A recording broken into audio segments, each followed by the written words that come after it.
Curriculum and Teaching, Director Aris Delson Akay Kawilan, Director 4 of the Bureau of Learning Resources, and Director Mario Bermudez, OIC Director 4 of the Bureau of Human Resources and Organizational Development. From the Ministry of Basic, Higher, and Technical Education in the Bangsamoro Autonomous Region in Muslim Mindanao, or MBHT. From the Commission on Higher Education, or CHED, we have Dr. Edison A. Fermin, Chairperson of the CHED Technical Panel for General Education, and Dr. Basilia Blay, member of the CHED TPGE. From the Technical Education and Skills Development Authority, or TESDA, we have Ms. Agnes Panem, Chief TESD Specialist of the Qualifications and Standards Office, Mr. Stephen Cesar, Chief TESD Specialist of the National TVET Trainers Academy, Ms. Lachmi Pasio, Supervising TESD Specialist of the Certification Office, and Ms. Maria Linda Andrade, Chief TESD Specialist of the Planning Office. From the Second Congressional Committee, the Assessment, Curriculum, and Technology Research Center, or ACTRC, we have the Director, Dr. Nona Marlene Ferido. From the Coordinating Council of Private Educational Associations, or COCOPEA, we have the Executive Director, Attorney John Jacome. From the National Association of Public Secondary School Heads Incorporated, or NAPSHI, we have the President, Dr. Roland L. De La Cruz, together with Ms. Maria Josefina Bueno Luna, Principal of Mariano Marcos Memorial High School, and Ms. Maria Eva S. Nacion, Principal of Florentino Torres High School. From the Brother Andrew Gonzalez FSC College of Education, or BAGSET, of the De La Salle University, we have Mr. Engelbert Talunton, Head of the Senior High School of the Academy. From the University of Santo Tomas Education, we have Dr. Marilyn Quintana, Principal of the UST Education High School. And last but definitely the list, we have the President of the Unified TVET of the Philippines, or UniTVET, Reverend Father Onofre Jun Inonancio. Thank you, sir.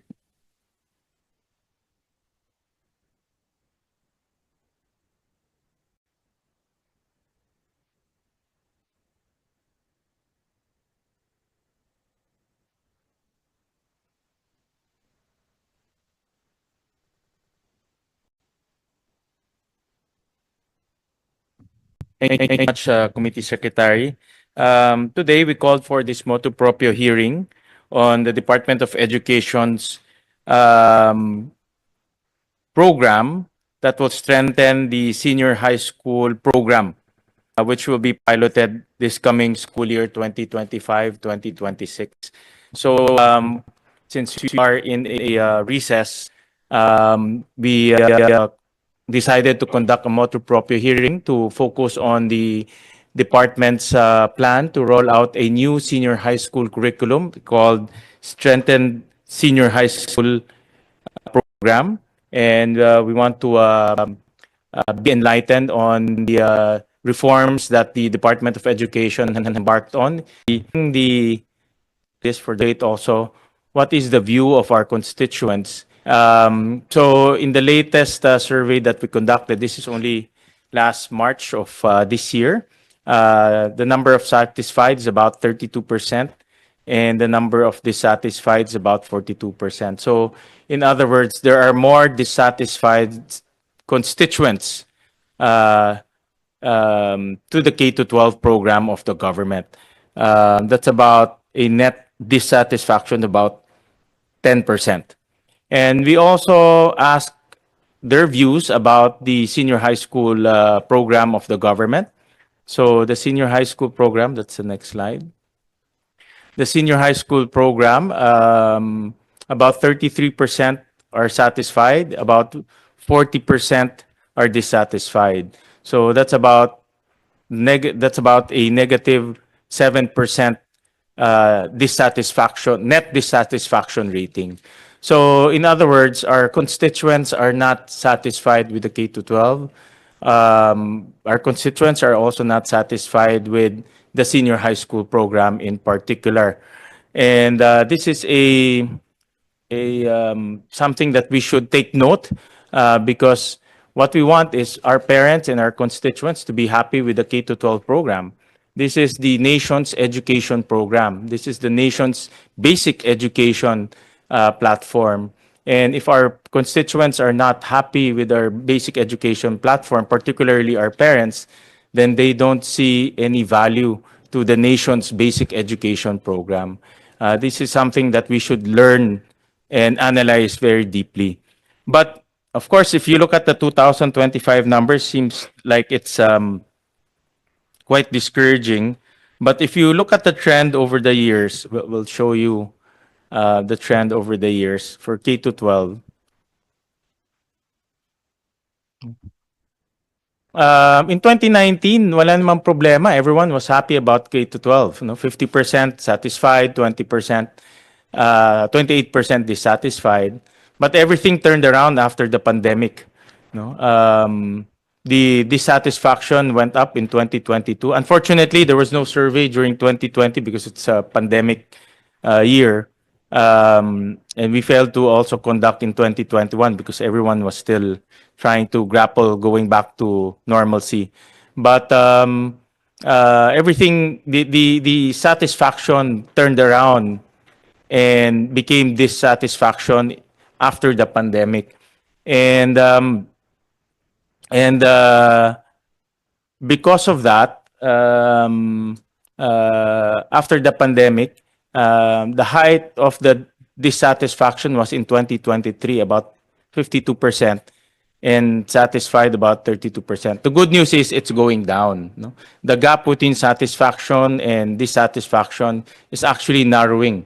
No? So in other words, over the years, the reforms and programs that the department is implementing on the ground, people are seeing some benefits, no, out of it.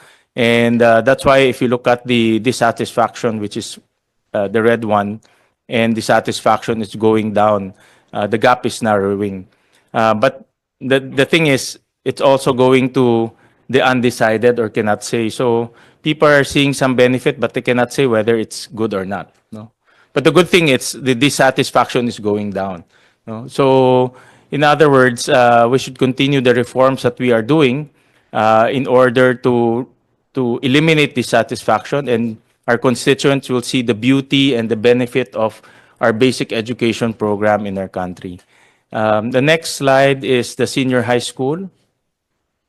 The same, over the years, the gap of dissatisfaction and satisfaction is also narrowing, but it's going down to the undecided, so meaning people are not very sure whether it's beneficial to them or not. But the good news there, the number of dissatisfied is going down. If we continue that trend, hopefully in the next few years, we will see more people happier and satisfied with our K-12 and senior high school program. My own personal analysis to this is because of the pandemic. The pandemic exposed a lot of weaknesses, both economically and also in our education system. I think during the pandemic, a lot of people were jobless, their income went down, their livelihoods disappear.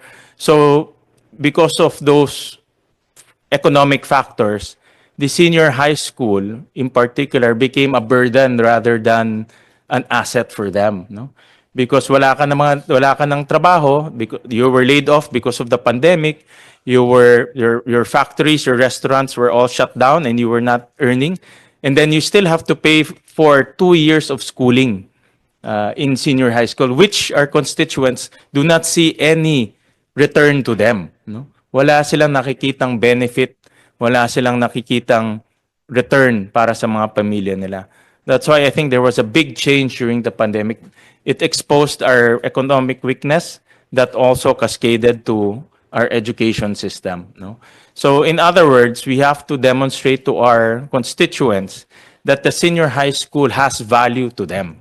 It's about value, no? Because you're shelling out money in the form of baon, uniforms, projects, but what's the return to their family? The return should be in the form of college readiness, job readiness, maybe entrepreneurial skills. Those are the returns that our family should see, but they are not seeing it. No? But then again, it's not always a bad it's not always bad news. Like I said, no, the gap of dissatisfaction and satisfaction is narrowing down. No, so let's continue the reforms that we are doing, and hopefully in the next few years we'll see a reversal. No, more people will be happy because they see great value in senior high school and K to 12 to their own families. No, so I wanted to start off with that because we're talking about reforming the senior high school program of our country. And I know that the department is embarking on a massive reform in our curriculum, no? From grades 1 to 10 through the Mandatag curriculum, which is now being implemented. And now we are rolling out the reform or the strengthened senior high school curriculum, which will be piloted this coming school year. So hopefully this reforms that we are doing, itong mga reforms sa curriculum takes time eh. No? When you implement a curricular reform, it doesn't translate it overnight. No? It will translate maybe a few years from now. But then again, people will start noticing changes on the ground. No? So, but now that the department has decided to implement the strengthening of our senior high school program, we would like to understand fully the reforms that were undertaken in order to address the gaps and weaknesses in our current senior high school curriculum, and how this new senior high school curriculum will create value to our constituents. If you remember, there were so many promises during the debates of the K to 12. I'll show some later on. No? We had to review the transcript of the K to 12 debates, and we saw some promises there. And alam mo, mahilig tayo mangako, puro pangako tayo ng pangako, lahat napako na eh. No? So, but we need to keep our promises, because part of dissatisfaction is not keeping your promises. No? So we want to keep our promises, and we want to see whether this new senior high school program will address the gaps and will fulfill eventually the promises that were made during the debates on the K to 12 system. So with that, I know that we have a long discussion today, so I would like to start off with a briefing from the DepEd on the strengthened senior high school program. And then after that, we'll open the floor to discussions, no? Particularly questions. All right, so we'll call on you, Sec Gina Gonong, to brief us on the new senior high school curriculum. Thank you very much, Senator Win, and thank you very much to the Basic Education Committee for providing DepEd an opportunity to explain the ongoing reforms in senior high school. The ongoing reforms stem from the directive of the President to Secretary Sani Angara to ensure that we can help prepare our students to become more ready for the life of work or for college education, thereby giving them a better future. The presentation today will focus on the design of the new senior high school curriculum, and then we'll have a presentation also on the pilot implementation and a presentation on HR-related concerns, Senator. So the first presentation will be done by Assistant Secretary Janier Datucan. May I turn this over to ASEC Datucan, please. Good morning, everyone. Good morning, Senator Win Gatchalian, the Chair of the Senate Committee on Basic Education.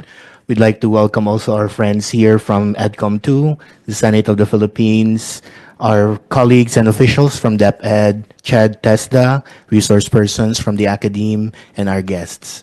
I will be presenting the key features of the Strengthened Senior High School program. Next slide, please. The outline of the presentation will include a presentation of the key features of the senior high school curriculum, the latest updates on the curriculum guides, and a discussion on the preparations for the pilot implementation. Next slide, please. So we will start the presentation with the key features of the Strengthened Senior High School program. Next slide. The K-12 senior high school program is not just about preparing our learners for the future, it's about igniting their full potential. We are bound by our constitutional mandate to nurture well-rounded individuals equipped with the skills to thrive in the 21st century. We envision graduates who are ready for the future, guided, be it in higher education, specialized skills, meaningful employment, or entrepreneurial pathway. This vision is deeply embedded in the K-12 program by virtue of Republic Act Number 10533 and further strengthened by the various curricular reforms anchored on it. Next slide, please. According to research, the senior high school program has not yet reached its vision for the K-12 graduates. ACT-RC reported that the curriculum is congested and with cognitive mismatch. And EDCOM2 research reported that there is an excessive number of competencies which limit instructional depth. Both the learners and teachers are overworked and overwhelmed. The instructional and homework time exceeds global standards. Research published by the UP Center for Integrative and Development Studies show that there is low labor participation, with only 10% of senior high school completers enter the workforce or who are mostly in informal jobs. Next slide. But in spite of these, we have made some progress. We want to build on the small wins that we have. TESDA reported that we have improved the hiring outlook, with 4 out of 5 companies open to hiring senior high school graduates, an improvement from the 3 out of 5 in 2018. The Philippine statistician reported an increased school participation, where senior high school program boosted enrollment among 16 to 17-year-olds by 13%, which with the highest gains in low-income groups, about 20 to 21%. Next slide. The work we currently do in the senior high school curriculum responds to the directive of President Ferdinand R. Marcos Jr. during his third State of the Nation address, directing the government to harness the totality of the Filipino. For DepEd, this means preparing our senior high school students well for their future. As such, we at DepEd have committed, as instructed and directed also by our Secretary, Sani Angara, to streamline the senior high school curriculum, integrate skills training into the K-12 curriculum, including senior high school, to better prepare the learners for employment. And we work closely with industries to ensure that the curriculum, particularly in the technical, vocational, and livelihood or TVL track, aligns with the needs and demands of the labor market. Next slide, please. Updating the senior high school curriculum requires upgrading the whole system to ensure seamless and effective implementation. This includes learning delivery and assessment, teacher support, learning support, career guidance, advocacy, responsive financing, governance, and pilot implementation. Next slide, please. The strengthening of the senior high school curriculum is guided by our vision for the reform. First, we streamline the tracks and subjects to enhance clarity and efficiency. Second, we expand learners' choice to align education with individual aspirations. Third, we enhance employability by aligning education with industry needs. And fourth, we establish stackable and seamless learning pathways for continued academic and career growth. Next slide. Following this vision, these are the key features of the strengthened senior high school program. There's a reduction of the tracks from 4 to 2, reduction of the required subjects, streamlining the number of core subjects, academic electives, and technical professional, formerly the TVL electives, replacing strands with clusters of electives, introduction of a doorway option where learners can take up to 2 elective subjects from the other track, a revised time allotment per subject, an extension of work immersion hours from the current 80 to 320 hours to 320 to 640 hours. I'll discuss each key feature in the following slides. Next slide. The key competencies from the current core subjects have been streamlined, reducing the original 15 core subjects to just 5. These subjects will now be offered throughout grade 11 instead of being limited to just 1 semester. So this is offered to be in 1 year. All senior high school students are required to take the core subjects. All subjects that are not part of the core will be called electives. They will not be called applied or specialized subjects any longer. Next slide. The current 15 core subjects have been streamlined into 5 subjects, namely effective communication or mabisang komunikasyon, life skills, General Mathematics, General Science, and pag-aaral ng kasaysayan at lipunang Pilipino. Next slide. We have the course description for each one of the 5 core subjects. For effective communication, mabisang komunikasyon, this subject is designed to enhance learners' ability to communicate effectively across various contexts. It provides a holistic approach to developing learners' oral, written, and multimodal communication across personal, social, workplace, and professional interactions. It fosters an in-depth understanding of how purpose, audience, and context shape communication while emphasizing clarity, coherence, intercultural sensitivity, and ethical considerations.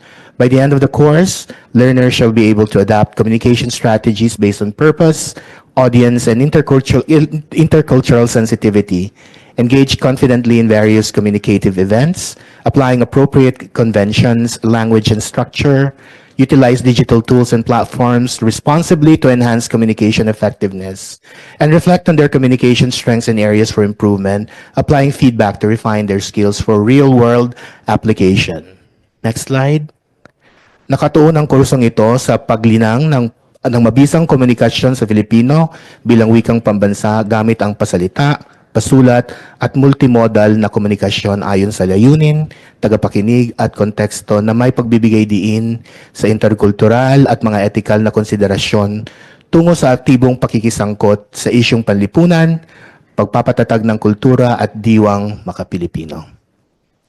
For life skills, this course aims to equip the learner with essential skills, highlighting personal, physical, social, and career competencies, preparing for a meaningful transition to various pathways. It focuses on the interconnectedness of the science of personal development, health and wellness, and career readiness that enable learners to develop self-determination, leadership, adaptability, and resilience to act responsibly in the workplace and community. For the next slide, we have the course description for General Mathematics. General Mathematics aims to deepen learners' understanding of concepts and techniques drawn from numbers and algebra, geometry and measurement, and statistics. Learners will strengthen their problem-solving and critical thinking skills, enhance their reasoning and interpretive skills in mathematical and statistical contexts, and communicate results concisely and systematically using the appropriate language. Additionally, learners will be adept in choosing and using technology appropriately and efficiently, preparing them for a wide range of educational and employment pathways, including further studies in college. This subject is designed for learners with a wide range of educational employment aspirations, including continuing their studies at college, but whose future studies or employment pathways may not require the knowledge of calculus. Next slide. We have General Science. This course aims to equip learners with the essential scientific knowledge, skills, and capabilities to meet the challenges of living and working in a rapidly changing and advancing Philippine society. The course aims to provide learners with the fundamental scientific competencies to help shape a sustainable future for themselves, their communities, and the planet. The course focuses on understanding and applications of the scientific models, theories, and laws that relate to everyday life and work, and how these impact on the Philippines as a significant contributor to the world. The curriculum uses a transdisciplinary approach to build understanding of the ways that chemistry, physics, earth and space science, and biology interact to explain natural phenomena, as well as how they can be utilized to advance the Philippines economy. The course builds on learners' personal experiences and understanding of scientific phenomena to support them to be scientific and technological thinkers who can propose and solve problems through scientific observation, data gathering, and making and effectively communicating evidence-based conclusions. Learners will develop practical scientific and critical thinking skills through individual and collaborative scientific investigations and research, preparing them to pursue further education and careers in STEM fields, or contribute meaningfully to a science-driven workforce. Last but not the least, we have the course description for pag-aaral ng kasaysayan at lipunang Pilipino. Nakatuon ang kursong ito sa masusing pag-aaral o pagsusuri ng mga piling issue at usaping pangkasaysayan at panlipunan tungkol sa pag-usbong at pag-unlad ng lipunang Pilipino gamit ang tematiko, multikultural at interdisiplinaryong pagdulong. Layunin nito ang mapalalim ang kalaman at pagpapahalaga ng mga mag-aaral sa kasaysayan, kultura, ekonomiya at politika ng lipunang Pilipino upang mapaigting at maitaguyod ang kahusayang pansibiko na mahalaga sa pagiging isang mapanagutang mamamayan ng Pilipinas at ng daigdig. For the next slide, we'll answer the question to who will teach these new core subjects. For effective communication or mabisang komunikasyon, this will be taught by teachers of English and Filipino, and this will be team teaching. For life skills, this will be taught by teachers of values education, health, optimizing physical education or hope, or personal development. General mathematics will be taught by mathematics teachers. General science will be taught by science teachers of any major. Pag-aaral ng kasaysayan ng lipunang Pilipino will be taught by araling panlipunan or social science teachers. Next slide. The removal of strands as a structure of the senior high school curriculum is based on the premise that the strands lock the learners into a specific set of subjects. A learner interested in both science and humanities might feel forced to choose one over the other. Learning areas are grouped into clusters to help schools efficiently organize teachers and learning resources. The proposed cluster of electives for the academic tracker as follows: arts, social sciences and humanities, business and entrepreneurship, science, technology, engineering and mathematics, sports, health and wellness, and field experience. The proposed clusters of electives for the technical professional or tech pro tracker as follows: agriculture and fishery arts or AFA, information and communications technology or ICT, family and consumer science or FCS, industrial arts or IA, and maritime. Next slide. The proposed time allotment are as follows. For the core subjects, these are offered at 160 hours taken in 1 year or 2 semesters in grade 11. The academic electives are at 80 hours taken in 1 semester. Tech Pro electives taken in grade 11 are at 320 hours offered in 1 year. Yes, in 1 year. And Tech Pro electives taken in grade 12 are at 320 hours taken in 1 semester. This purposeful approach to time allotment ensures that learners are engaged in meaningful learning experiences, developing valuable skills, and gaining knowledge they need to thrive in the 21st century. Next slide. The tracks are reduced from 4 to 2. Currently, the senior high school curriculum has 4 tracks: academics, technical vocational and livelihood or TVL, sports, and arts and design. The proposed curriculum will only have 2 tracks: academic, which will now subsume the sports and arts and design tracks, and the technical professional or tech pro track. Next slide, please. In the current structure of the senior high school curriculum, learners take core subjects, applied subjects, and specialized subjects. As earlier mentioned, these learners are locked in specific strands as well. The proposed senior high school curriculum opens up a doorway option, which allows learners to select up to 2 subjects outside their chosen track. This option allows learners to explore learning areas based on their aspirations and goals, providing opportunities for personal growth and the development of specialized skills. We imagine Filipino students inclined in the humanities, for example, and discovers fascination with computer programming. This new flexibility allows them to explore an ICT programming elective, opening up exciting possibilities for future prospects. Next slide, please. We move on to the updates on our curriculum guides. Next slide. As of yesterday, the curriculum guides have been finished and are finished undergoing language editing and are routed to the resource persons for signing off. The layout and formatting of the CGs are currently ongoing, and once approved, the CGs will be approved through the proper channels within DepEd. Next slide will show you the indicative timelines as provided in this slide here. We started in February 3 to 7, 2025 with an interagency alignment workshop. In that workshop, we invited resource persons from various, from the academe, from various institutions. We also invited our partners from CHED and TESDA to be part of that alignment workshop. that also continued from February 10 to 14 and February 17 to 21. By February 24 to 28, we finalized the curriculum guides for life skills in this case, and then the final interagency alignment workshop on the last tech flow score electives. In March 24, we had an alignment meeting with CHED on the senior high school core curriculum. We opened public consultation from April 4 to 25, and by April 28 to 30, we had an interagency workshop on the finalization of the curriculum guides, again inviting our friends from CHED and TESDA and our resource persons from the academe. And by May 5 to 7, that's yesterday, we finished the final editing, language editing of our curriculum guides and are now being routed to our resource persons for signing off. That ends my presentation for the first part. I would like to call on USEC Malcolm Garma for the preparations for the pilot implementation. Okay, thank you very much, Secretary. Good morning to everyone. Good morning, Mr. Chair. Good morning to all the stakeholders joining this hearing.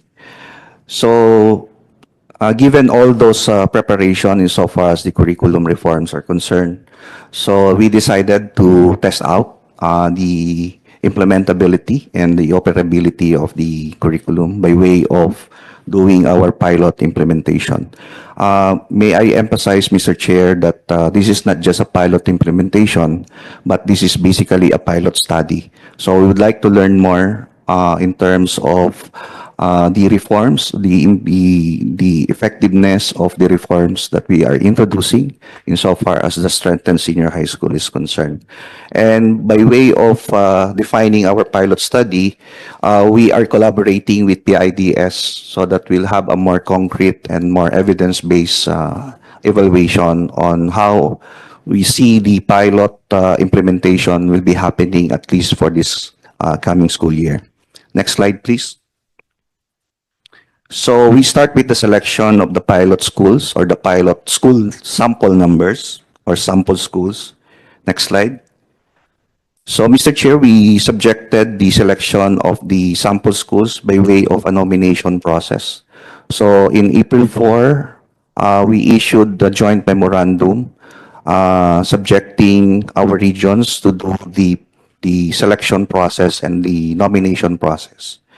So we started, Mr. Chair, by really exhausting the information dissemination to our field units, to all our schools. Ano ba po yung key features ng ating pong strengthened senior high school? And the basic parameter that we are looking into is really the interest of the schools, particularly the school heads or the school administrator, to be part of the pilot study. Part of the selection process is the initial planning based on teaching complement and learning resources. So it's like hinanap po namin yung mga low-hanging fruits. Sino po yung ready in terms of the teaching complement and learning resources as being defined or being required by the reform in the senior high school curriculum reform.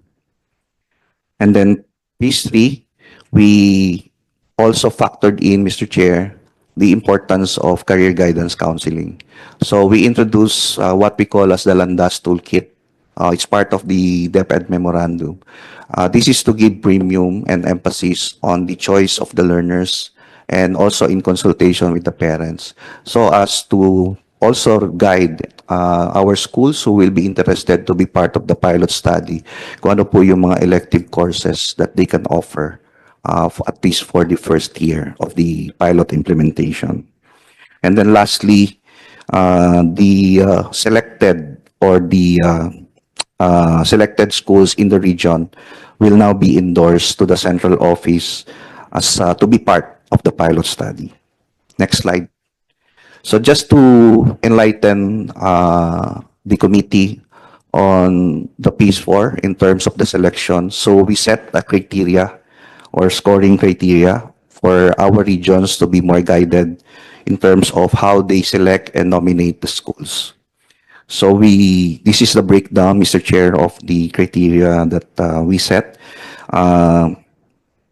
Diversity of electives offering, sufficiency of teachers, and then lastly, yung availability po of facilities and learning resources. And this has been transmuted to a scoring readiness index in which 3.5 to 4.0 will be considered as those who are highly ready. 2.5 to 3.4 are those who are moderately ready. And 1.5 or 2.4 needs improvement pa. So, yun po yung naging basihan natin. Mamaya po, ibabanggitin ko kung alin po yung kinonsider natin in terms of the readiness index. Next slide, please. To further guide our regions in the scoring, nag-set din po kami ng rubrics, setting the how the scores or how the schools will be scored. So, with your indulgence, Mr. Chair, hindi ko na po isa-isahin yung rubrics natin. Anyway, it's part of the document submitted to the committee. Okay, next slide. So, we set the deadline last April 30, and after the deadline that we have set, we have received, or the Central Office Selection Committee, which we formed, has received 1,277 nominations. So these are the nominations coming from the regions. Now, for the initial screening or filtering done by the selection committee at the central office, kinonsider po namin yung highly ready. And for those that are considered or qualified as highly ready, we came up with 755 schools. Both public and private na po yan, but later on we will show the breakdown of the 755. However, upon further validation of the 755 schools, meron pa po kaming mga nakitang may mga kakulangan doon sa documentation, and hence we have came up with this initial number, initial final number of 727 schools that are considered or that will be considered to be part of the pilot study. Next slide, please. Just to see the profile of the selected school, or just to show the profile of the selected schools. So, 160 of the 727 schools, Mr. Chair, are coming from the private schools, while 567 are coming from the public schools. So pag tinignan po natin anong percentage po nitong number na ito based on the universe. So basically yung 160 of 4,878 total number of private schools offering senior high school. This is about 3.29%. While the 567 of the 7,743 public senior high school, this is 7.32%. So, more or less, pag in-aggregate po natin, Mr. Chair, we have around 6% of the sample schools that will be part of the sample of the pilot study, rather. Part of the parameters that we will be using in terms of looking at the 6%, okay, is in terms of school size. Or we also would like to see the pilot study in terms of schools located in rural areas and those schools located in urban areas. And also would like to see the variety or the track offerings, Tech Pro, academic, or combination. We also would like to see, in terms of the pilot study, yung implementation in a public school vis-a-vis implementation in a private, privately managed schools. And we also would like to see, because part of the sample that we have identified are standalones. So, gusto po nating tingnan kung how would the standalone be implementing the strengthened senior high school versus those with integrated senior high school. So next slide, please. For the public schools, most of the schools that are initially qualified are coming from the large, in terms of the size typology, followed by very large and then medium. Meanwhile, for the private schools, mostly are large, followed by medium and small. Only 20 schools that were initially qualified are rural or those located in rural areas, while 707 of the schools are coming from the urban areas. Of the 727 schools, there are 60 standalone schools or standalone senior high school, while the remaining 667 are coming from integrated senior high school. Next slide, please. So this is, Mr. Chair, just to show the breakdown of the nominations and the qualified schools coming from the regions. So it's it's worthy taking note that in Region 4B, tatlo lang po yung na-qualify.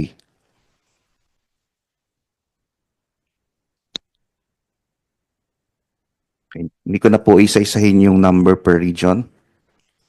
Okay, next slide, please. Okay, so further digest the profile of the selected schools. Majority of the schools are offering both academic and tech pro, while 93 are offering academic track only, and only 2 schools in NCR are offering tech pro only. Next slide. Again, we emphasize that more than a pilot implementation, this is a pilot study. Therefore, we really value yung monitoring and evaluation. And for this, we're working closely with our strategic management strand through its M&A team in terms of designing and implementing a robust evaluation study. And again, we are also in collaboration and coordination with the PIDS. The M&E initiatives aim to generate timely evidence to strengthen program implementation in support of schools, teachers, and learners. So to further guide our committee and our stakeholders, how are we preparing for the pilot implementation in terms of learning resources and in terms of the teacher complement? Sources. Learning resources. Okay.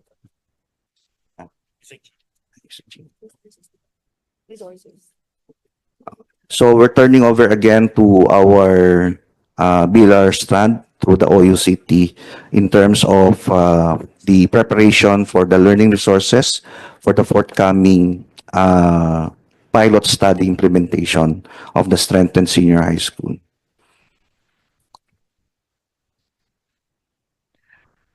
Hello again, Mr. Chair. For the preparations for learning resources, can we move to the next slide? For the pilot implementation, DepEd shall develop until June and provide a curated list of learning resources to be used by teachers in delivering the strengthened senior high school curriculum. The curation will start on May 15 to 21, and then on May 22 to 29, we have the conformance checking and finalization. And by June 2, we'll release the list of resources to the field. DepEd shall also orient private publishers on the content of the new strengthened senior high school curriculum for the development of new senior high school core textbooks and textbook titles, which we will be ready for the evaluation in the coming year. So that's the preparation that we are making for 2025. Next slide. For the teacher workload, I turn this over to USEC Willie Cabral. Good morning, Mr. Chair and everyone. In preparation for the pilot implementation of the strengthened curriculum, we also did preparation for identifying the teacher workload. And on the next slide, you will see that we did the inventory of all the senior high school pilot schools in the public schools. And out of the 727, as earlier mentioned, we had 500 67 considered as highly ready for the implementation. So we did do crunch the number as to how many teachers are there in a particular school, but this one is on more on a regional level because granularization will happen once we are able to get the enrollment in each of the strand. So what we'll be doing is that we'll be providing hand-holding session to our school heads so that they can readily deploy the appropriate teacher to teach a core subject or an elective, as earlier discussed by ASEC Engineer, that certain subjects should be taught by a teacher with specific learning area. So if you look at the number of pilot schools with their corresponding number of junior high school teachers and senior high school teachers, uh, we look at the enrollment range based on the levels of education and come up with the number of organized classes both in the in the senior and the junior high school, and look at the manpower complement, looking at the number of minutes in which these teachers can handle the subject. So on the average, they will be having about 27 out of that enrollment of 55,605 of the 567 pilot school. On the next slide, we tried to pick up one of the identified pilot school, which is a small rural, and this is a junior high school with a senior high school offering. We tried to find out how many students are there in junior high school and senior high school, identify the number of teachers in each of the particular learning area, and how many can really fill in the gap in case there will be shortage in terms of specialization in the senior high school. And this actually is to come up with some sort of equitable distribution of teaching load in both the teachers, especially so when the school operates on an integrated scheme of the junior and senior high school, ensuring that all of the teachers are provided with adequate number of teaching loads. Uh, in terms of possible mismatch in pilot schools, we run also the PRC taxonomy because the PRC identified that a graduate of a certain course can be attributed as specialized on math, physical science, and biology. And this will be coupled with additional capacity building so that they can readily handle the teaching of the defined curriculum guides in each of the learning areas or core subjects as identified. So as a matter of action plan, since we'll be implementing this, the teacher requirement analysis shall be fully granularized down to the school level by integrating all of the data element in our strategic uh, inventory for deployment efficiency, which is a system that we are using as a dashboard, and to identify regions and divisions with severe excess or shortage of teachers per specialization. What's good about senior high school is that it is not large on a specific school. It is actually division based, so that there can be a legroom for redeployment in case there is a need to redeploy.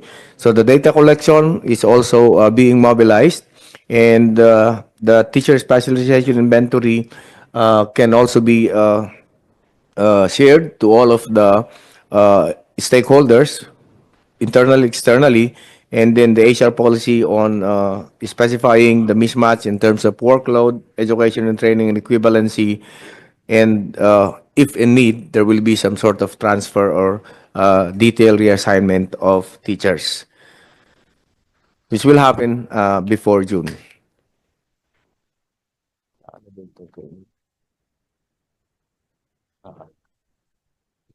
Yeah.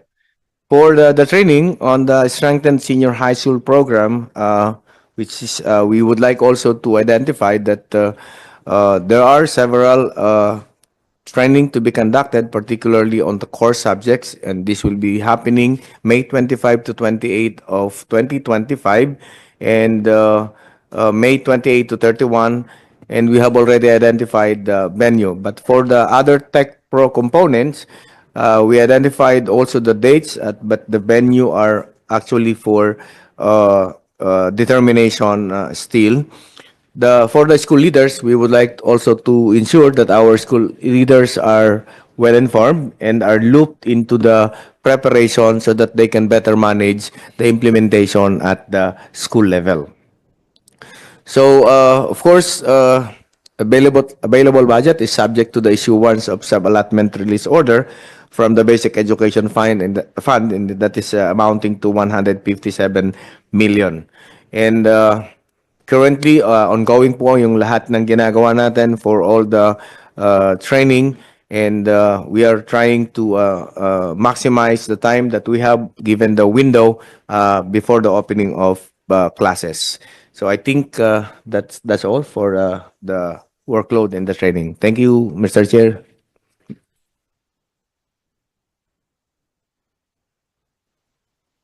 Thank you for that very comprehensive presentation on the rollout of the new strengthened curriculum. I just want to go to the basics, no, so that we'll be guided accordingly. So based on the presentation, there are about 727 pilot schools, identified pilot schools. And based on the timetable, correct me if I'm wrong, school year 2025-2026 will be the 727 pilot schools. Then school year 26-27, what will happen subsequently? Full implementation already? What will happen? Mr. Chair, may I? Yeah, go ahead. Okay, so we will be rolling out the pilot study, the pilot study for this coming school year, but we would like to see that the full rollout will be happening the following school year, Mr. Chair. That is school year 2026, 2027. 27. So that will be the full rollout. Yes, sir. We hope to fully roll out by the following school year. The following Yes, sir. school year. So meaning all senior high school schools will be implementing the new strengthened Yes, sir. curriculum. Okay. So that's, and how many of the 727 are considered rural or in municipalities? There's no hard and fast definition of urban and rural. No? So Yes, sir. let's just say how many of those are in municipalities. No, we'll use that as a proxy for rural settings. No. We'll check on kung saan yung location, sir, nung na-identify natin na rural. But so far, based on the presentation, we just have identified ayan. Yeah, 20 schools ang rural and 707, Mr. Chair, yung ating urban. So we'll try to provide a more detailed dissection of the 20 schools kung municipalities po ito. This is the point I'm trying to. This is the point I want to emphasize. Based on our conversations with principals and frontliners, the problems of rural areas and the problems of urban areas are wildly different. No? Especially in terms of specialization and materials. No? So meaning, later on we'll discuss about the electives and those subjects. So meaning, if we will be coming out with electives and also different courses for Tech Pro, the principals will be mandated to look for specialists to teach those electives and Tech Pro. In urban setting, maybe it's easier. Maybe it's a challenge, but it's easier because you have abundance of talent in the area. But in rural setting, it's really different. So I wanted to put a lot of emphasis on the implementation in the rural areas, but based on your um, pilot, there are only 20 out of the 727. That might not be a good representation of um, the pilot implementation, meaning sana man lang 50-50, no? 50 rural, 50. I know that part of your rubrics is readiness, di ba? But I think we should also consider the rural schools because the readiness of those schools is really a challenge. They might not be ready for the rest of the for a very long time. In my conversation with some of the principals in rural schools, until now, they're having problem. Alam mo naman yan, Willie, they're having problems in the current senior high school curriculum. No? Because it's very difficult to get specialists. It's very difficult to buy equipment. It's very difficult um, to um, to collaborate with industry. Some of them do not have industries at all. No? Kasi farming sila or fisheries. No? So the suggestion I want to make is let's include more rural schools so that we will have kasi the end goal of the pilot is to learn, 'di ba? To learn what's wrong or to learn what's right, no? And to learn and to correct what's wrongs. So in that case, richer if we get more rural school, we'll have richer data on how to implement or how to correct what's wrongs, no, and how to address the problems encountered by the rural schools. No, I'm more concerned with the rural schools because based on my conversations, the challenge really is much heavier. No, nasa bundok sila, yung iba nasa isla. So the principals they really encounter a lot of problems. They want to fulfill the curriculum, but practically it's almost impossible, no, because of their geographic location. So my first suggestion is to include more rural schools so that we learn more from them and we can assist them later on what to do. No? Yeah. Yes, Father Inocencio. I think you raise a very important point, no? And that's why I wanted to see, first of all, since you are presenting a pilot study is a research. At the graduate school, whenever a student presents a research, first, he gives the title of the research. What exactly are you going to do with the pilot study? And that has to be defended. And then you are asked, what is the framework that you use in order to make the study? So that we have reference point by which we can refer our data that you might be gathering in that. Second is the sampling methodology. There are different kinds of methodology of doing the sampling, the random sampling, stratified sampling, purposive, all this one you learn, no? Exactly, I wanted to see those questions. What is the title of your study? And then what is the framework that you use in making the study? And what is the sampling methodology that you're going to use? I think this is very basic in terms of research, no? And then how do you gather the data? What are the statistical tools that you're going to use in order to analyze the data? And then how do you interpret the data? And these are the things that I was wanting to hear from the presentation of a pilot study. I am not very clear now. How do I refer now all the things that you have planned in order to, and then if that is the case, I don't know, maybe you have already a goal set in mind that you need the data to answer this. What are those things that you need to answer? So I think this is the process of a usual basic research. And I don't know if they can do that kind of presentation now. What is your title of the research? What do you want to correlate? What do you want to answer? What are the questions you need to answer? So I think I'm expecting that in the presentation of the study. Yusek Gina, you might want to respond, or any from the DepEd wants to respond. Mr. Chair, may I respond? On behalf Go of ahead, go ahead. Okay. So, Father, we duly take note of those questions. Again, as mentioned in our introduction, we are doing this with PIDS. And right now, it's not part of our presentation, Father, but we will be more than willing to submit to the committee the abstract of the study as we coordinate with PIDS and together with our own strategic management strand. I usually hear this kind of remark after having given some kind of observation. We will look into it. We will study it. We will keep you informed of it. Okay? Many times. But then afterwards, we see the paper as finalized. Okay? So I think I've not lacked the opportunity to be able to reach out. I met several of you in several occasions. We had several discussions.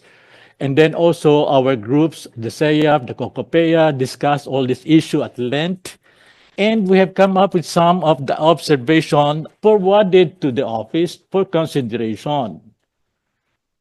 The last time I met, was that I said, I needed a framework by which I can refer to the output that you are now telling us to examine, which is already a complete output of curriculum to be implemented. But we did not know how to dissect that element in the framework and try to see how does it fit with the framework that you are now trying to engage us. What is this framework of the new senior high school curriculum?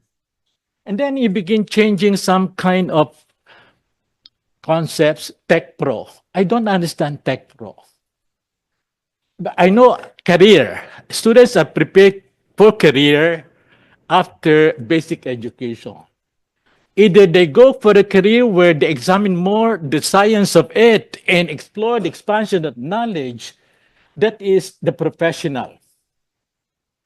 And then when you have the science of it translated into practical living, that is technology technical. So I said, career can be going to the academic side of it, the professional way, and then you will have to be qualified by different, acknowledging body that you are a doctor, you are a master on this. That is the professional.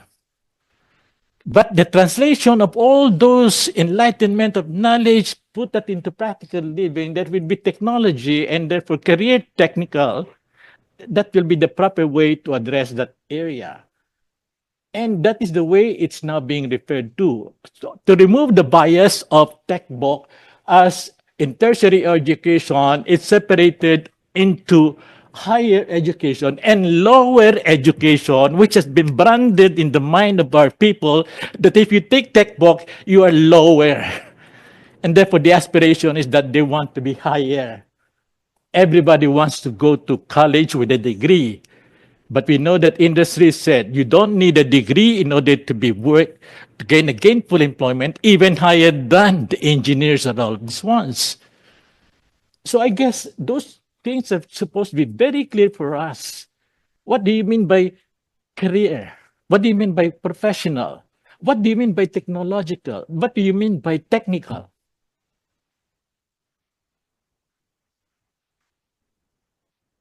Thank you for those comments. I'm sure DepEd is taking notes. And this will not be the first hearing. We'll have succeeding hearings to discuss this. And during the next hearing, we'll discuss the comments of Father Inocencio. So with that, I would like to move into one of the promises. No? And one of the promises is to be college ready. I think this is very clear. And in fact, I'll put on the slide, we looked at the transcript, and this is what I wanted to show everyone. No? During the 2012, February 16, 2012 hearing, this is stated by Ms. Yolanda Quijano, the former Undersecretary of the Department of Education. I think this is your predecessor, Yusek Gina. No? So this is what she said.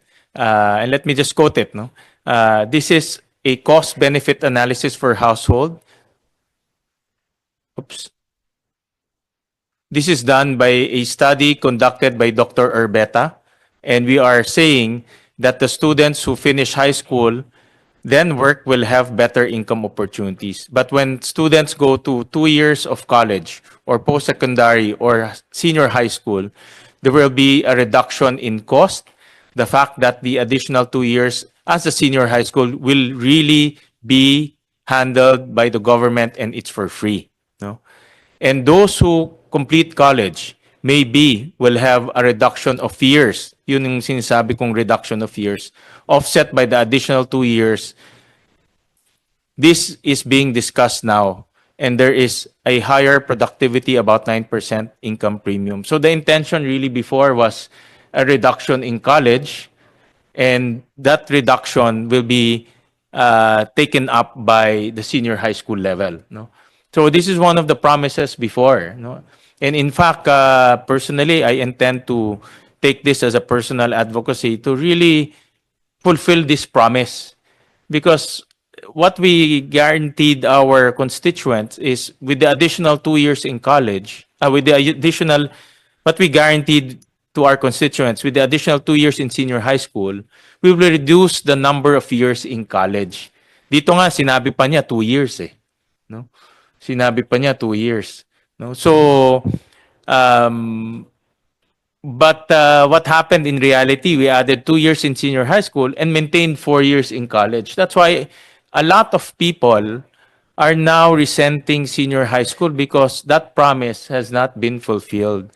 And in that survey that I showed earlier, there's another question. Why are you dissatisfied with senior high school? We'll flash that. No? And I want everyone to take note.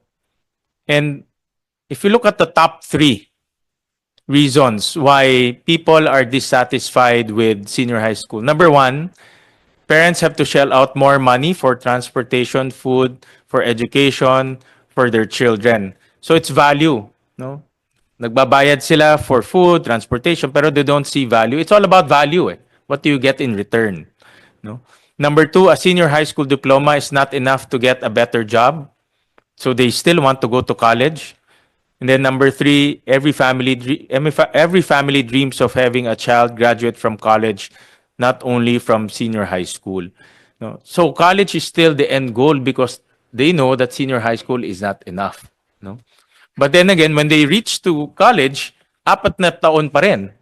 No? So naging double whammy. Kailangan ko ng college dahil hindi ako makahanap ng trabaho. Dinagdagan mo yung senior high school, pero yung senior high school hindi naman enough o hindi sapat para makakuha ng trabaho. Pero pagpunta ko ng college, 4 na taon pa rin. Hindi 2 taon na pinag-usapan during the hearing in 2012. No? That's how many years? 13 years ago. No? So that's why you have this massive dissatisfaction. No? Yan yung nararamdaman ng ating constituents.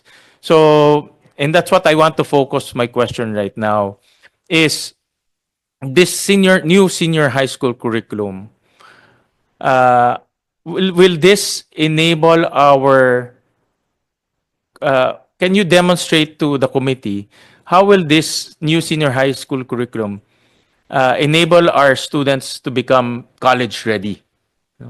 And the guarantee that they will not repeat what they have taken up in senior high school and again will be taken up in college. No? Kasi yun yung isang mga comments na naririnig natin na uulit lang sa college eh. Pero sinasabi ng college dahil hindi enough or hindi tama yung tinuturo sa senior high school. So how do we now guarantee this is an opportunity because we're reforming na eh. Nandito na tayo sa reform eh. So how do we now guarantee our constituents that number 1, the learner will be college ready.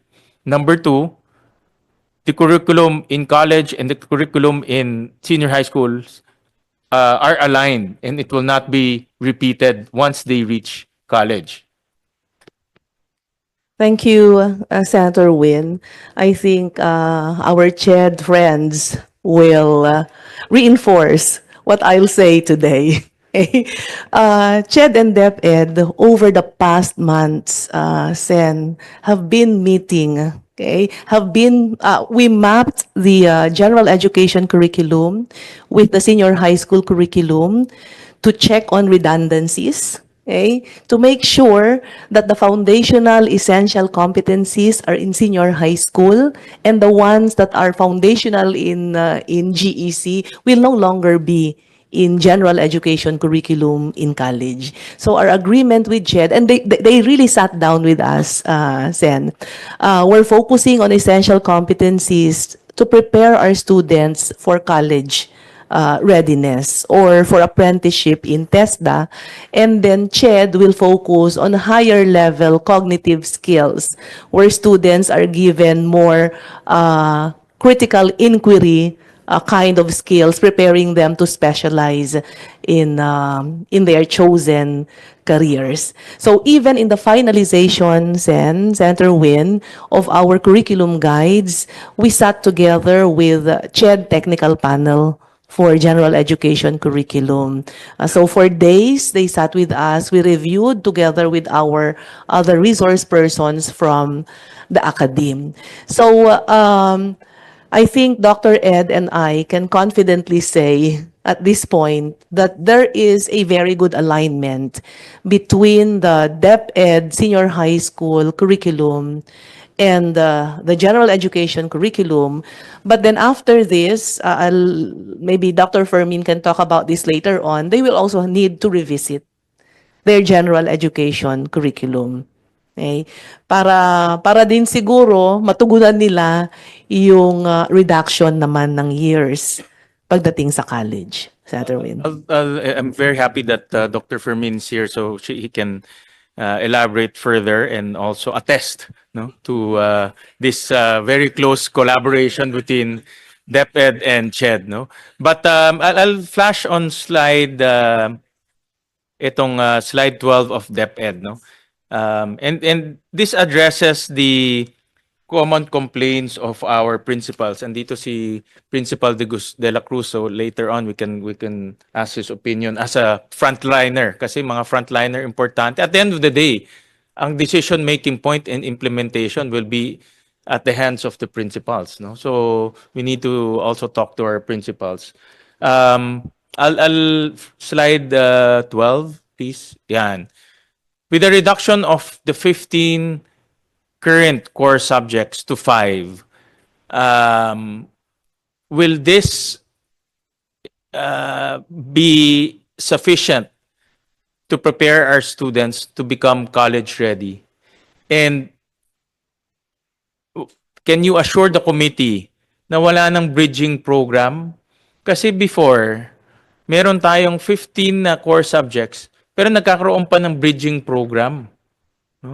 Ngayon, dineduce natin ng 5, baka sabihin ng mga parents natin, mga students natin, baka pagdating natin ng college, kailangan pa ng bridging program. Kasi nga, dati na, ang dami-dami, may bridging program. Ngayon, na-reduce. May bridging program. So, I'm very happy that this answers the common complaint of our principals of overcrowded and congested curriculum. That's actually number 1 in our list of problems. But will the reduction still enable the student to become college ready? Meaning no more bridging program. Diretso na siya sa college pag-aaral. Can we get that assurance from the DepEd? Baka pagdating ng 2030, Senator Win, yung sasabihin ko ang naka-flash dito. So, ingat. Oo, kasi the transcripts, buhay yan. Binabasa mo earlier, 2012 pa yun. But Opo. we go and review it. Opo. So, everything that we talk about here can come to life after 20 years, Yes 30 po. years. So I'll be very realistic, Senator Win. The 5 proposed core subjects are not enough for students to be college ready. They need to take electives. So for example, a student wants to do a STEM course later on in college. We need to guide our students to take science-related electives. Okay? Ngayon po, ang hinihingi namin sa CHED, nag-usap kami ng CHED dito, bigyan nila kami, so that we could guide our students better in the choice of electives. We asked them to give us a list kapag natapos na nila ang kanilang curriculum later on. Ano ang mga prerequisites, mga basic requirements na subjects para para kumuha ng engineering yung bata halimbawa, para kumuha ng chemistry course yung bata, para maging teacher yung bata. So kapag nakuha po namin yung list na yon sa CHED, mga guide namin, we'll be able to guide our students better in the choice of electives. So Senator Win, the core subjects are not enough. We need the electives to prepare our students for college, and the electives must be chosen very well, depending on the career path that they want in college. The point of the matter here is two things. No? Number one, these core subjects should not be repeated again in higher education institutions. And then number two, there should be no longer bridging programs. No? Because the bridging programs, again, pag umiikot ako, it's really a cost burden for many families. They don't understand it. They just take it because gusto talaga nilang mag-college. No? So, ang unang tanong sa akin parate, how come nagdagdag na tayo ng 2 years and then may bridging program pa? You know? So I don't agree with the bridging program. The senior high school curriculum should address the readiness of the learner so that no bridging program is required anymore or necessitated anymore. No? Ready na siya kagad pumasok. It has to be designed very well. Kasi 2 years to, no? And 2 years is a long time. 2 years, tagal ng 2 years. So 2 years, dapat ready na siya dito. Para pagpasok na ng college, no more bridging program, diretso na siya sa pag-aaral niya. No? And we're not talking about here the reduction of 4 years to 3 years or 2 years. We're just talking about being college ready. No? So can we get a comment from Dr. Fermin? Because I don't agree with the bridging program. It's really a big burden to our families. No? Good morning, everyone. Mr. Chair, if I may ask the COMSEC to please share on our screen the deck of the commission, would very much appreciate that. With me today is Dr. Basilia Blay, a member of the Technical Panel for General Education, who has been working with the commission for some time now on understanding the nuances of general education. So this presentation is guided by the set of questions provided by the Office of Senator Win on the relationship between and among the strengthened senior high school curriculum as it is proposed, the general education program as it exists and as it is envisioned to move forward, and higher education admission. So these three things I'd like to share with you. The next slide shows you a quick 5-part outline of the presentation, where we will begin with good news, maiba naman, and then we will discuss what we metaphorically refer to as a wheel alignment process existing between and among the 3 education agencies. And if we can even include PRC in the process, we will. And then we will move towards 2 big items: the relationship between senior high school as it is proposed and the college readiness standards as it exists and as we continue to contextualize or recontextualize them.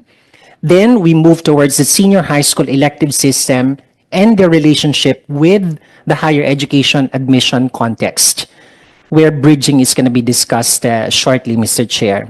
And we will end with some more good news on feedback coming from the latest interagency focus group discussion that the Commission has conducted in light of these developments. Mr. Chair, for your information, beginning May 23rd all the way to May 30, zonal consultations on the impact of the proposed senior high school on changes in the general education curriculum will be conducted by the Commission, particularly through the Technical Panel for General Education, to get more inputs on how we will move forward.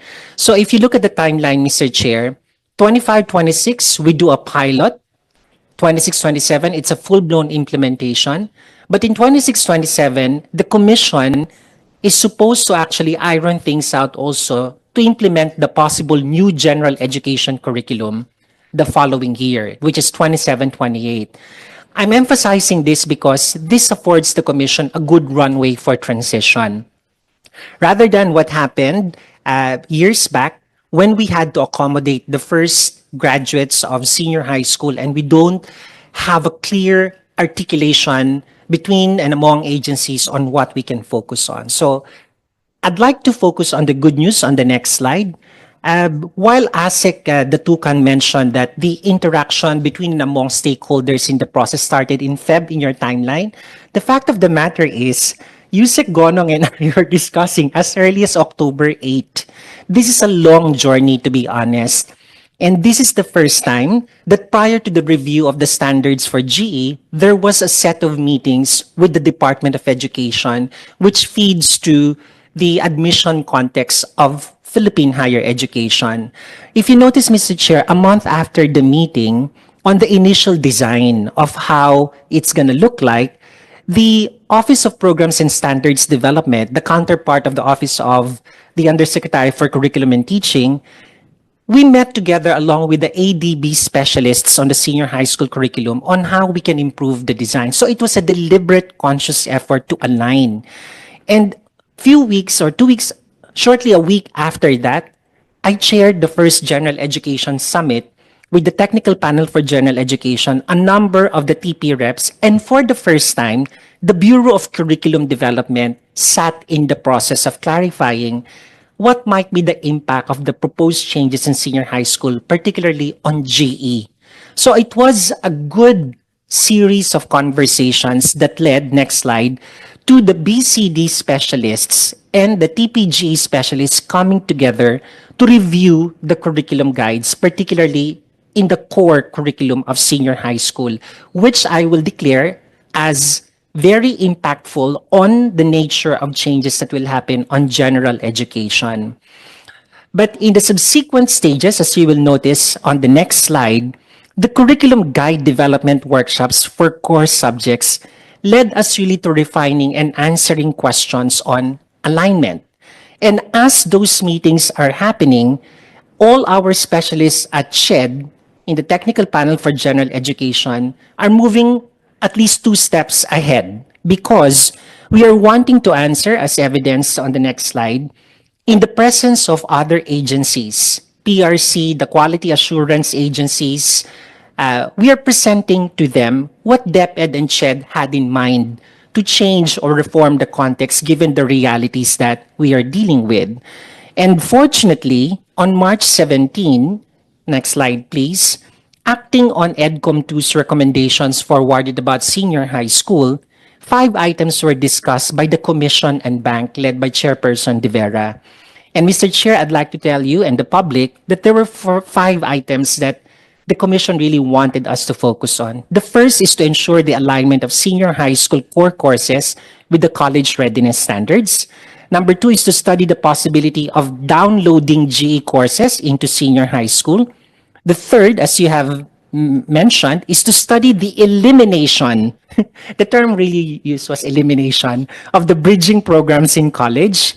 But aside from eliminating the bridging programs, we found out that some HEIs actually add other extra and unnecessary courses in view of the possible reduction of GE units. I mean, that's a possibility. And then analyze the implications of a possible reduction of the duration of degree programs by at least 1 semester in our calculations for the time being, Mr. Chair, because we're only looking at carving out the GE curriculum first in the reduction process. So moving on, a month after, last April 23, during our FGDs, 3 questions framed the way we will approach the relationship of senior high school and higher education. The first is to answer the question, how responsive are the design and content of the proposed strengthened senior high school curriculum to the demands of college readiness? And number 2, given the collaboration between DepEd's BCD and CHED's TPGE in the design and the content of the core courses, what changes can we envision in the current design of the GE curriculum? And finally, in light of items 1 and 2, what 3 or 5 major issues should CHED address relative to the J component of higher education degree programs. The long and short of this, Mr. Chair, and we're preparing the report, we receive very positive response across the various interagency representatives and technical panel representatives about this development. The common response is that finally we are talking in terms of how we align the exit stage in basic education and the expectation of higher education. So this brought us clarity, as you will note on the next slide, what we call as a unifying approach to both the competency-based and outcome-based frameworks currently in place across the three education agencies. And the co-chair of the technical panel for general education, Dr. Jonathan Makayan, actually underscored that this is a good start for us because we're trying to see how the pieces will fit in as we reform things. Unfortunately, in the process of the technical panel for general education, the wheel alignment process is contingent on how we appreciate the generation of higher education learners right now. And on the next slide, I will introduce to you the term multi-hyphenates. Our higher education students, actually even senior high school students who are college age, are developing into what we call as the multi-hyphenates. They want to become a doctor musician. They want to become an entrepreneur engineer. Or if they could add another 1 or 2 hyphens, they will do that. Go ahead and ask your nephews and nieces. They might have appreciation of this. And we would like to emphasize that the Commission is keen on understanding the freedom of choice, the pursuit of reinventing themselves, their investments in technology and upskilling themselves in more ways than one, and their changing vision of themselves engaging in the future. Typically, for our generation, we regard people who have actually shifted jobs 5 times within a period of 5 years. But this is the trend that our students are moving towards because they see the richness of experience across different ecosystems or workplace environments as adding up to their vision of who they can be in the near future, the near far future. And Mr. Chair, if we pay attention to these realities of these multi-hyphenates, then this should be the end in mind of the Commission and DepEd for that matter, as you will note on the next slide.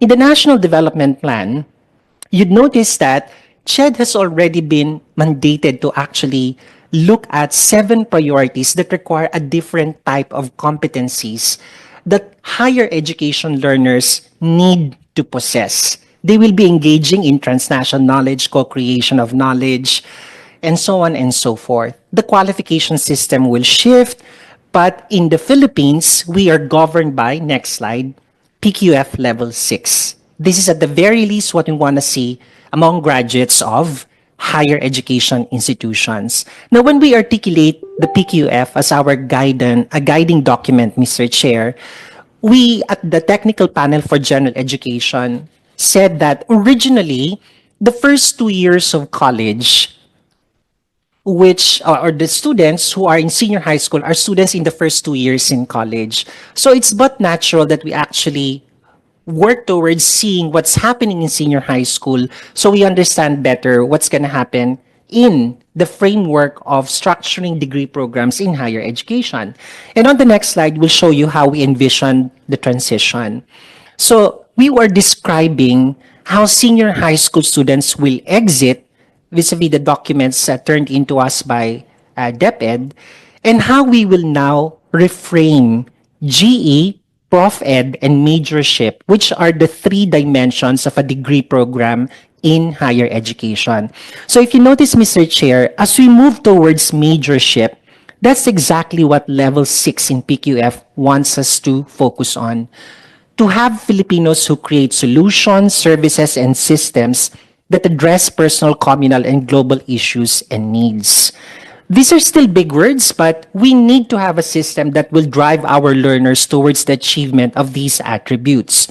And the way to do that is to map out the curriculum transition model that will help us really decide which ones are necessary, essential, and which ones we could forgo.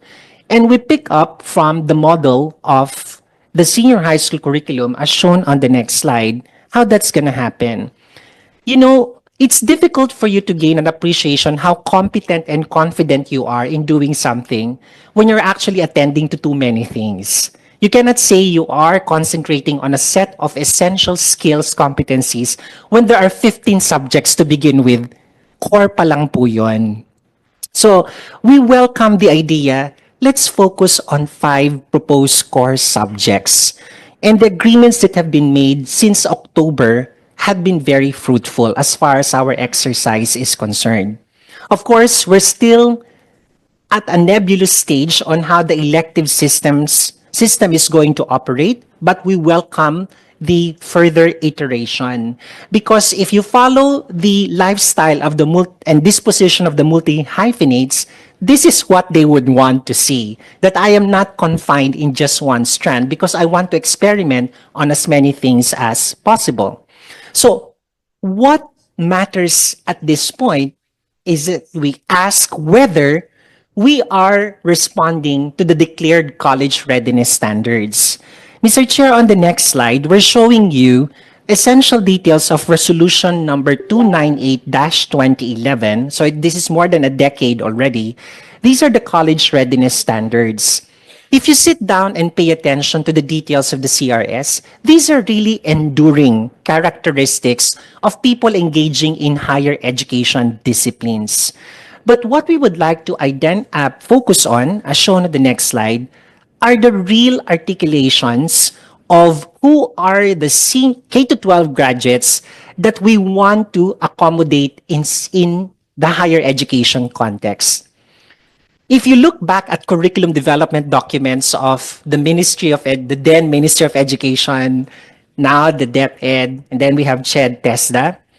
Mr. Chair, these are 5 very broad expressions that we all really want to have in place in the first place. So they're not so much immutable as mutable, I would say, because they are enduring competencies which have been designed to become interdisciplinary but broad enough to accommodate a range of perspectives and approaches. We've got all of them in the roster of expectations here to produce all forms of text, apply knowledge, work comfortably with technologies, communicate with local and global communities, and interact meaningfully in a social setting. So if we use this as basis of determining how much of the proposed senior high school has been mapped into and has been made relevant to higher education, we go back first to the next slide, the evolution of Philippine general education. So, Mr. Chair, we are all aware we came from an era where nearly half of a standard degree program is spent on general education with 63 units. Then its iteration in 1997, a year after, became 51, and now it's 36 under the 2013 CMO. But take note, dear colleagues, that the 36 units here, they do not include the 14 units that are mandatory. So in effect, Mr. Chair, we still have 50 units in GE. So last week, the discussion on the legislated subjects 2 weeks ago was run, and the observation is that we might need to look into that because, Mr. Chair, as you notice on the next slide, from the series of collaborative meetings of the BCD of DepEd and CHED's TPGE, you notice, Mr. Chair, the broken line between the proposed senior high school core subjects and the existing general education subjects. They're broken because, on the one hand, one team would say, no, they're not apples to apples. But I would say that I think they both contain vitamin C. So to be metaphorical about it, if you really examine it, they are related. That's why I couldn't blame the students and the parents who'd suddenly realize, why am I repeating certain subjects? Okay, of course, the discipline-based experts in CHED would say, no, they're different. But that's the academics in us talking about how we name things and how we roll out things. But notice, dear colleagues, there seemed to be a one-to-one correspondence for these 5 subjects in GE alone, right? So this is the reason we engaged in crafting the standards of the core curriculum of senior high school in its strengthened version to really show once and for all. Perhaps we should rethink, it's not purposive communication that we need anymore at higher education. Let that be in the universe of senior high school so we could focus on other things. So, Mr. Chair, there is a yellow block in this slide. The yellow block contains the remaining GE subjects that seem to be in need of further review. The contemporary world, ethics, art appreciation, Rizal, NSTPPE, and the general education electives. Now, I'd like to focus on the general education electives. These are 9 units which are actually provided to every higher education institution to design and freely articulate on the basis of their vision, mission, goals, guided by few enabling requirements by the Commission. This is actually, in the words of our chairperson, this is a good space to study because for so long, liberal arts education, translated into the J curriculum, was really based on how we are seeing things to be changing further and how they can be accommodated in a choice-based setting. So we have no idea yet what's the set of institutional GA electives that have been implemented. That's coming up very soon, Mr. Chair. But that's something that we are looking at. So, Mr. Chair, to answer your question earlier, will our students be ready for college given at the very least the core curriculum of senior high school? I'd like to show you on the next slide, for the first time also, a public consultation copy of the curriculum guides of DepEd bore an imprimatur from CHED.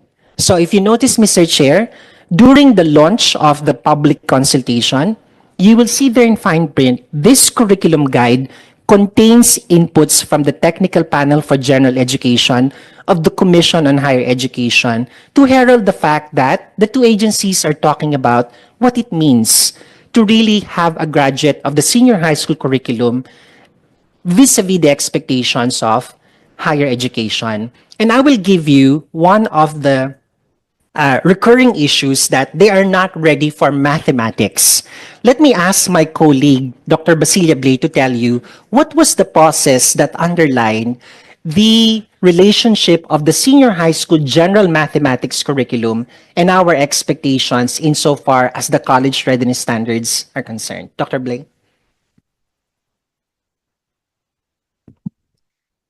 Good morning. Good morning, sir. Good morning, Sen. There were so many times that we met with our counterpart in the DepEd, and there were several revisions, several consultations, and we have also engaged also with several mathematics experts in higher education. So from then the DepEd our DepEd counterpart made some revisions. We made several consultations, several revisions, and many. There were additions and there were several deletion. So I think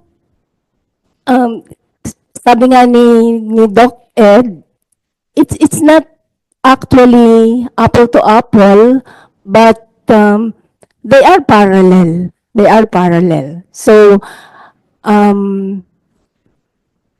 we cannot say that they are 100% ready for the math, However, there are electives that can augment the shortcomings of the general education mathematics.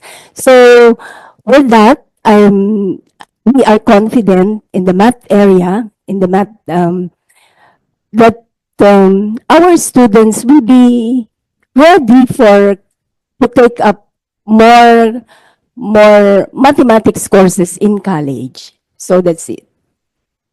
So, Chair, remember there's several of us experts overseeing the work technically of the BCD at that time. And the experience led us to actually saying, okay, maitatawid nito ang mga mag-aaral ng senior high school sa kolehiyo. At least in the core curriculum. The electives component, I will dwell on that in a little bit. But Mr. Chair, I'd like to share with you our concerns on the next slide. These are the subjects in the G program that need to be reviewed further. For instance, Mr. Chair, the contemporary world is a smorgasbord of several issues and concerns, which we have found to be covered even as early as junior high school. So there are some items there. Ethics, there is a general course on ethics in higher education, but we also found out, Mr. Chair, for example, in the business programs, there is a separate business ethics subject. But if you look at their essential objectives, they're very much parallel. The same is true for teacher education, for instance. We have a different ethics course for teachers, which we thought, shouldn't that be the case? You have to teach the college students the ethical considerations of their chosen profession rather than a more general ethics course. Because in edukasyon sa pagpapahalaga in DepEd, you will find nuances of ethics also embedded already. Art appreciation, art as a platform or a springboard rather for learning the other areas in not in junior high, as early as first grade or even kindergarten, it's there. But the standalone course on art appreciation or related to art appreciation in senior high, that's already gone. But for those wanting to move towards the arts, it's actually expanded in the set of electives. Then, of course, I said the GE, it's a green light because it's an area of growth that we haven't really studied. So, Mr. Chair, if you notice the orange or light orange, these are our ways of creating a heat map of some sort. Teka, baka dapat pag-isipan na natin kasi they have evidence of their existence in the basic ed curriculum. But Mr. Chair, if you look at the red dots, those are the mandated courses. Accounting 4, Rizal has 3 units, NSTP has 3, PE has about 4 units. That's still a considerable number of units that we have to think about. 8 units in all, right? And we are guided on the next slide, much like what EDCOM has found out, by the OECD report on the Learning Compass.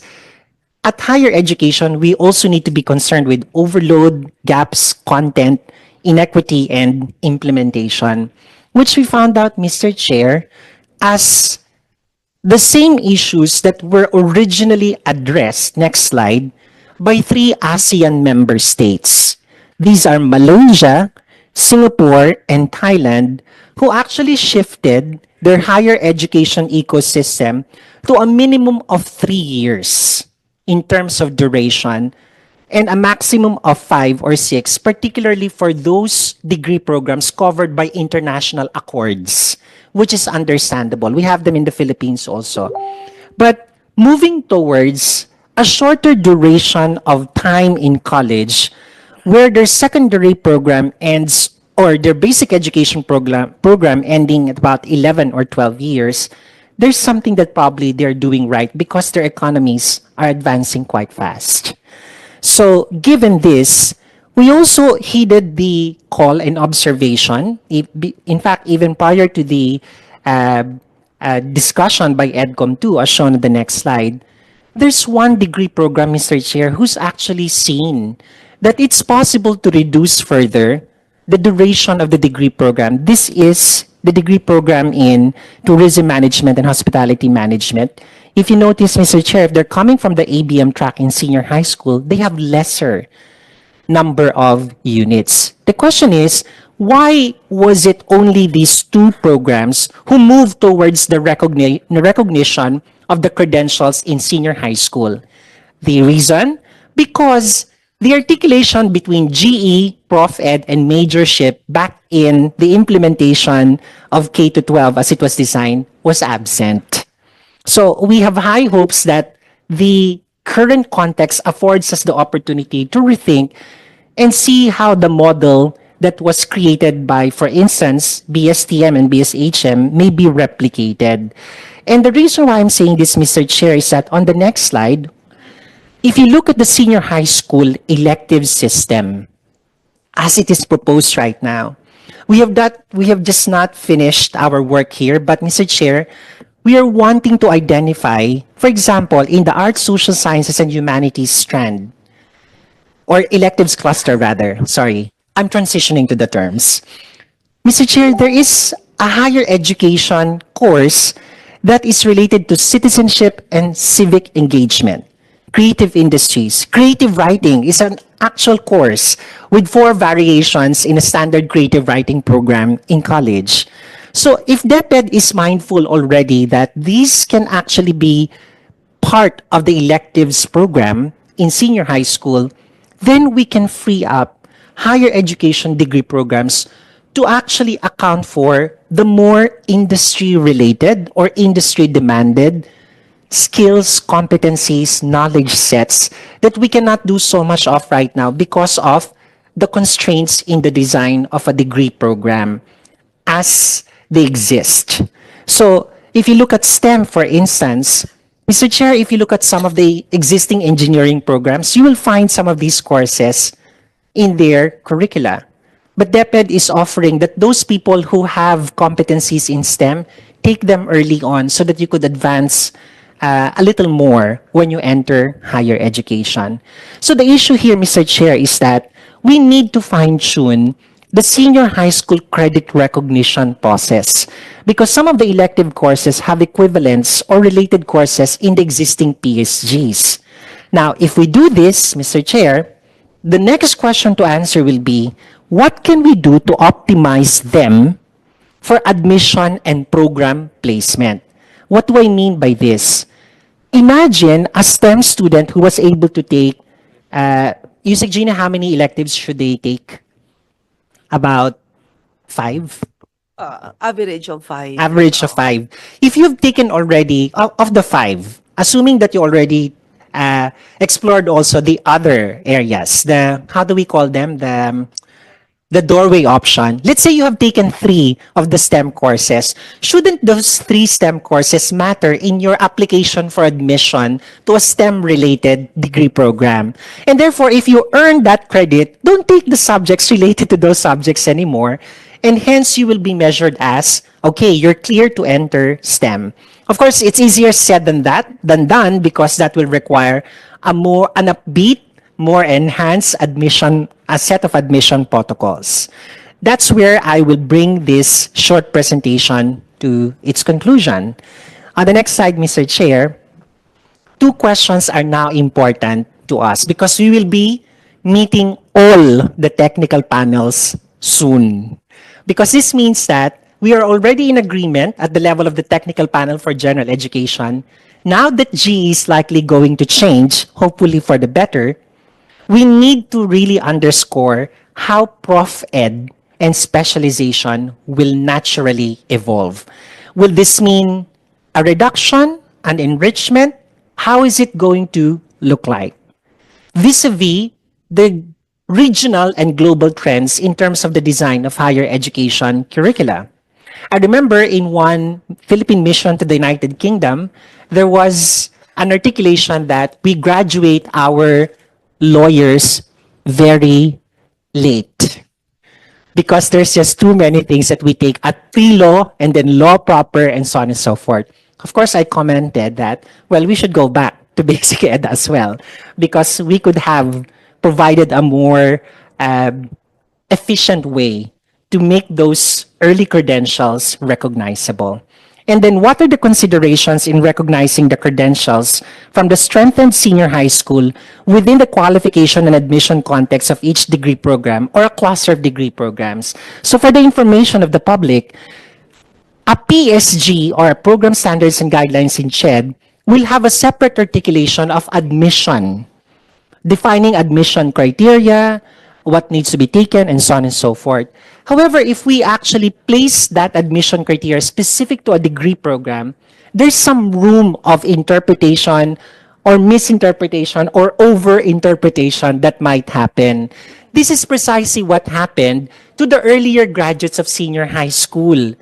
They graduated from GAS and they wanted to apply to a STEM program. GAS has X number of units in STEM to begin with. But the understanding is that you should have taken the full STEM program. So, Mr. Chair, these are dilemmas in terms of curriculum design that we're looking at.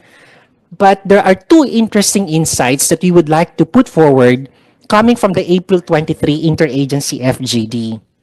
So, Mr. Chair, and our friends from COCOPEA can actually confirm this. Next slide. The first is on college admission qualifications.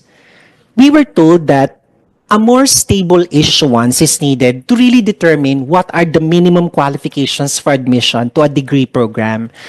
And this can prove to be of lasting impact, especially if DepEd, CHED, and TESDA all agree to those qualification standards.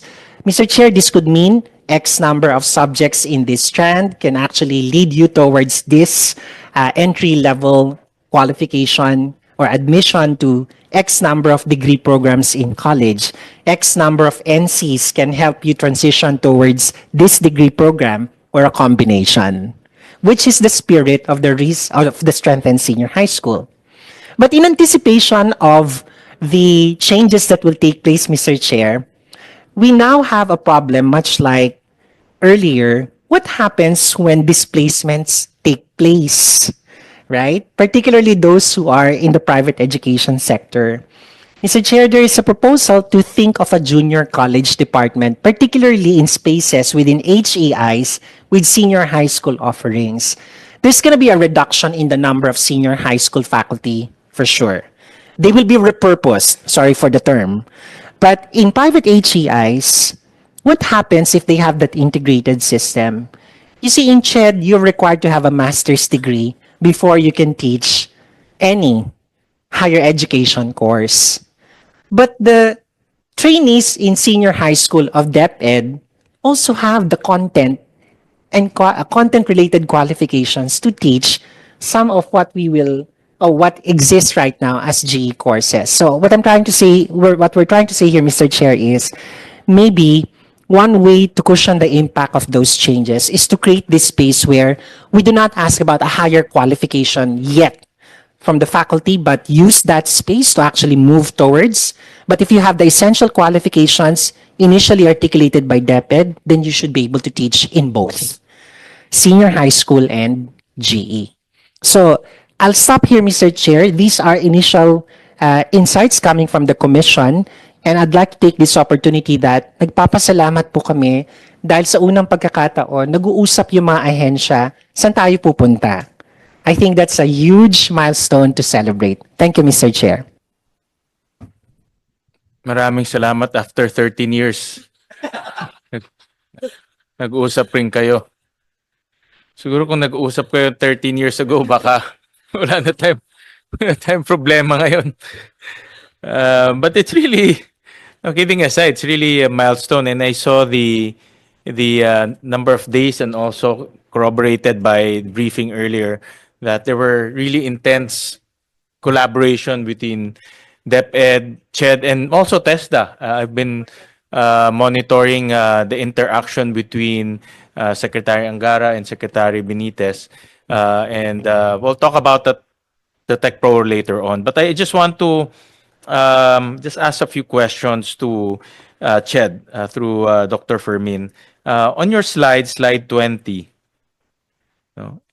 And of course, this is the Committee on Basic Education, but I have some questions on your presentation. Slide 20, ComSec.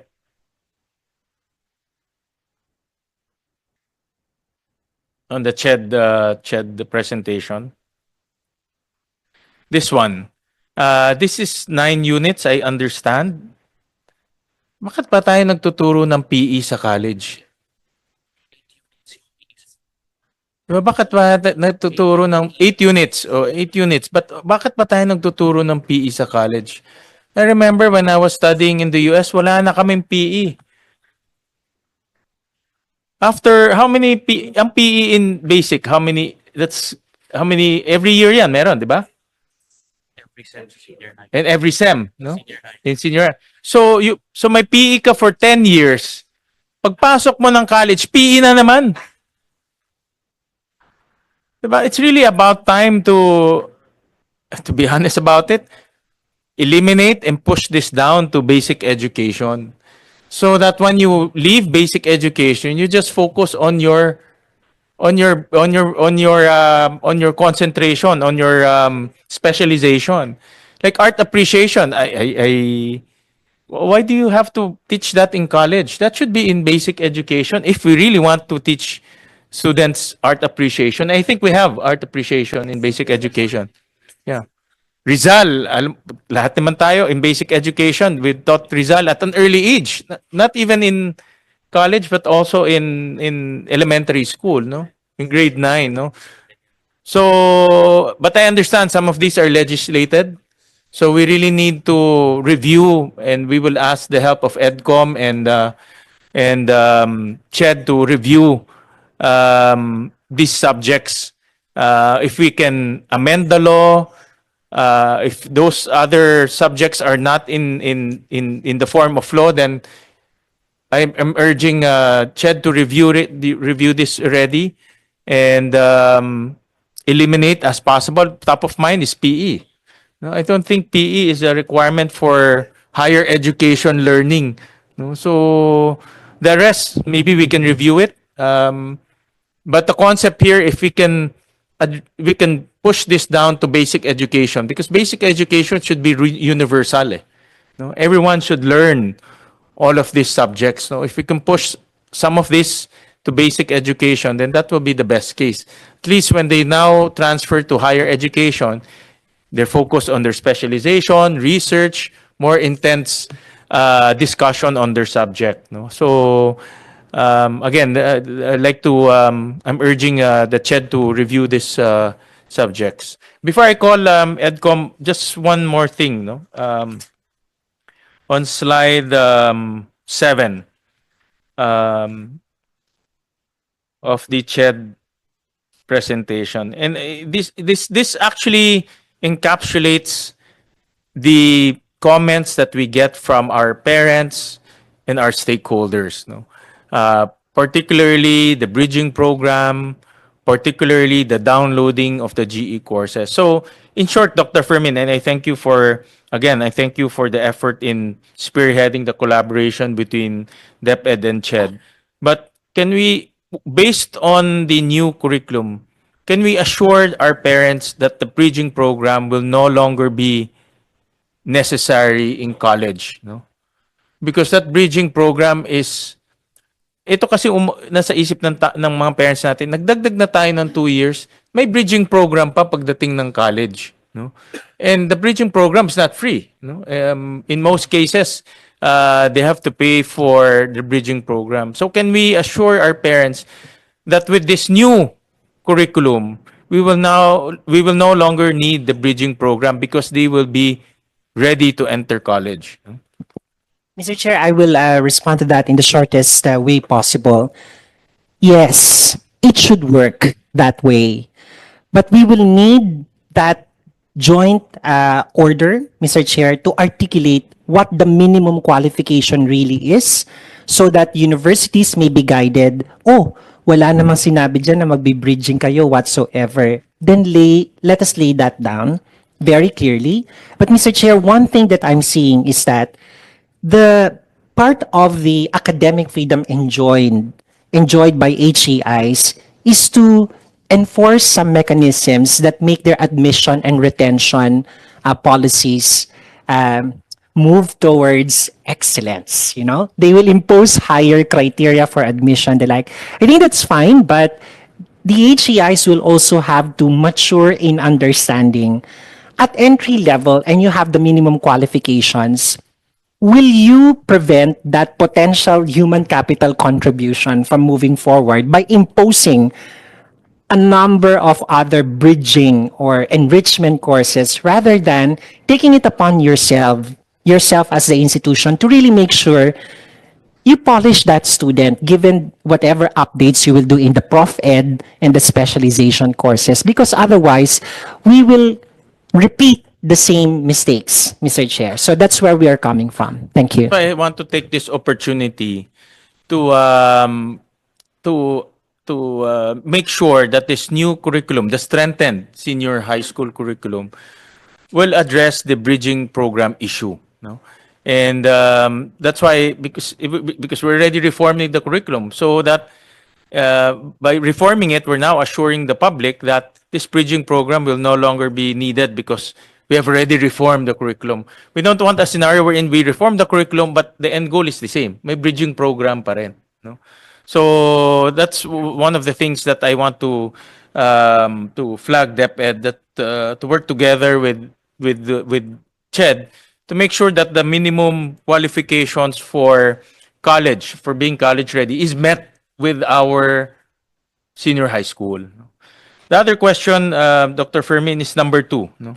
Downloading of GE courses senior high school. Again, with our new strengthened senior high school curriculum, have we already downloaded the GE courses in the new curriculum? No? Yeah. So, Mr. Chair and Dr. Blay can attest to this. That's why, Mr. Chair, I articulated in the slide that in the original exercise, we did the articulation of the 5 subjects already. This is slide number 18, Mr. Chair.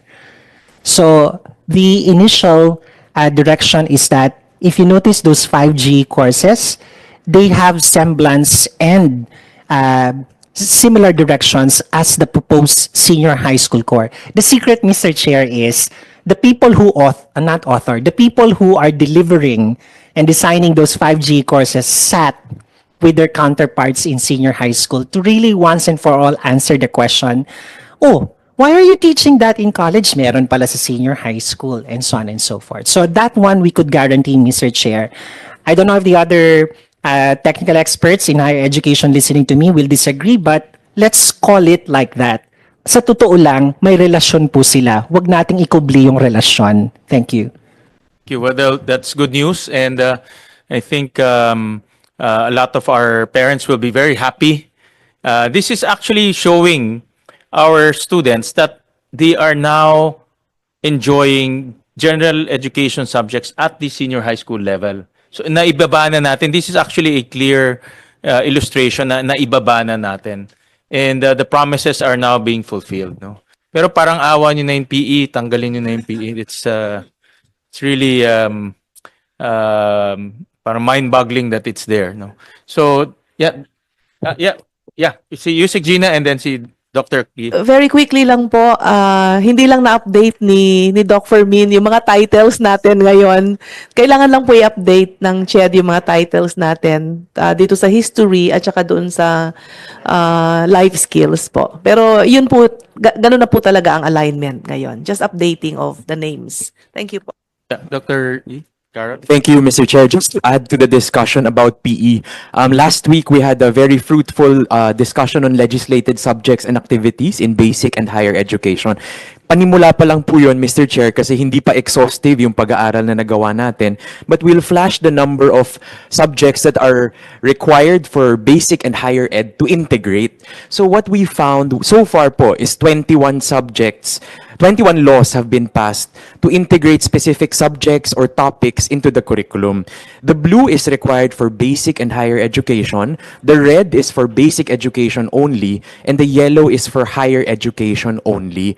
What we also noted in that conversation, sir, is that hindi lang po mga batas na diretsong nagsasabing basic and higher ed yung talagang kailangan. Marami pong batas sa PRC, sa mga professional boards, and there are 46 of them that somehow somehow even indicate what exact subjects with no room for flexibility. May 6 po out of 46 na kung ano yung nakasulat sa batas, yun lang talaga. Magbago man ang panahon, magbago man ang mundo, yun pa rin yung kailangang ituro. There needs to be room for flexibility. Some of these laws were also rigid, and ironically po, baka hindi kasi siya dumaan sa committees on higher education kasi diretso siya sa committee na nag-handle ng PRC governing boards or professional boards. Yung iba po dito, nakasulat pati length ng program. So kung nakalagay po doon na yung program na yun ay dapat 4 years, kahit gustuhin nating iksian siya, hindi ka makagalaw. May mga programs po na nakalagay dapat 2 years. So kahit kaya mong tapusin in 1 year, bawal po dahil dun sa batas. So I think the consensus was that CHED and PRC will work closely together to review all of these 46 laws and then to propose which ones might need to be updated to conform to the realities of today and what are actually needed. Kasi po, even if it has good intentions naman, there needs to be language lang on flexibility that allows PRC and CHED to evolve and to update these programs and topics to be able to enable our professionals to actually be responsive. So just to note that for higher education, what is actually required talaga po is marami naman talaga. Rizal Law, NSTP, topics po yung labor education. According to our representatives from CHED last week, kung topics, kayang gawa ng paraan kasi ipapasok lang sa mga existing subjects. Pero kung stand-alone subjects talaga, doon medyo mahirap. So, Mr. Chair, ayan po, Rizal Law, Constitution, Rule of Law, IP and Philippine Muslim History, Safe Spaces Act, Philippine Cultural Heritage. So, medyo marami po talaga. And meron pong 138 bills filed in the 19th Congress to legislate additional subjects. So, kung ito po lahat pumasa, kahit po mag-decongest tayo, dadagdag ulit. So baka po kailangan nating mag-isip ng paraan para talagang ma-manage ito so that there is a framework and actual coherence as it relates to our desired competencies for our graduates during the time that we are actually doing it. Kasi some of these laws are 1950s, 1960s, sir, na hanggang ngayon bit-bit natin sa 2025. Next slide, just to reinforce the point of the chair earlier, under the Physical Education and Sports Development Act of 1969, what is actually required is a program of general physical fitness for pupils in elementary and secondary schools. So actually, CHED may consider to amend its current requirement that PE be taught in college. So it is up to there is no restriction under the law. What is stated under Section 11 is there shall be charged an athletic fee of an amount not exceeding 10 pesos per annum from each college and university student. But this naman could go towards competitive athletics, other sports initiatives, but it doesn't explicitly require that there has to be this number of units for all students in college. So just to share this point, Mr. Chair, and the work is ongoing, and we hope that we will be able to present to our EDCOM commissioners once we are done with our comprehensive review together with our DepEd's, TESDA, and PRC partners. So yun lamang po, Mr. Chair. We have other comments later for senior high school, and we have a prepared presentation later. Thank you. Thank you. And it's really about time to review all the laws, and I commend EDCOM for taking the cudgels in reviewing the laws, and especially those laws that mandate subjects in basic education and higher education, and in both. No, there are laws that the country feels it's important and it should be taught no matter what, just like GMRC and values education.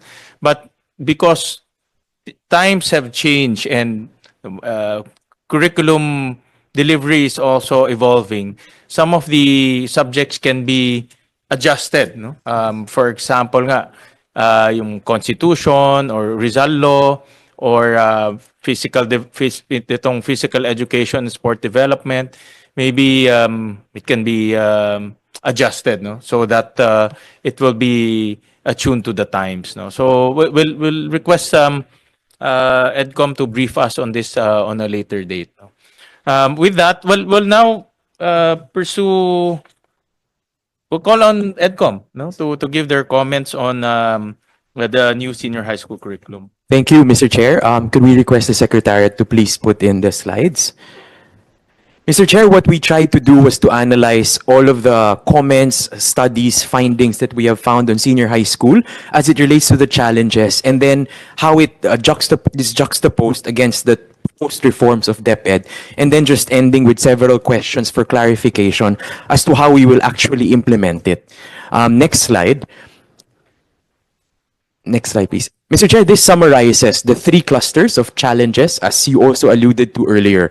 Curriculum and student support issues, that it is congested, there are too many required subjects. At a certain point, there's 21st century world literature required, even of TVET students pursuing tech voc track. So kailangan po talaga siyang pag-isipan. And then operational issues, which I think has come out most prominently in our conversations.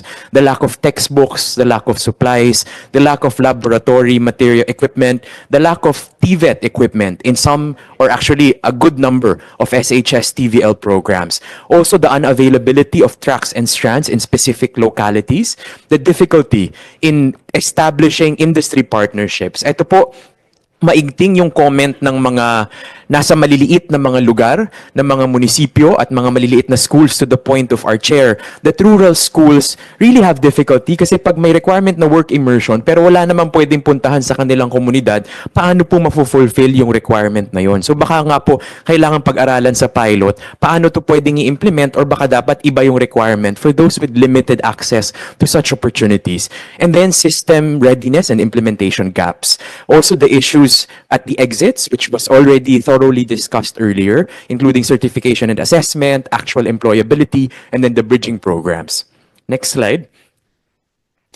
Mr. Chair, we also commend reforms or improvements that were meant to really address these issues, including the passage of laws such as the Basic Education Mental Health, and as well as the Second Career Guidance and Counseling Act of 2019. But we also see that despite that, next slide. So, next slide please. Ayan, nakita po natin may mga pagbubuti po talaga sa demand ng industry na mas mahaba ang work immersion, and this is already reflected in the revised sample class program under the new senior high school curriculum. Dati kakapiranggot yung oras for work immersion, ngayon isang buong semester plus may na-embed na NC2 in tourism services. Next slide. We note, however, that there is volatility in the transition of students from junior high to senior high. Ito po yung dark yellow line, whereas you see that in some years, it is at 90%.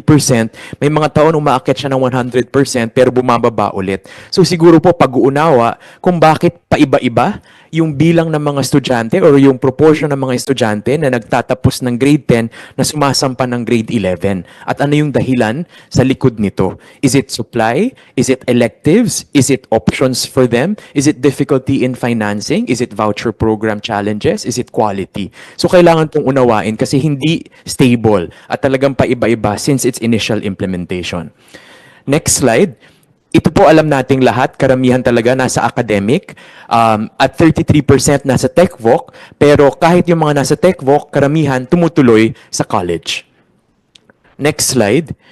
We also noted this, however, because if you look at the SHS TVL, yung top 10 programs based on enrollment are as follows, and you could actually cluster it into 3. Food and beverage, bread and pastry, and cookery. Yung second cluster po natin, yung yellow, computer hardware servicing, system servicing, computer programming at animation. At yung third is electrical maintenance, computer program, shield metal work welding, etc. I guess yung question po namin dito is this due to student preference or is this a product or a reflection of the packages that were given to the senior high school providers na ito yung pwedeng pagpilian and therefore ito yung plug and play, mabilis maibibigay. Kasi po, kung ganun, ano kaya yung basihan nito? How does it reflect jobs that are actually available? How does it reflect student preference? How does it reflect needs of our country when it comes to filling specific deficits? Next slide.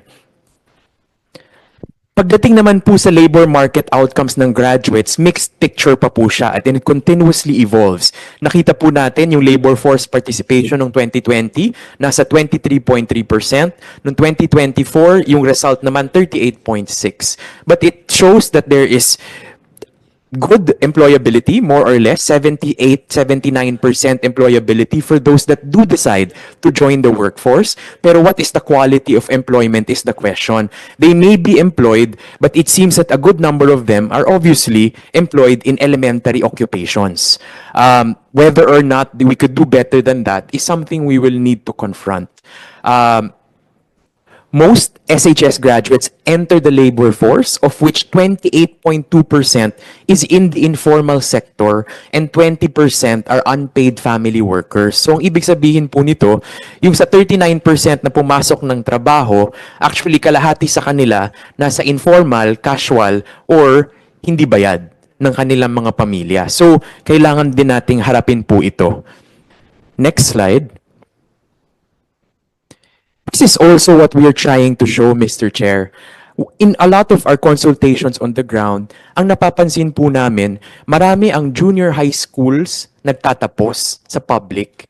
Meaning to say, pagkatapos ng grade 10, wala na or limitado na yung available public SHS options nearby, kung kaya't talagang dependent pa rin tayo sa private SHS providers, although the proportion has been declining since 2016.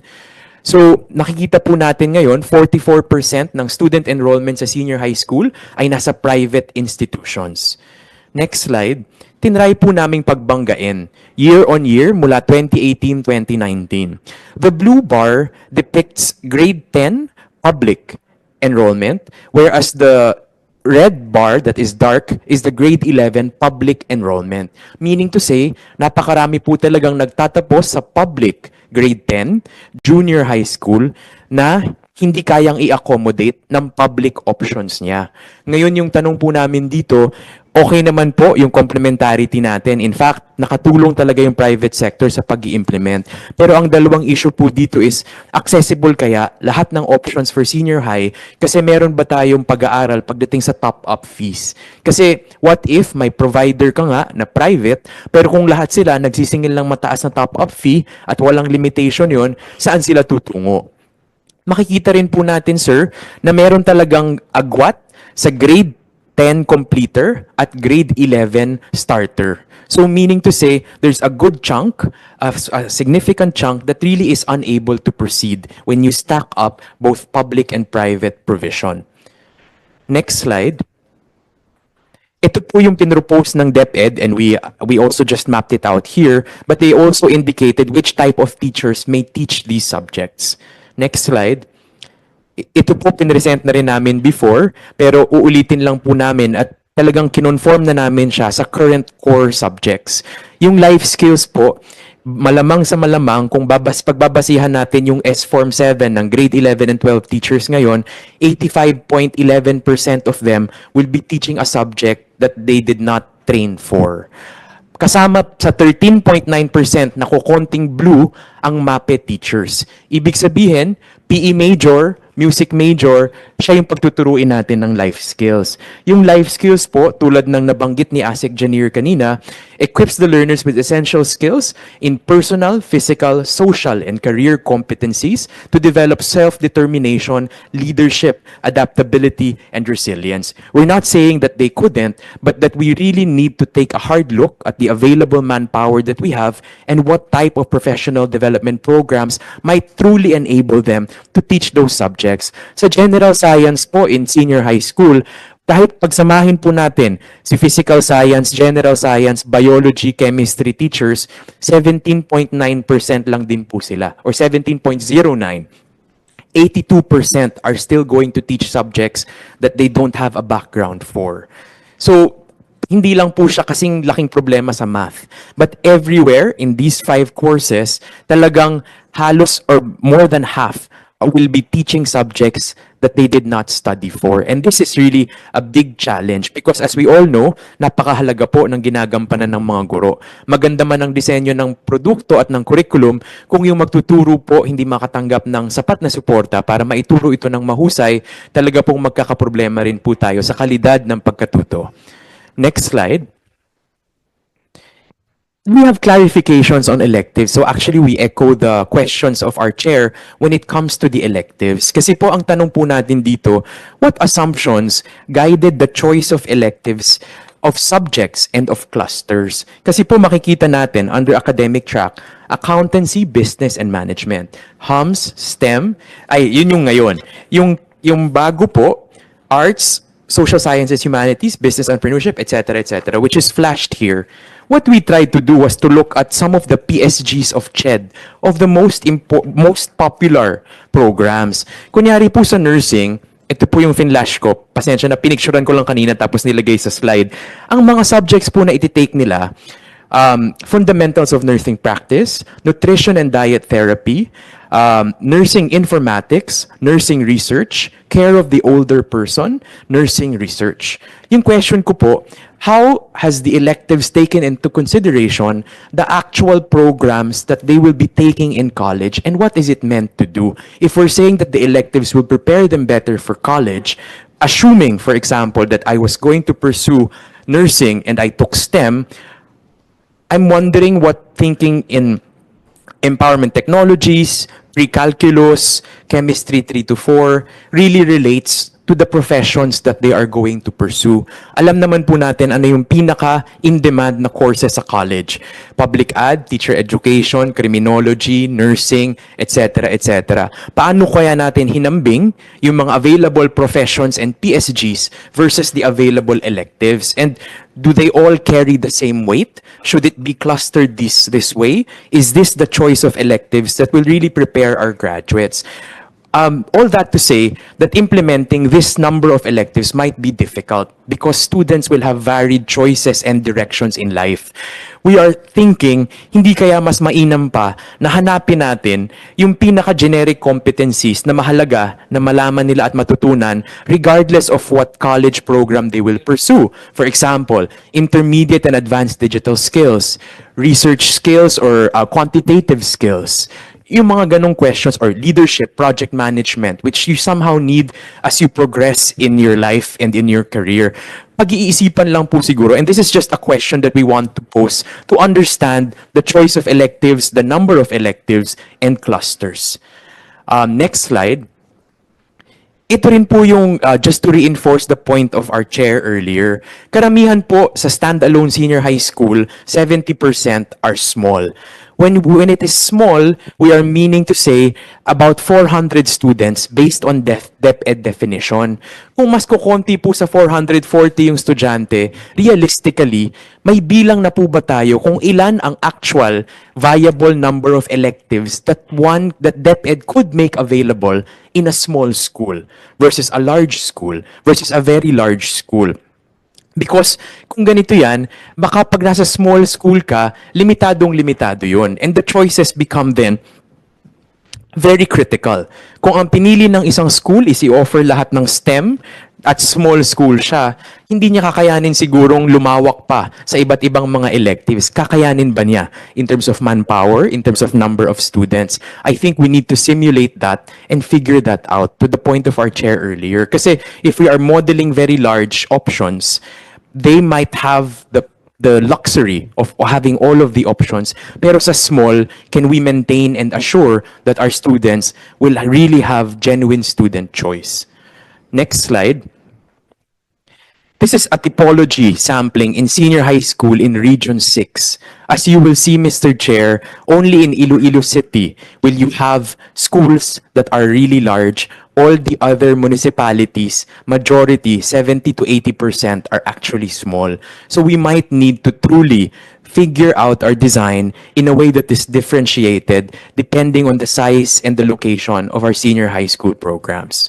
Next slide. We also expect that assuming all current proportions remain constant and assuming and using the data on increasing student population, tataas po ng matindi rin ang demand for SHS TVL. It is projected to reach 742,000 by 2027. So medyo mataas po talaga ito, and I know that TESDA is here with us. Next slide.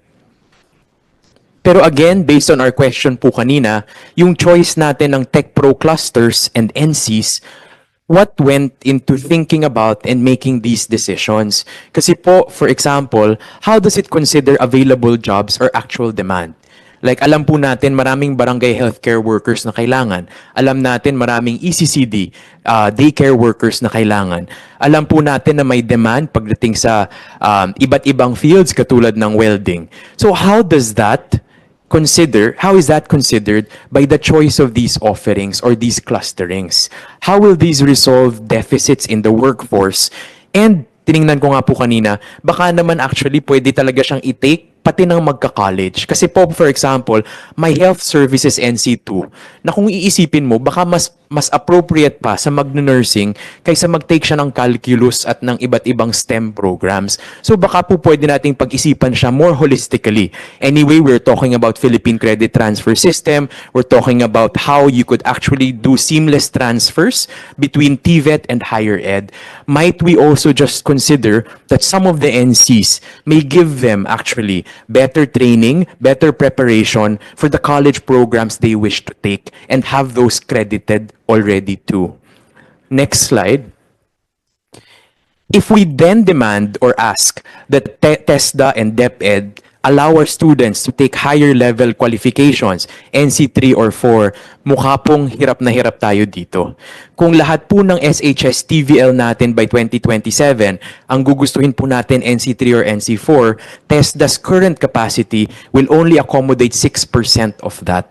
So ang question po natin, what is our target in SHS Tech Pro in terms of level of skilling? Because if it is anything that is NC3 or NC4, it means that beginning now or next year, we need to start building these programs because there are no providers, no capacity on the ground.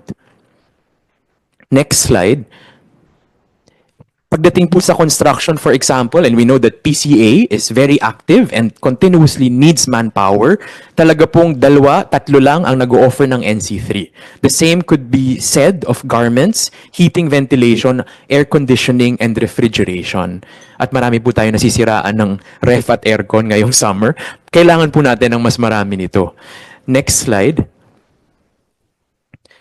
The Philippine Credit Transfer System implementation also needs to be ramped up. Matagal na po siyang pinag-usapan, 2004 pa lang may EO na, hanggang ngayon kulang na kulang pa talaga ang operationalized credit transfer mechanisms between TESDA and CHED. Pwede po nating pag-isipan or i-couch ang reforms natin in senior high school and college in relation to PCTS priorities, which we hope that PQF-NCC can consider in their priorities. Next slide. I guess yung question din po natin, Mr. Chair, based on your hearing last week on the functional literacy rates, we have dreams of our senior high school graduates.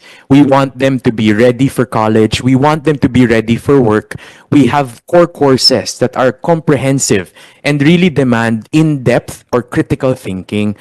Yung question po natin, kung ipagbabangga natin yan sa current na data natin on literacy and foundational skills of those who proceed to grade 11, what will we do?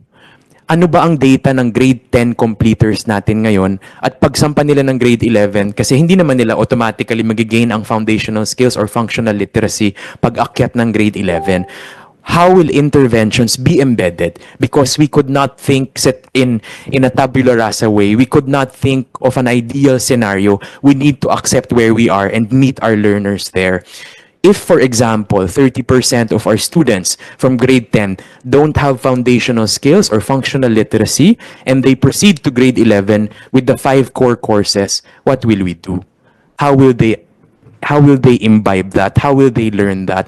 How will we include that in the design? Because that seems to be a major consideration as we are seeing in our data today.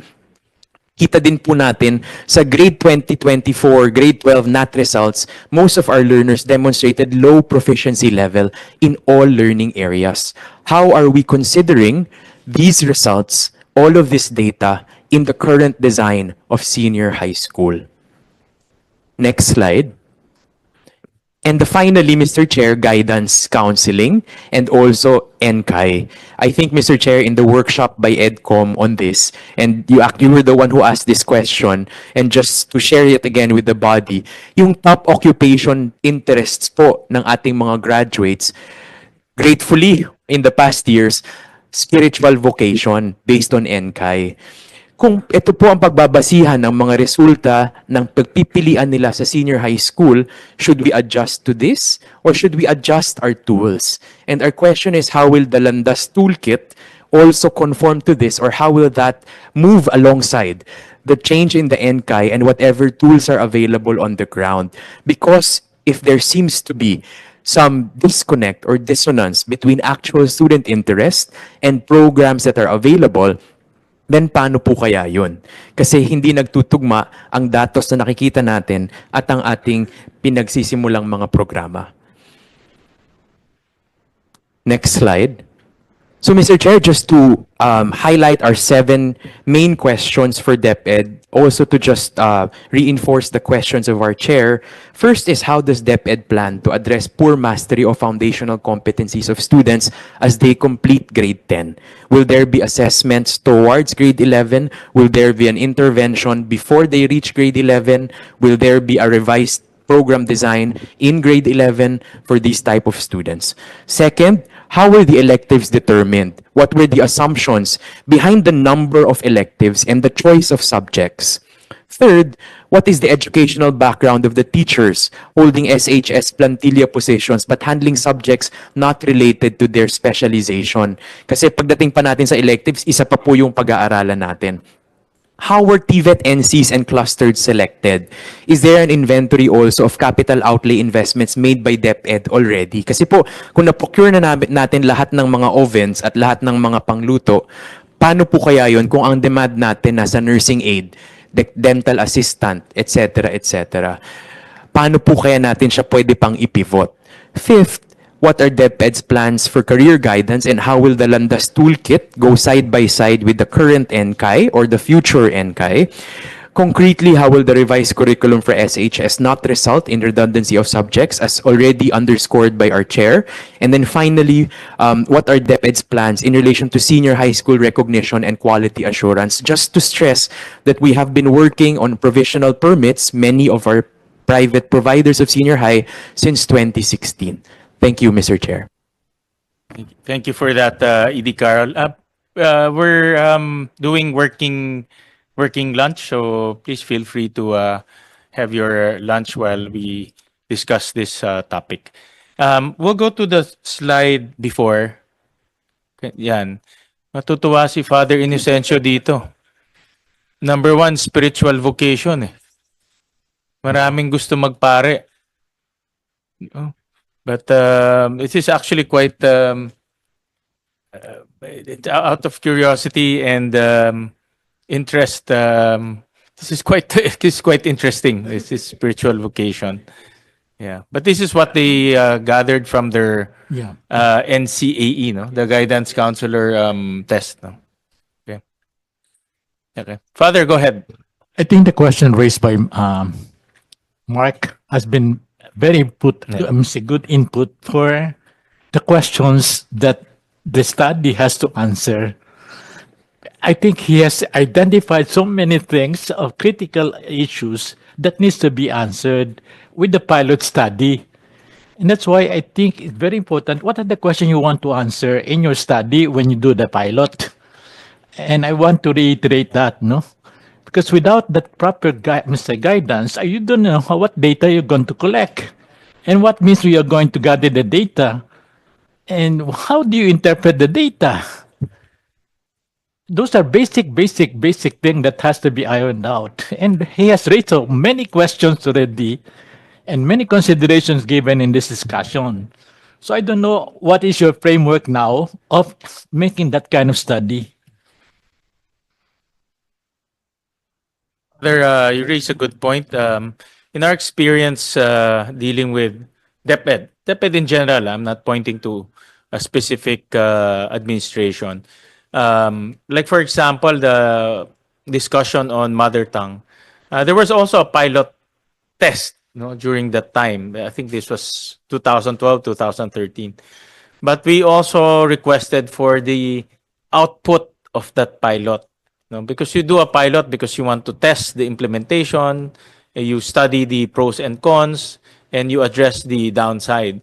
But unfortunately, documentation was not as was very poor at that time, so they couldn't show us the output of that pilot. So we're also we're urging DepEd that pilot testing should serve as a research output or a research activity, Definitely. and we learn from that. No, I agree that we need to implement pilot approaches, no, because of DepEd's massive number of students, implementing it all at once is going to be very difficult. So a pilot approach is it's a rational approach, no? But we need to learn. We need to learn. Father, your microphone. My contention is before you do the pilot, you have exactly the questions that has to be answered. And therefore, we need the framework by which all those questions will be anchored. So I think that's very important process. You just don't do a pilot of nowhere or just your own thinking, but rather it should be guided by a particular framework that you are operating on. And therefore, even before you do the pilot, there is that consideration. No? What is the question I wish to answer in this pilot? Okay.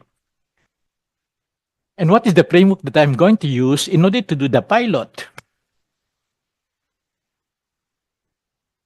I think it's a very important process. We'll have further discussions on that, Father. But I'm sure DepEd is listening, so we'll request for their feedback during the next hearing. So we'll go on to before I have questions and items to discuss with EDCOM, but I'll go to another expert who have studied the senior high school curriculum extensively, and this is ACTRC, headed by Dr. Frido. So we call on Dr. Frido for her comments and feedback. Good afternoon. I don't have any prepared slides, but the Assessment Curriculum and Technology Research Center completed the review of the K-10 curriculum way back in 2021. And then a few months ago, also completed the senior high school curriculum review. So, in all the discussions raised today, I just like to point out that in our interviews with parents, students, teachers, principals, employers, really there is a need for not just the design, because we're talking now about the design of the curriculum, which is the intended curriculum. But our findings also show that the implemented curriculum has to be considered largely. Even in the K-10 curriculum, there was a need for students to keep the pace of the entire curriculum in their grade level because there were just too many topics. But with the revisions, there is already a reduction. Also, another important factor, and that was raised by Doc Carol, is the qualification of teachers. It's very alarming. I am in science. I sat with BCD as a resource person together with the Australian consultants, trying to strengthen, refine the core curriculum and even the electives. I must say that it is a very big improvement compared to what we have written or developed in K-12. Of course, a curriculum is very dynamic. It has to address issues that arise. But in the core general science curriculum guide, I just signed it off yesterday. Even the electives for Chemistry 1 and Chemistry 2. as written, they're good. And if students are good, they will be able to, as you have asked, they are ready for the STEM in the GE course of the college curriculum. But we think in the research center that a bigger factor is the implementation, the teachers themselves. What about our teacher education institutions? How are they being prepared? Because if these are the percentages in the report of Doc Carroll, we have a long way to go. And when we were interviewing parents, they did not categorically say that we don't like senior high school. Rather, they are challenged by the economic factors. Now, but in terms of your satisfaction, dissatisfaction, of course, there are other factors that affect that. And I think the bigger factor is the economic. So it's better to look at it in a broader perspective. Also, I think I have already mentioned this, Senator, before in other forums, that we're focusing too much on the senior high school, when in fact, we haven't moved the elementary education sector. We may have several elementary science high schools, but how about the teachers that are fed into that? So those are my comments. And because I have been involved in K to 12 since 2011, it is such it's such a good news or a great news to hear that right now CHED and DepEd are collaborating very closely. That was the dream long time before. I heard it, but now it has come to fruition. So thank you. Kawawa naman tayo. Dream natin, mag-usap lang kayong dalawa. Oo. Yun lang ang dream namin. But that's a big step already, Dr. Frida. I've interacted with you many times on K to 12, and I know your frustrations, no, in so far as how the agencies work among themselves, no. I think that's just the way that we live in the educational system. I've not been frustrated to the fullest yet in my senior. I still have hope. Thank you, Dr. Frida, for the work you do, especially for education in K to 12, and we take your research very seriously, and in fact, we use it in our policy making. Also in EDCOM, actually, we take that very seriously. I have a lot of questions, no, to Dr. Frida and to Dr. Yi, but I'll call the others first so that we can hear their comments. We'll call on Mr. Talunton of De La Salle University. Any comments, po, sir? Good afternoon, Chair.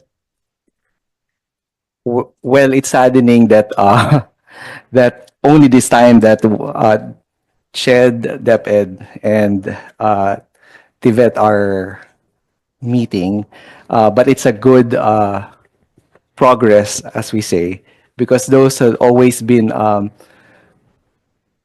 observation from the private sector, that sometimes many of the policies being presented are disconnected. And we get to observe this in our institution, DLSU, because we happen to have a program from preschool to the graduate level.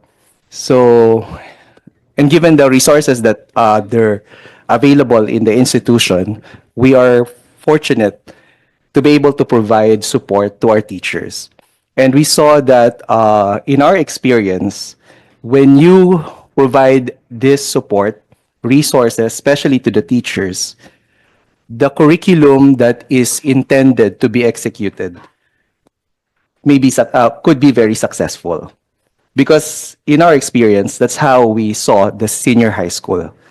We did not see very much a lot of problem in terms of the design, but in terms of implementation, when there are benchmarking being done in our school, that's usually our observation, especially with our public school counterparts and other small private school who are doing benchmarking with us. In the case of De La Salle University, just to share, we, with the privilege of having the college units working with the senior high school, we started the senior high, for context, we started the senior high school in DLSU as a basic education unit in 2016. This academic year, we made a major shift in changing our organizational structure, moving the senior high school under the academy, which is a college-like unit in the university. Meaning, we are treating the senior high school this time more like a college unit because we saw that alignment in terms of the program between senior high school and our college counterpart has more fruitful results. Talking about the value that our clients are getting, the premium of our senior high school program in De La Salle University is the seamless connected program of our senior high school to the college program. When we implemented it in 2016, we already introduced the credit subject program. For example, in the ABM strand, almost all the specialized subjects are already credited in our College of Business program if they study in DLSU. And I think this is one of the reasons why parents continuously enroll in De La Salle University because of this value. Maybe it's in the context of a private school, but imagine if this is also done in nationwide when you get to create that seamless connection for the students. Hence the reason why we moved to the academy, because our plan is to really do advanced placement because of the duplication of the subjects. For example, a good number of our senior high school who already meet the credentials of a college faculty, especially those who have masters, also get to teach in both units. That's how we get to balance our resources. So from that experience, we also get to compare the curriculum because we designed the senior high school curriculum together. This time, we're working even in the GE courses, meeting together, how do we align the courses? And what we found out is that, for example, in PE, because we're talking about PE, all the PE subjects in senior high school are actually the same in terms of content in college. And no wonder why our students, even our own students, have been complaining, telling us that it's the same subjects that they're taking. The only explanation that we give is that PE is something important, for your well-being and your physical health. So it is very important. That's why you have to take it. But when you talk about decongestion, we saw that by doing it under the academy, aligning this as an advanced placement, we can veer away duplication of the senior high school program. When the new curriculum, when the strengthened curriculum was released, we were actually very happy. We actually commend the efforts of the Department of Education, just like what others are saying, that this is actually a leap forward from the first design of the senior high school curriculum because it has decongested the core curriculum, the core subjects, and we also appreciated that 5 core subjects. Our concerns mainly are on the electives because a lot of our concerns about the electives is how do we align it with the college program that we have. When we were discerning whether to join the pilot, we actually wrote to express to join the pilot. But recently, we have to, withdraw our intent to do the pilot, mainly because the things that we would want to design in the curriculum could be accommodated by DepEd. For example, in the electives, we are actually thinking of really putting the college courses, especially the foundational, to be credited, to be in the senior high school. And the goal is for our senior high school students in DLSU, when they enter to college, especially if they are in honors program, wherein they can take more load, can be already second year college. That was our dream in De La Salle University. And we feel that it would create more value for our students if they can shorten their college years. Because many universities abroad already have 3 years program in college. I believe this is the second time we were invited in consultation. Our dean already expressed what's the secret in the implementation. It is our situation where our senior high school faculty and college, basic ed and college, sit down and design the curriculum together. We really work together in coming up with that seamless direction towards college readiness. I also would like to share that in the senior high school program, in the recent design of the senior high school program, we were happy that there are electives, but recently with the update, we felt that there are certain subjects that need to be certain electives that we need to design or map out so that we can properly guide the students. Because letting them just choose, because I do understand that we want to value the choices for the students to choose whatever they want for the electives. Our concern is that some of these electives could actually foundational already for certain programs. And I think that guidance on the selection and mapping out, clustering these subjects so that they could be credited for college, at least in our context, is crucial. So right now, just those are the things that I would like to share at the moment, but we really commend the developments, and we do hope that we'll be able to iron out the implementation of the electives program. Thank you. Thank you, Mr. Talunton. Just a few questions. You mentioned earlier that you transferred the senior high school unit to the college unit. Yes, that is internal structure for Yeah, the internal university. structure. And That's right. the reason for that is to really make it more Okay. synergized and If seamless. I may share the structure, the academy is not just only the senior high school. So senior high school is one unit, and the other unit is the Department of General Studies. So it was a major, we had a town hall, and it was a shake in our organizational structure, because that actually requires moving the basic college subjects, I think how do you call it,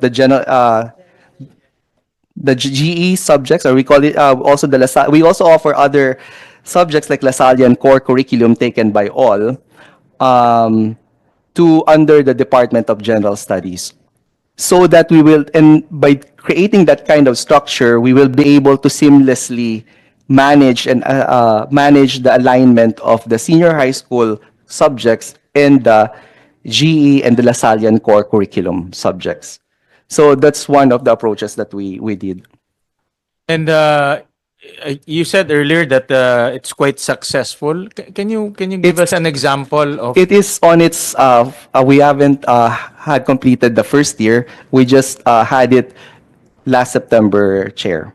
Okay. And why do you think it's fruitful? You said it's a fruitful move. We're seeing that by doing that, we'll be able to further the alignment, because when the departments are offering this subject separately, the silo mentalities of disciplines, structurally, we will be able to address those challenges. That's one. And there's better alignment in terms of competencies, the subjects that have to be offered.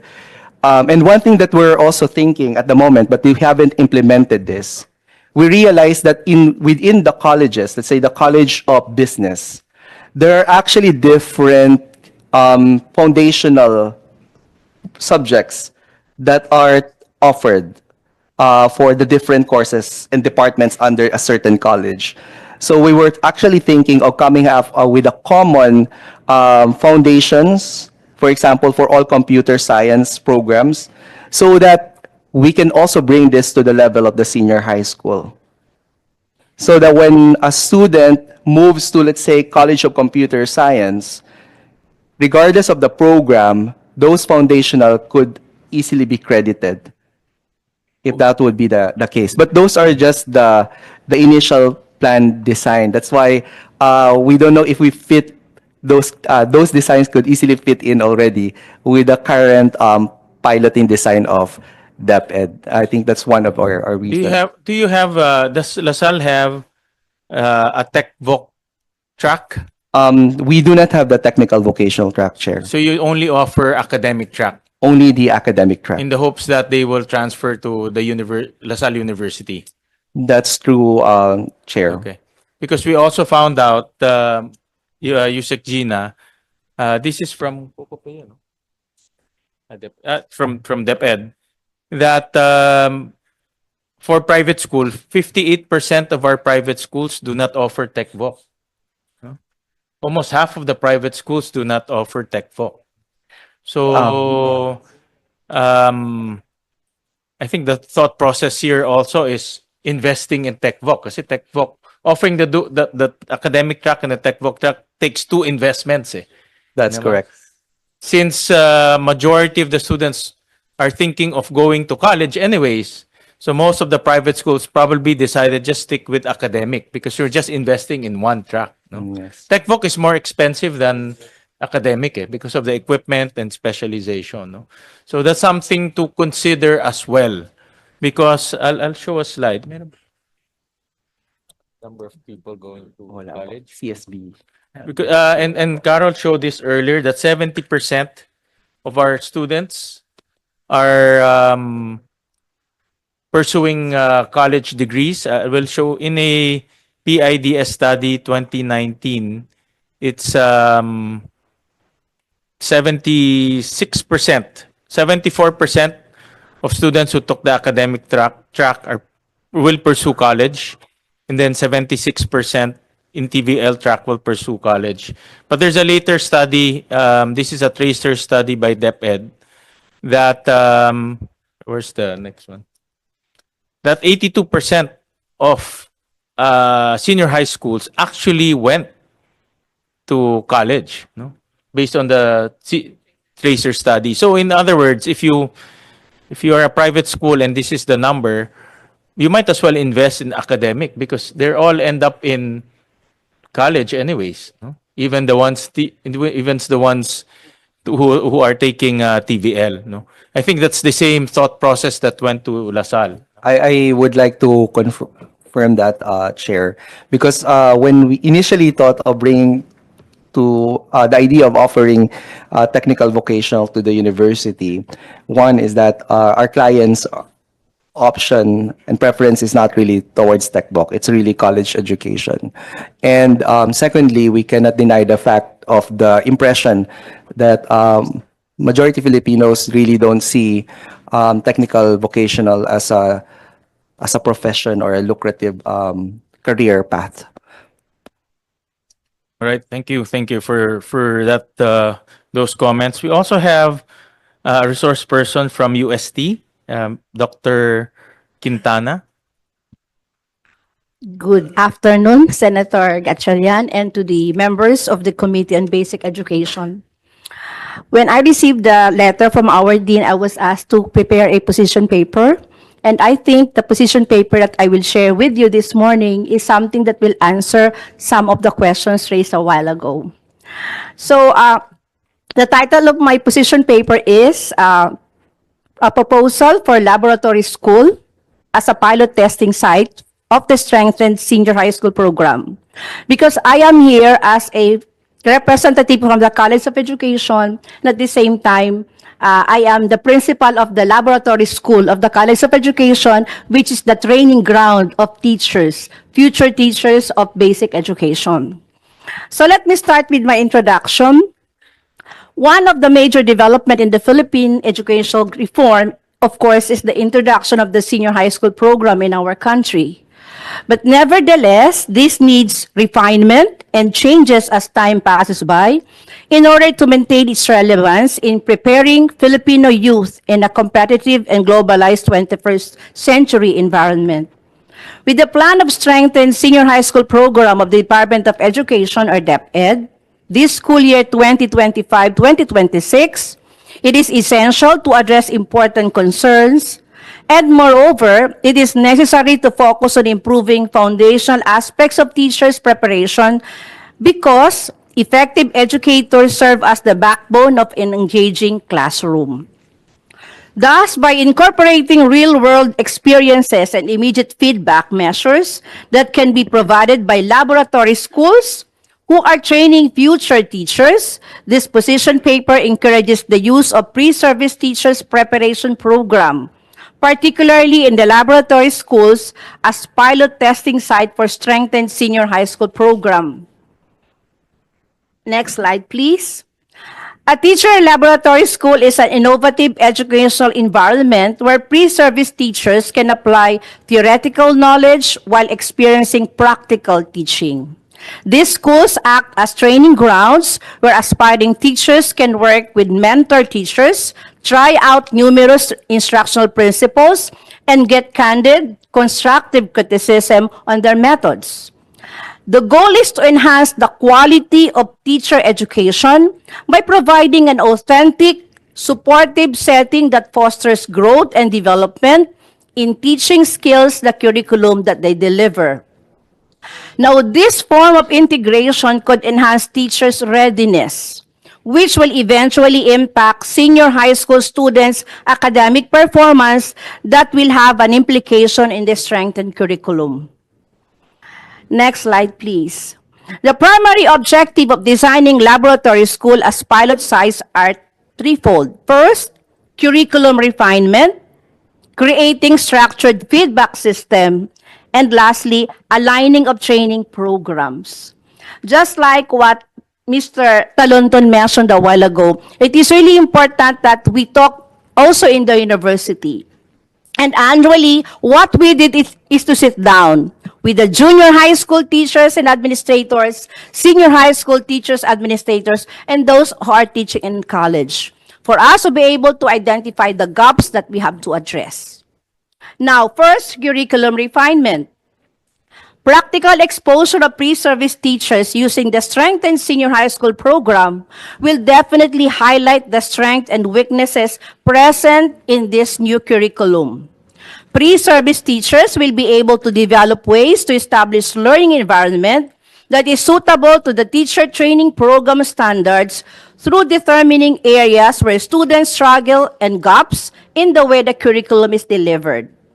Feedback from supervising teachers who are constantly observing the delivery of the lesson, who are mentoring pre-service teachers, is very crucial in ongoing curriculum development since it maintains the learning material current, interesting, and useful.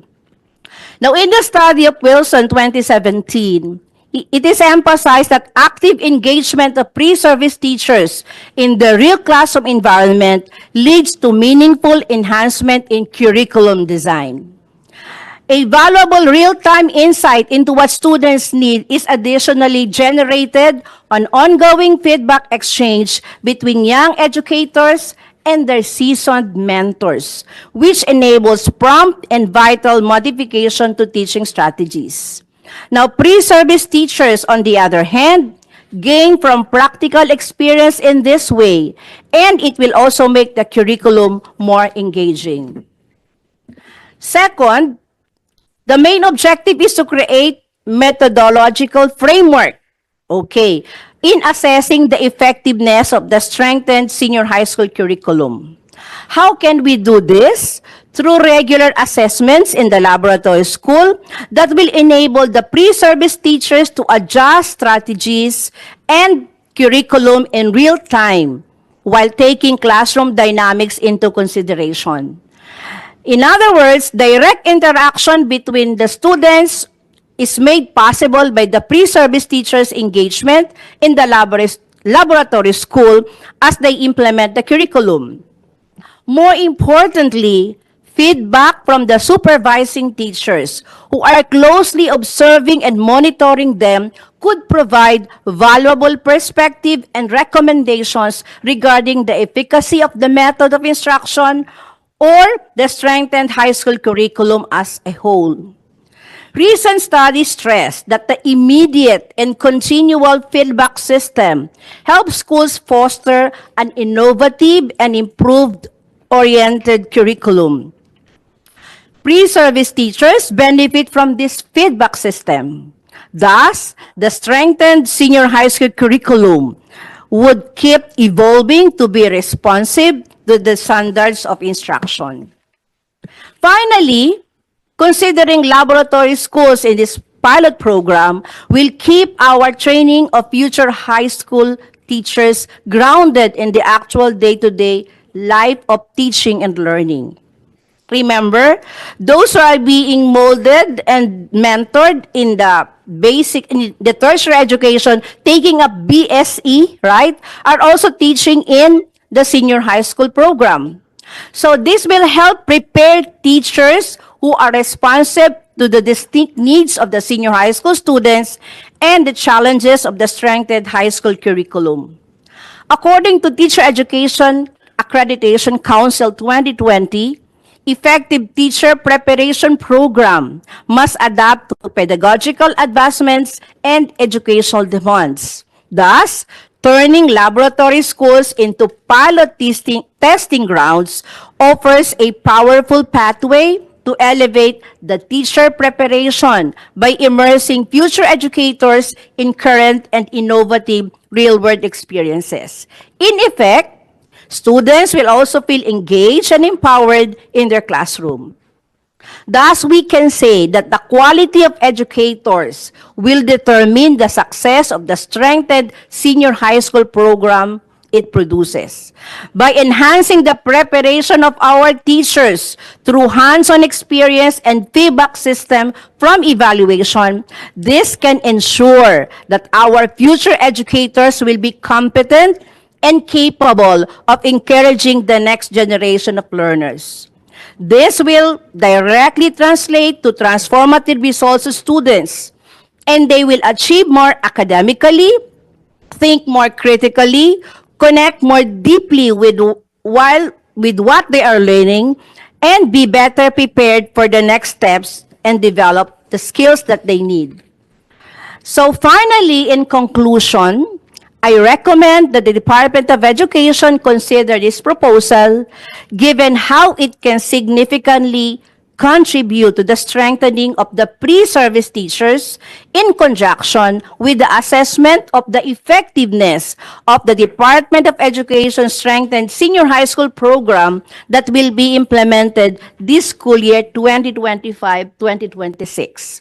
This is in pursuit of a more effective and inclusive educational system for our learners that, of course, should begin with a curriculum that is both educator and student-centered, which is, of course, the focus of the laboratory school. Thank you very much and good afternoon. Thank you. Thank you, Dr. Quintana. We're also fortunate that the president of the National Association of Public Secondary School Heads is also here. So we call on Dr. De La Cruz for his comments and taking note that at the end of the day, at the end of this discussion, it will be the principal who will be implementing this new curriculum. No? So she or she will probably bear the brunt or the success or the accolades, whether if this curriculum is implemented well or not. But she will also be responsible in making sure that the curriculum is implemented as close to the intention as possible with meager resources. Yung resources kasi yan ang always yan ang alam ko sa mga principals natin, yan ang pinakamalaking challenge, no? So so we want to hear from Dr. De La Cruz, being a frontliner, his comments on the new curriculum. Maraming salamat po, Mr. Chairman. Una-una po, nagpapasalamat kami at naimbitahan kami. Kasama ko po ang dalawang punong guro sa DepEd Manila. Sila po ay implementers din ng senior high school. With us is Ma'am Eva Nacion of Torres High School, a very big school at Tondo, and Ma'am Luna from Marcos High School. Unang-una po, nagpapasalamat kami dahil napatawag kami rito. Pangalawa po, nagpapasalamat kami sa aming mga boss sa DepEd Central dahil po sa pagpapa-implement ng pilot class. Mahirap po sa aming mga punong guro kung lahat kami ay sabay-sabay na magpapa-implement ng bagong programa. Napakaganda po ng naging adhikain o naging panuntunan ng DepEd Central na magpasimula lamang sa mga bilang na mga paaralan na handa na. Kasi po, mahirap para sa aming mga nag-i-implement na by opening of the school year, eto na, bulaga, nandito na ang bagong strengthened senior high school. With that, maraming salamat po sa aming mga boss sa DepEd Central. Pangalawa po, nagpapasalamat kami kung sino man po ang nagbalangkas nitong core subject. Dahil po ito ay malaking kaginhawaan sa mga mag-aaral. Sa dami po ng subject areas, sa totohanan po sa senior high school, kahit kami po mga punong guro, pag gumagawa po kami ng programming, nalilito na po kami. Lahat yung United Colors of Benetton, ginagawa na namin. Kasi po, revise kami ng revise until such time na simula na ng klase, nagre-revise pa rin kami. Now that there are only 5 core groups at yung subjects na elective, mas madali po sa hanay ng mga punong guro na makagawa kami ng programa. Yun po yung mga pinagpapasalamat namin. Ito naman po sa akin po ang mga request ko sa aming mga pamunuan. Ganun din po kay Mr. Chairman. Sana po ay magkaroon ng maraming trainings sa mga teachers. Alam niyo po, bagamat ang mga guro natin ay laging handang sumabak sa lahat ng pagsubok, kahit bukas, pagturuin mo yan. Kahit hindi niya subject area, tuturo niya yan. Pero, ang hiling po namin, yung specialization. Bagamat nangyayari po na ang mga guro, lagi yung nagsasabi ng oo. Kung siya, ang subject area niya, ang specialization niya ay MAPE, ito po ang pinaka-basic. Dahil mababawasan ang subject area ng PE, pagturuin mo yan ng math or science, even other subjects, tatanggapin po niyan, aaralin. Provided, bigyan po natin sila ng mas malalim na trainings, they will be adaptable. Makakaya po ng mga guro. Magagaling po ang mga guro at masunurin. Yun lang po ang lagi nilang sinasabi, Sir, sana magkaroon po ng training bago magsimula. At isama na po ang mga punong guro sa trainings na to kasi po mahirap din sa mga nagpapatupad ng programa. Pag kami hindi namin alam, pag nag-o-observe kami, kailangan alam din namin yon. Yun po yung mga kahilingan namin. Gayun din po, lagi-lagi yung sinabi ni Mr. Chairman, Mr. Senator, yung pong resources. Pag nagpasimula tayo ng programa, ang mga guro po ay maraming kailangan. Sa amin pong mga punong guro, magbabago kami ng mga classroom setup. Kung yung dating setup noon na maraming subject areas, pag ngayong 5 na lang, babaguhin namin. Yung malalaking kwarto, paliliitin. Yung maliit na kwarto, palalakihin. Dahil magko-combine. Yun po ang aming kahilingan. At of course, para sa mga guro, mabigyan kami o masuplayan kami ng mga kinakailangan textbooks. Mahirap po sa mga guro na nagtuturo ng kulang kami sa textbooks. Bagamat lagi ko pong sinasabi at nagpapasalamat kami sa mga boss namin sa DepEd Central, dumarating po ang mga libro. In the advent of this pilot class, sana po yung mga paaralan, selected schools ay mabigyan ng mas maagang kailangan nila. Gaya po itong dalawang katabi ko rito. Sila po ay mapalad na nasama sa pilot class.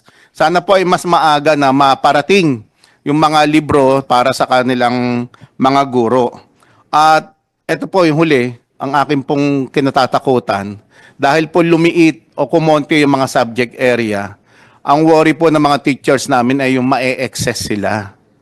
Paano kung sila ay hindi nasama doon sa 5 core group subjects at nandoon sila sa elective classes?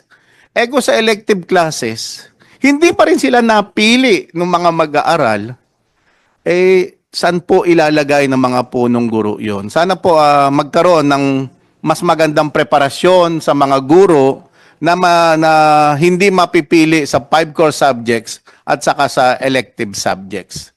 Yun lang po ang ilan sa mga ano ko. Maybe later on we'll ask you, Sequili, to respond to that. No, yung that's a valid concern by our teachers. Na what if hindi sila kasama dun sa electives? At what if dun sa nabawas na subject, hindi rin sila kasama? We'll request later on, no, you, Sequili, to comment on that. But we're also blessed that one of our principals here is part of the pilot school. Tama po ba, ma'am? No, si Ma'am Luna? Yes, sir. Good afternoon po, Senator, and to everyone. When you get your comments or your can you give us a snapshot or a description on how you are preparing as a pilot school for the new senior high school curriculum? Well, actually, sir, Mariano Marcos Memorial High School, upon learning that we will be piloting the strengthened senior high school program po, we started the innovation, we started the improvement of some of our classrooms para to fit the new curriculum for the Tech Pro. Actually po, we are offering academic and tech TVL. So now that in the advent of the strengthened senior high school program, it's already Tech Pro na po. And we are preparing by procuring some of the equipment that the school needs po, sir. And if I may add, sir, yung sa kay Dr. De La Cruz. Yeah, go po. ahead, ma'am. This has been a question when we had our orientation with the parents. A parent po asked, after po ng implementation, kung ang batang under the old curriculum babalik para mag-enroll. Example po, grade 11 siya before and he stopped or she stopped. Opo. No sir, hindi naman actually repeater. Basta nag-stop lang po siya. Uulitin po ba niya ang grade 11 since strengthened senior high school curriculum na po? Yun po yung isang tanong. Paano po itong bata na to who was enrolled before and then stopped schooling? When he enrolled again, will he be repeating grade 11? Yun po yung isang tanong doon. Can anybody from... Yeah, Ma'am Luna, before I direct that question to DepEd, paano kayo naghahanda as a pilot school? Sir, we attended series of orientation po through our division focal person, senior high school focal person, sir. We had orientation with the other co-pilot implementers like De La Salle, UST, J. Abad Santos, and what's the other one? Recto High School, sir.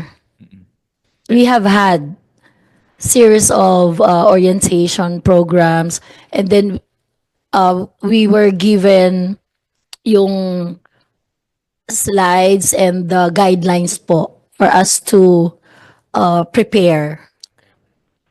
Preparation is largely the responsibility of the principal, diba? Typically, The principal, sir, the assistant principal, and with the help of our PSDS, with the help of DepEd Manila, Yep.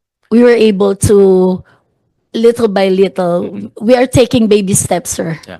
I To want to get the prepare. comments of our principals. Any of the principals. I'll show a slide. Ito yung mga electives. There are about 50 electives, academic electives. Yan. No? And then I'll show the TechVoc. 53 TechVoc, no? Masaya tayo na yung 15 core subjects na reduced to 5, 'di ba? And I heard si Dr. De La Cruz earlier that he's in favor of that because it will make the lives of the principals and teachers easier, but more importantly, it will make the lives of our students and learners simpler as well. But the electives, going back to the elective, but the electives is another issue. No, we're talking about 50 electives, and the way I understand it, and correct me if I'm wrong, Yusek Gina, this will be offered in all of our schools, no, so that the student has a choice, diba? Meaning the student can get electives in arts and social science. He can get also an elective in business and entrepreneurship and STEM. No, so in other words, to give him choice, all of this should be available. If it's not available, then that's not choice. No, diba? I mean, diba? So you have to make this all available. That's the way I understand it. No. And then the other one next in sa TechVoc. The TechVoc is also, this one naman,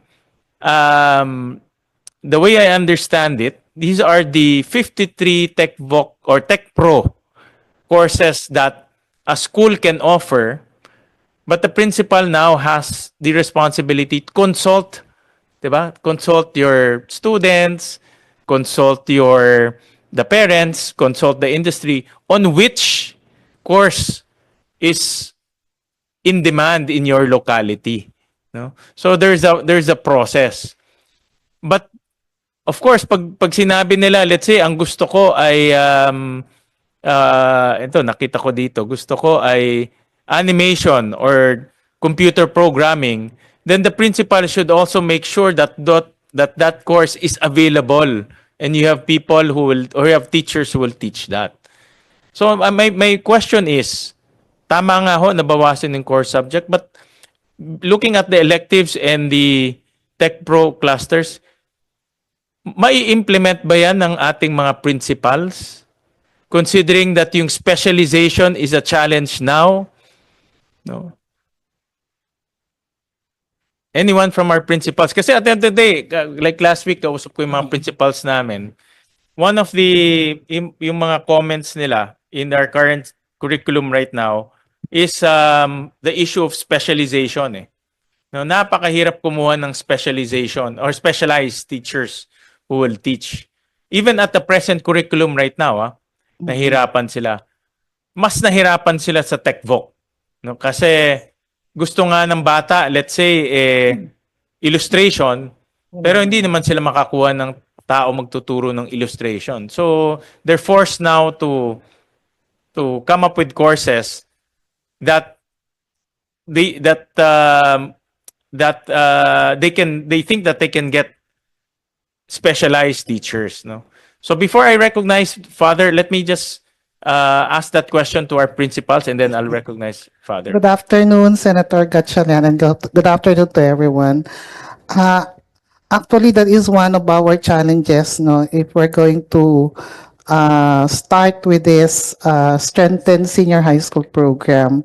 Right now, the school where I am assigned is only offering TVL, and the only specializations that we have is automotive, food and beverages, and computer science.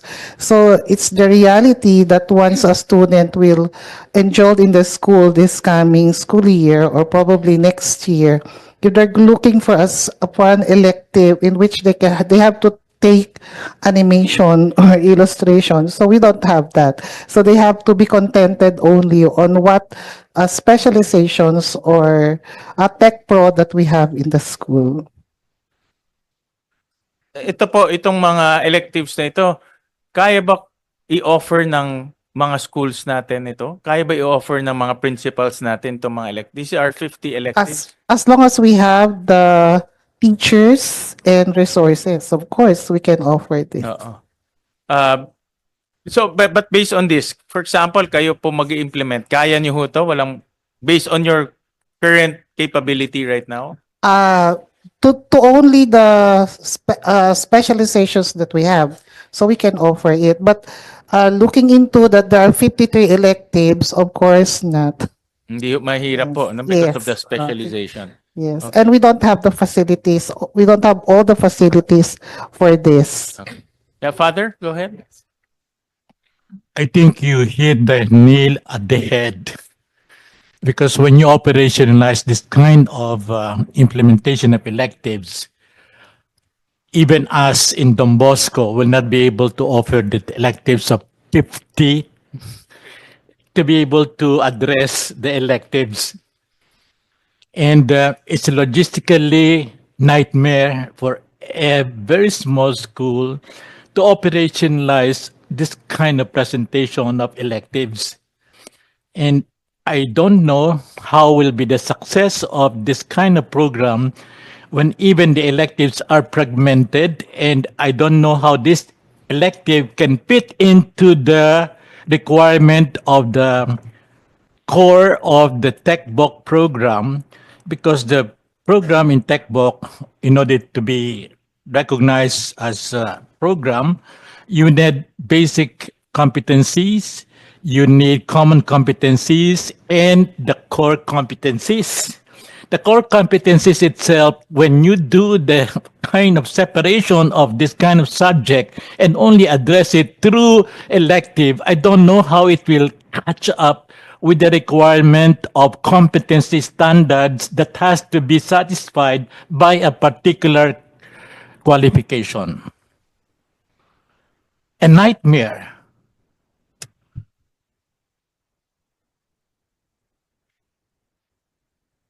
Thank you, Father. Dr. De La Cruz, I think you were, meron ba kayong comments? Or si Dr. Principal Luna?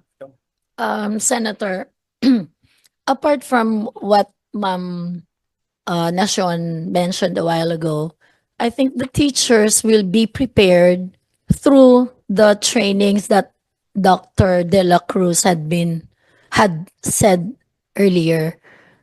So we ask for the indulgence of DepEd to start the training earlier, so that our teachers will be prepared by the opening of classes, since we are pilot implementers. Diba, sir, we cannot give what we do not have. So we would like to ask DepEd to start earlier po, DepEd Central, for the training of our teachers. Yeah, that's where I will go into what Dr. Firido mentioned earlier, Yusek China, about the intended curriculum and the implemented curriculum. Because ako, I support this. No? I support the simplification and decongestion of the curriculum. The student choice seems like a good idea, but when you implement it, it's a challenge. It's really a big challenge. And the more choices, the more challenges, no? Because we obviously have to get specialized teachers. You have to build laboratories. You have to buy equipment and etc. No, so the intended curriculum, as what Dr. Ferido mentioned, is might be wildly different from. I mean, the implemented curriculum might be wildly different from the intended curriculum, and this is where I'll point out. I have this same research, same comment that I got from our principals in Valenzuela. I'll flash it. Slide 7 of the EDCOM. EDCOM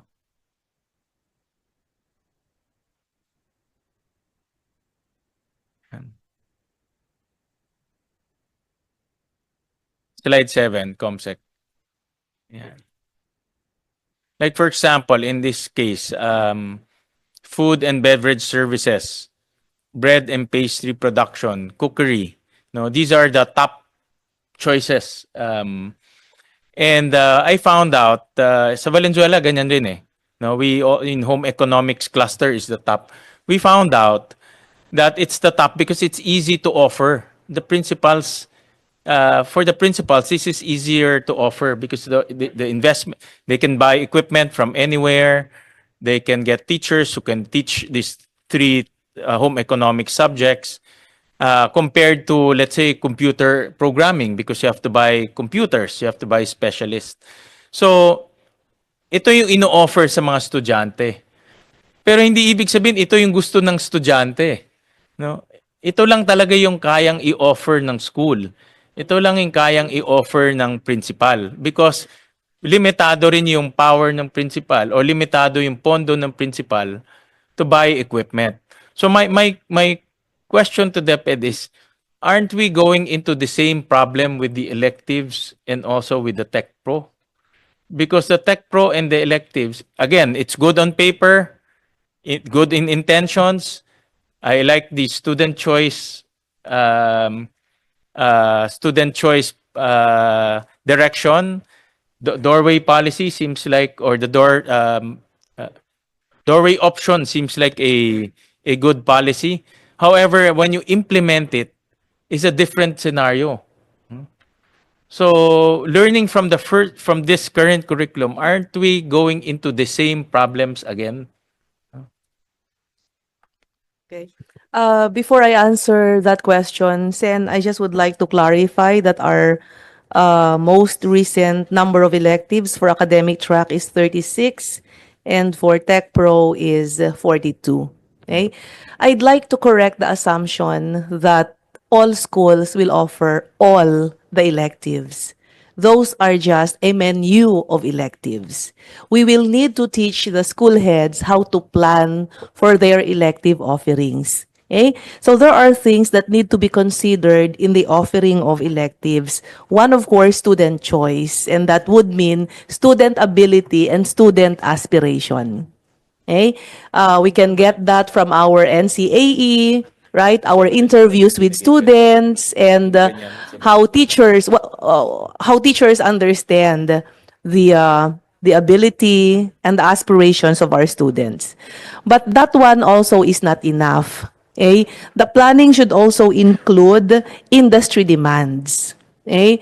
We have to stop offering manicures and ano pa yung mga massage, foot spa, okay, when there's no demand in the locality or in the area. And DepEd, actually it's USEC Willie that has already prepared anong tawag doon? Yung kung saan ang mga industry. Right. We already have a mapping of industries in localities, okay, where schools are. So this could inform the choices of offerings of electives for our schools. The other one, of course, is teacher and other resources. Okay? Of course, it's going to be very difficult for principals to offer a tech voc elective, for example, where the school doesn't have a teacher to teach that kind of elective. So, ngayon, halimbawa po, 36 yung academic electives, considering all of this data that schools will have, the 36 could be trimmed down to, let's say, 15, okay, or 10. Okay? And that limits the choices. There are still choices, but that limits the choices. Now, we're thinking of other strategies so that students will have more choices. Like, for example, schools that are close to other schools offering electives that can't be offered in one school. Ito yung sharing of resources. So pwede po, tinitingnan po namin yung possibility ng cross-enrollment, which is a very, very big possibility na kaya nating gawin, that students can cross-enroll in a nearby school. We're also looking at vouchers for certain courses only. So, if there are nearby TVIs, technical vocational institutions, or private schools that offer certain tech pro electives, for example, then we're looking at providing a voucher only for that certain elective for a student. The other option, with the help of LGUs or with MOOE from DepEd, is the provision of transportation for students to be able to go to schools where some electives are offered. Kasi kahit po sa ibang, kahit nasa highly developed countries, they can't offer all the menu of electives. So they also do this resource sharing. Binabas din po nila yung mga estudyante nila, nagkakaroon din ng cross-enrollment sa mga schools para mabigyan ng mas maraming options ang mga bata. So those are what we're planning to do, Senator. Well, you said again, no, I on paper, the elective looks like a good proposition, but for me, at the end of the day, what's very important when they graduate is they're college ready, and that ties up earlier to what you said, that to become college ready, it depends on what the electives. But if the electives are not present because of specialization constraint, because of budgetary constraint, then it affects the college readiness of the student. So my point of the matter there is, it should be designed in a way that whatever electives they get, because the electives are not in the control of the student, the electives are in the control of the principal.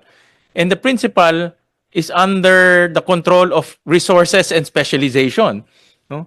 So, which is a wild card in their locality. Especially for small school. Kanina pinakita ni Carol in slide, that slide with small schools, 70% are small schools. So I'm just imagining a principal in a small school, you know, offering even the 30 electives might be a challenge for that principal.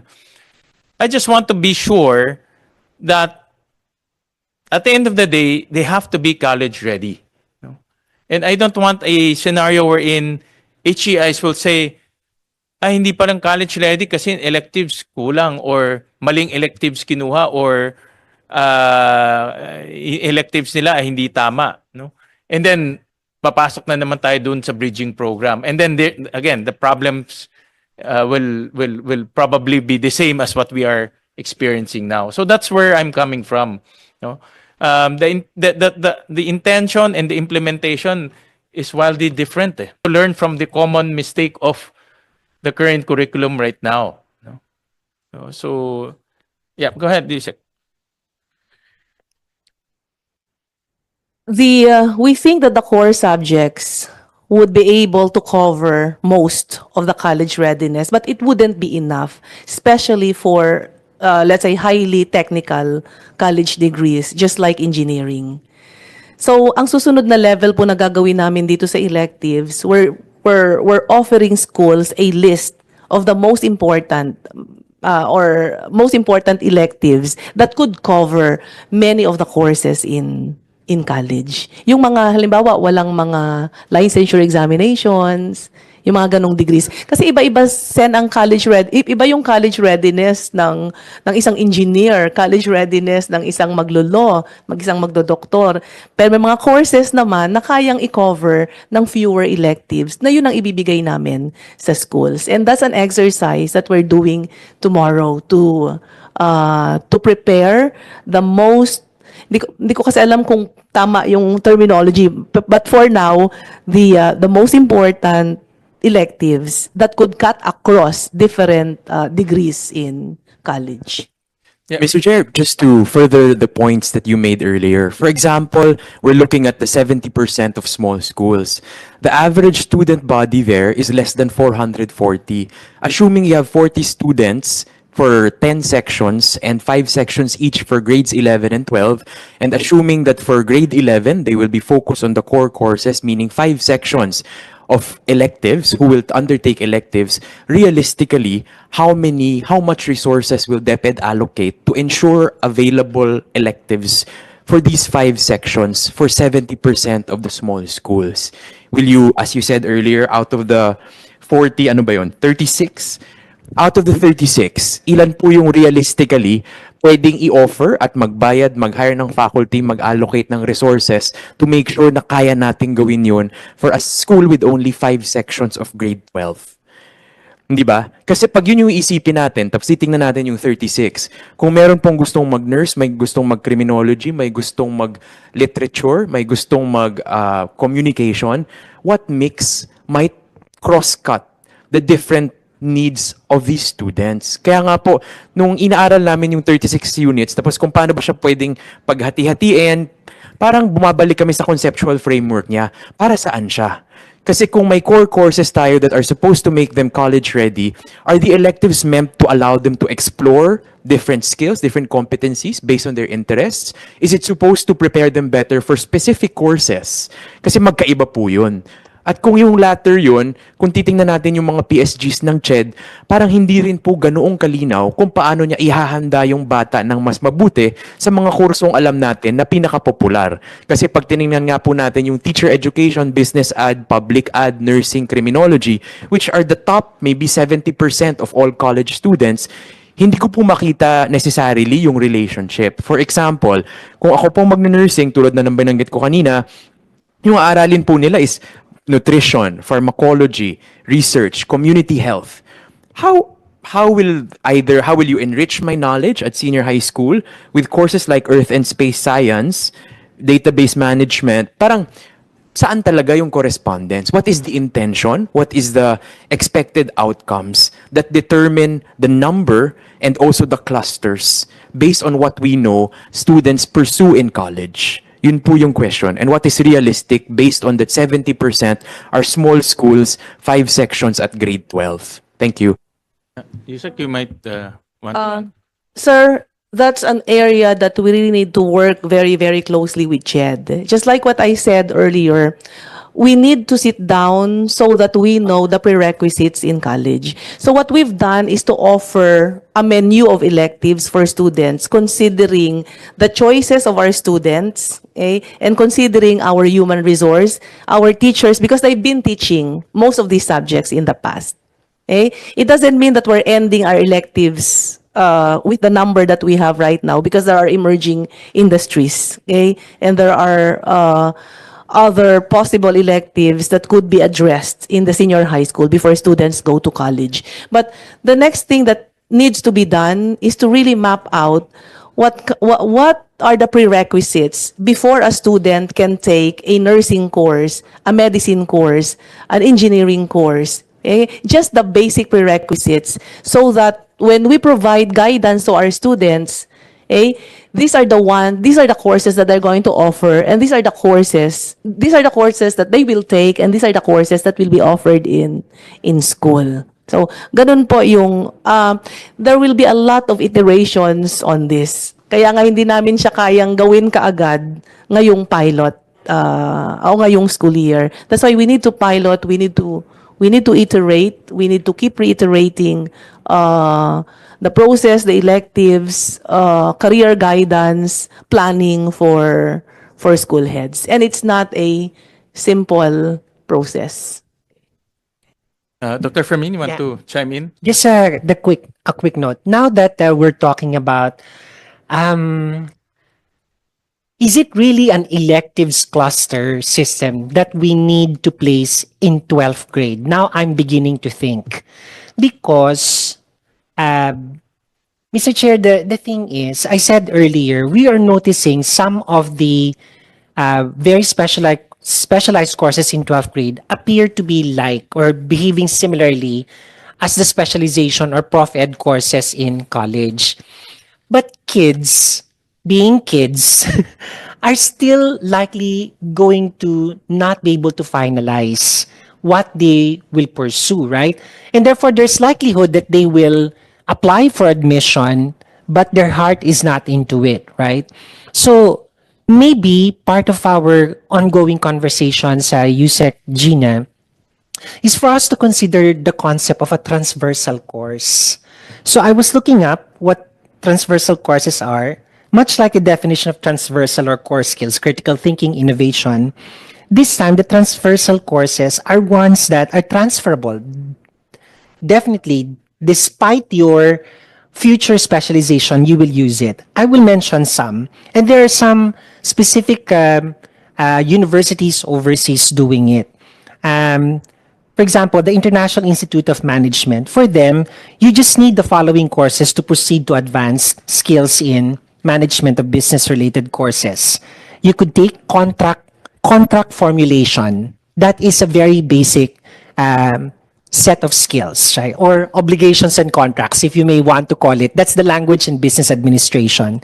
Intellectual property rights and fundamental labor laws.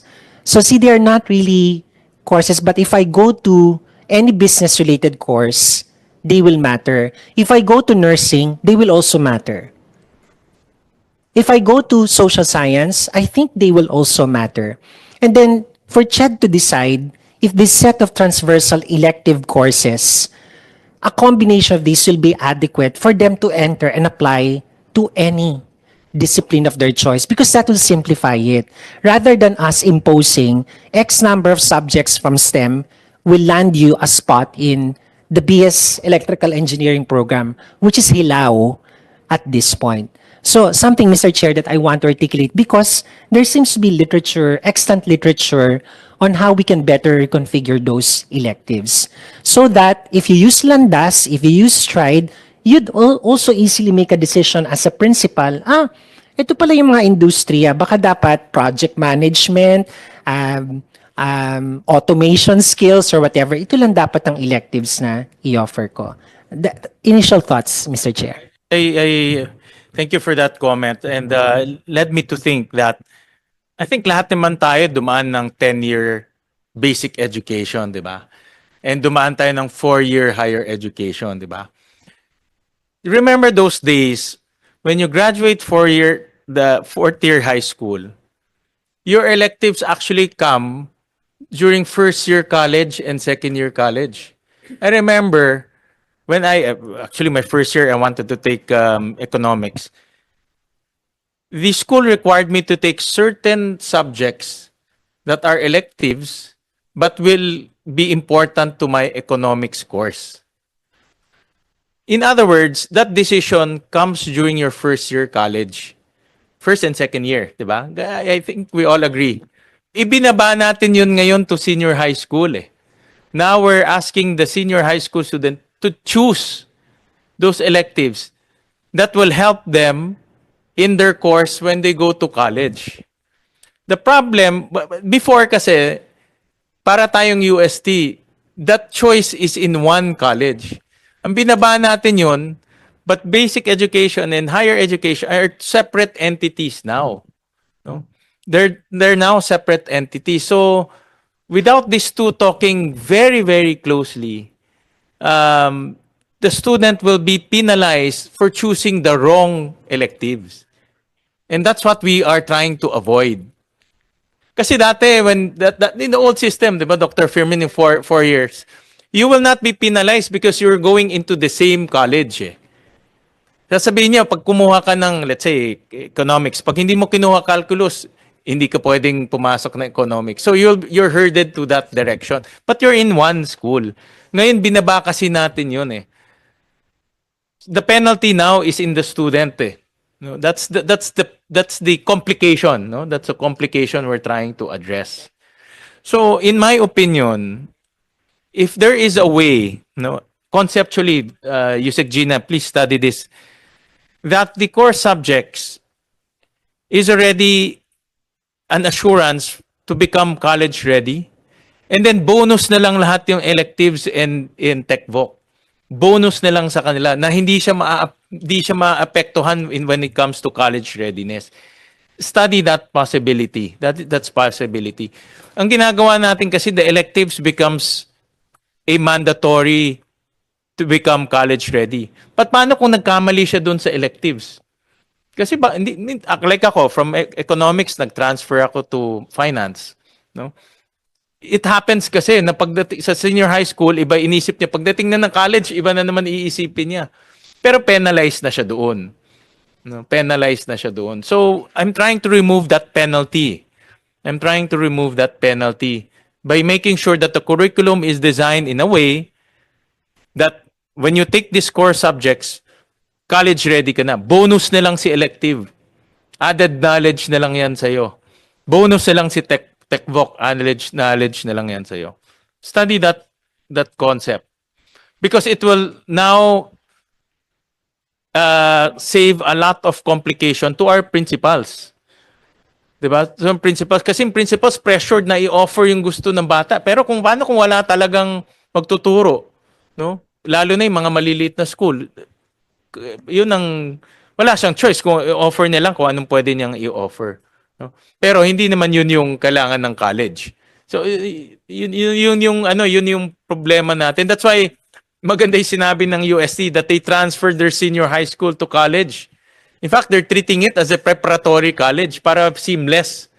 Para seamless yung college and senior high school nila. No? So those are I want DepEd to think about that concept because I don't want to repeat the same mistake. Baka after 13 years, nandito na naman tayo, sabihin natin, mali pala ginawa natin. Diba? Tapos babalikan ko yung transcript ni Dr. Fermin. Diba? Father, I think you mentioned again another area of consideration. At this stage, we know that students are not mature to decide on a career. There is the phenomenon of vocational floundering. That's why the first year college is always a Bachelor of Shifting course. That is the reality because they are not mature to make decisions and therefore there will be this vocational floundering. How do you adjust now this kind of proposition that you are doing now of elective in terms of there's no surety that the students will pursue that kind of line and they will be continuously changing decision at the same time. So that factor, no, the vocational floundering is a reality at that stage of life of the student. that vocational floundering happened in the past, no, tayo, in age natin. In the past, that happened in college, in universities. Yeah. And it's easy to adjust because you're in the same institution. But if that floundering happened in senior high school, It will be worse. it will affect your university path, in other words. No? So that's the complication we're trying to address. Good thing is, both Ched and DepEd are talking to address that. That's a good part. That's a big part. But it's a complication nevertheless that we need to think about. Yeah. So we have a few more resource persons to hear from. Director Balawag of BARMM, MBHT BARMM. Yes, Honorable Chair. Assalamualaikum warahmatullahi ta'ala wabarakatuh. Thank you very much, Honorable Chair. Actually, I have also questions. Unahin ko na lang siguro dahil baka hindi ko kayang sagutin pag uwi ko doon sa BARMM. Yung mga observation ko kanina, Honorable Chair.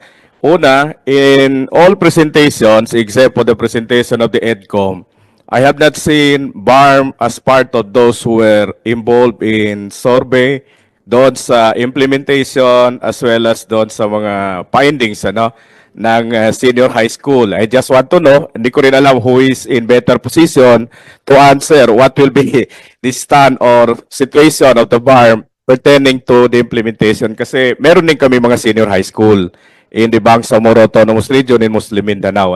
Pero doon sa presentation ng aking mga kasama from DepEd, I only observed 16 regions, minus the 17 that is the BARMM.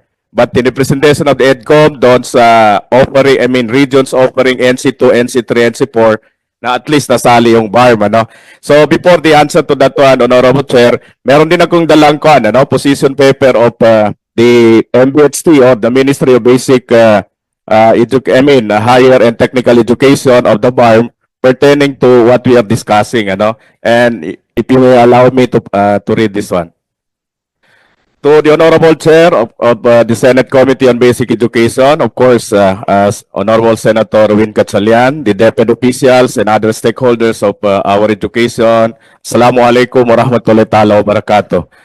Allow me to extend, of course, the greetings of our Honorable Minister, whom I am representing to this committee hearing. He truly want to be with us, but the schedule doesn't warrant. I mean, his schedule doesn't warrant. That's why he sent me to be with you, in this public hearing on DepEd's Strengthening Senior High School Program scheduled for pilot implementation school year 2025-2026. We are honored to share our experiences and insights on the significant Department of Education initiative. As we discuss this crucial matter, for us in BARMM, it is vital to underscore that any modification of the system, we always wish that same be aligned, in alignment with the Bangsamoro Organic Law and the Bangsamoro Education Code and the current educational framework of our government. This framework prioritizes a truly relevant, effectively responsive, and meticulously tailored education system that addresses the distinct needs, cherished ideals, and profound aspirations of the Bangsamoro people and our Bangsamoro learners. Significantly, it functions as an integral subsystem within the broader national educational framework, consistently guided by the powerful inclusive vision of no Bangsamoro learner be left behind and driven by the collective aspiration of at least one professional in every Bangsamoro family, the mantra of our minister. This spirit of collaboration and shared purpose must deeply inform the development and implementation of the proposed programs. Having examined initially the potential impact of this initiative, this program, the MBHT BARMM offers its full support for the suggested strengthened senior high school program reforms, including the streamlined curriculum and revised academic and technical vocational tracks, for as well as its implementation phases.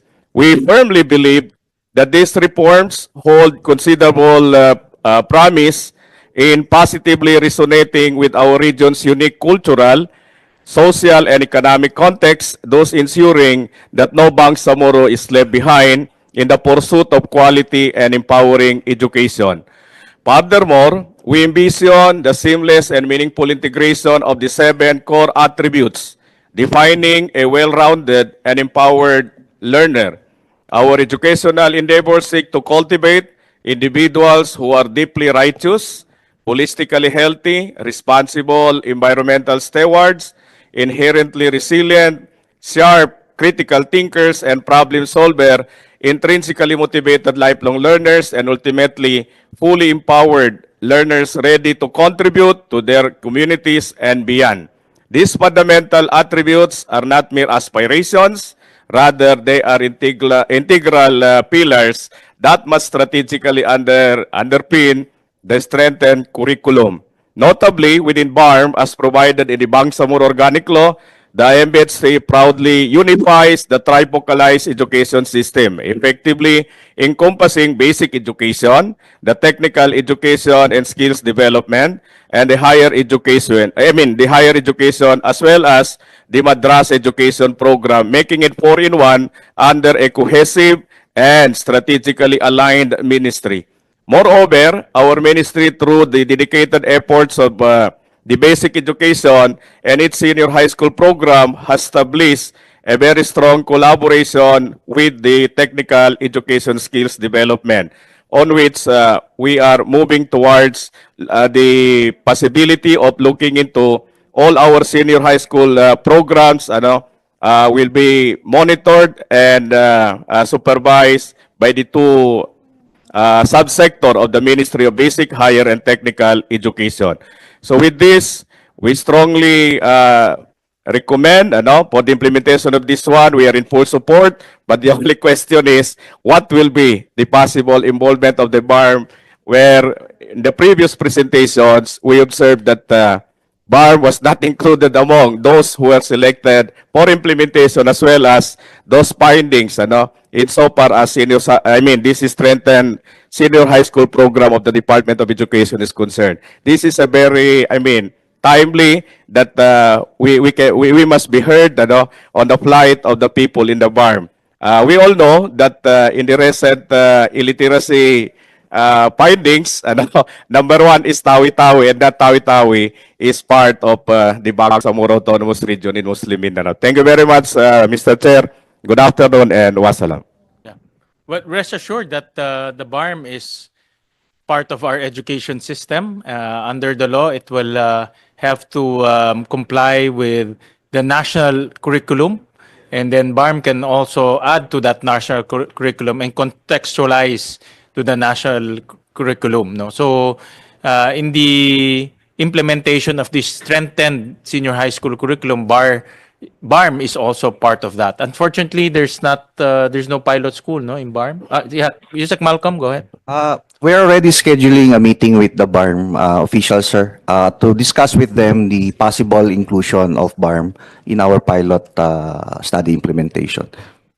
Strongly suggest to include BARMM as a few BARMM schools in the pilot implementation because Yes, sir. the environment there is really different. No? Ibang-iba. Magandang context sa pag-aralan. Yeah, so it's also good to learn from the implementation complications in the Yeah, BARMM. and even, Mr. Chair, even Sulu, we are also reaching out to Sulu for the inclusion in our initial implementation. Okay. Yes, Director Balawag. And in fact, the previous statement of the Honorable Chair, most of the schools in the BARMM, in the island, most of them were considered to be the last mile schools, where remote schools could possibly a subject of the pilot implementation, Mr. Chair. Thank you very much for consideration. Thank you. And please expect a call from Yusek Garma so that they can coordinate with you as to the inclusion of schools in the BARMM. And lastly, we have colleagues from TESDA, represented by Ms. Agnes Panem. Good afternoon po, Mr. Chair, Senator Win, and the Chair of this Honorable Committee. We would like to share in this committee po our engagement on this strengthened senior high school program, TESDA and DepEd collaboration. I have a short slide po na I would like to share for the group, for the body. Next slide, please.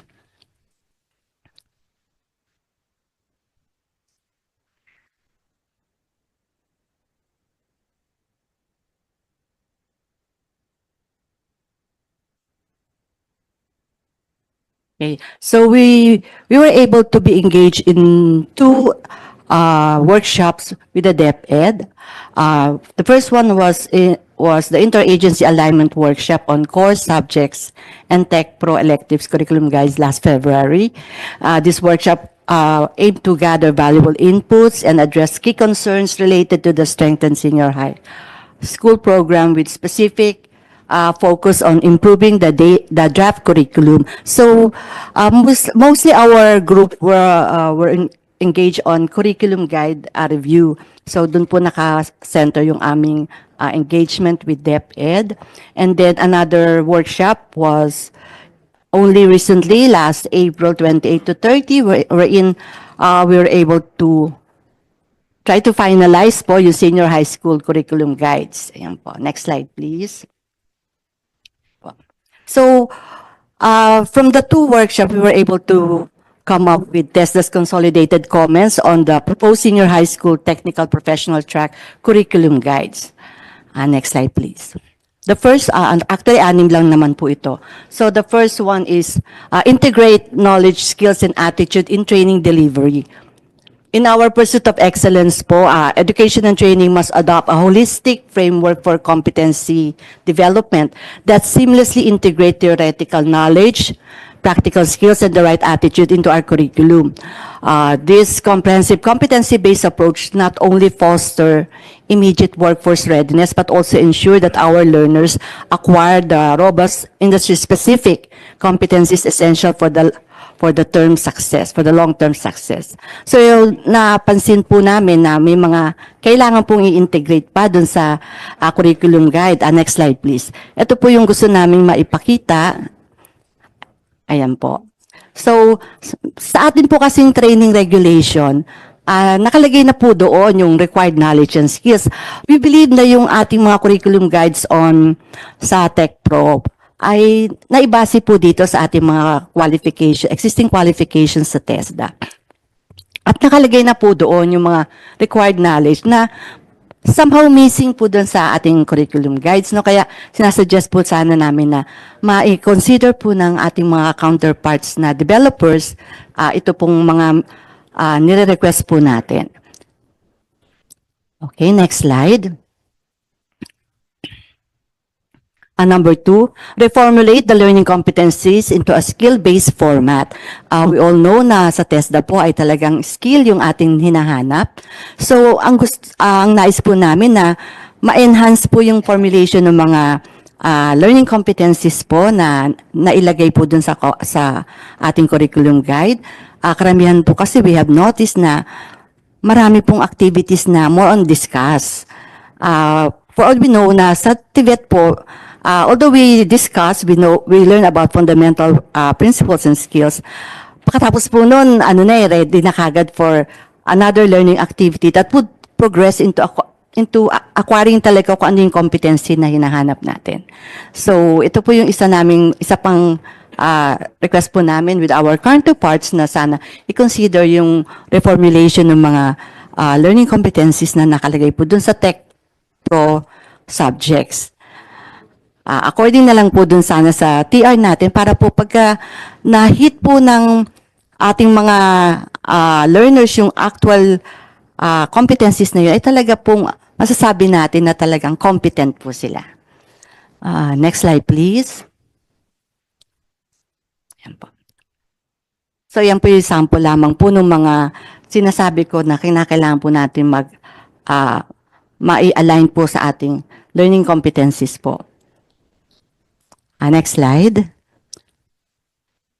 Sige pa po, next slide pa po. Ayan po actually mga samples po nung when we try to find out kung ano po yung para maipakita sa inyo. Next slide pa po. Na talaga pong when we review the curriculum guide, iniisa-isa po talaga namin yun na hindi natin mamimiss yung mga industry standards po na nakalagay po doon sa ating training regulations. Okay, next slide. So you will notice na mostly yung mga learning competencies is more on discussion na we would like to reformulate po sana together with our counterparts. Okay, next slide. And then, after a series of discussion, parang ang tagal bago mai-practice kagad ng bata, yung actual na magkikreate siya pala ng logo. So, yung mga ganun na we might, we can save on time para po ayusin po yung mga learning competencies para kagad-agad po ay matutunan niya rin. Together with the fundamental principles, habang gumagawa po siya, ay na-enhance niya na rin po yun habang ginagawa niya yung skill. Ito na po yung pangatlo. Ang aming pong pangatlong comment ay on incorporate performance criteria in the curriculum guide. Ito pong ating curriculum guide ay hinanapan natin nung portion kung saan natin ibabangga yung actual skills. Paano natin ma-measure na tama yung pagkakagawa. Pag tinignan po kasi natin yung ating training regulations, next slide please. Sa ating pong training regulation, meron po dyan portion na performance criteria. Ang ating pong performance criteria is our evaluative statements that specify what is to be assessed and the required level of performance. So, dun sa curriculum guide, kinakailangan meron silang way to measure kung tama yung pagkaka-perform nila. It's either may tolerance or yung no error, no damage, no harm to one's body or property. Mga ganun po ang tinitingnan natin. Paano niya pinapractice yung skill na nais nating ituro o i-develop sa ating learner. So we would like to have that reformulation po doon na sana sa curriculum guide ay isama po natin yung performance criteria na available naman po doon sa ating training regulation and we could always adapt it. Next slide po. Yung number 4 naman po ay review the range of variables, critical aspect of competencies and tools and equipment and materials. We had noticed na hindi po explicitly specified dun sa ating curriculum guide yung mga gagamitin dun sa ating mga gagawing mga skills, no? Dapat explicitly nakalagay po iyon para alam nung learner o kung ano yung hahawakan niya o gagamitin niya mga software o kaya mga tools. At in the same manner, yung ating pong mga principals, alam din po yung magiging preparation kung ano ba yung mga kailangan nating tools na dapat na i-ready. So, next slide po. Diyan po sa ating training regulation, nakalagay naman din po iyon. So, we can easily adapt it kung ano po yung pwedeng mga pamamaraan o kaya mga variables na kinakailangan pong specify dun sa ating pong pag-perform ng skills. And then, meron naman din po on critical aspect. Nasa TR din po yun.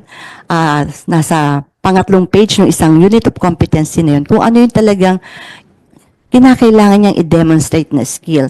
Minsan baka ma-miss natin yun na in the end, pagka nagpa-assess tayo dun sa ating learner, ay hindi niya makuha yung talagang tamang certification kasi nga hindi natin na isa-isa doon sa critical aspect of competency. Sige po, next slide pa po. Ayan po.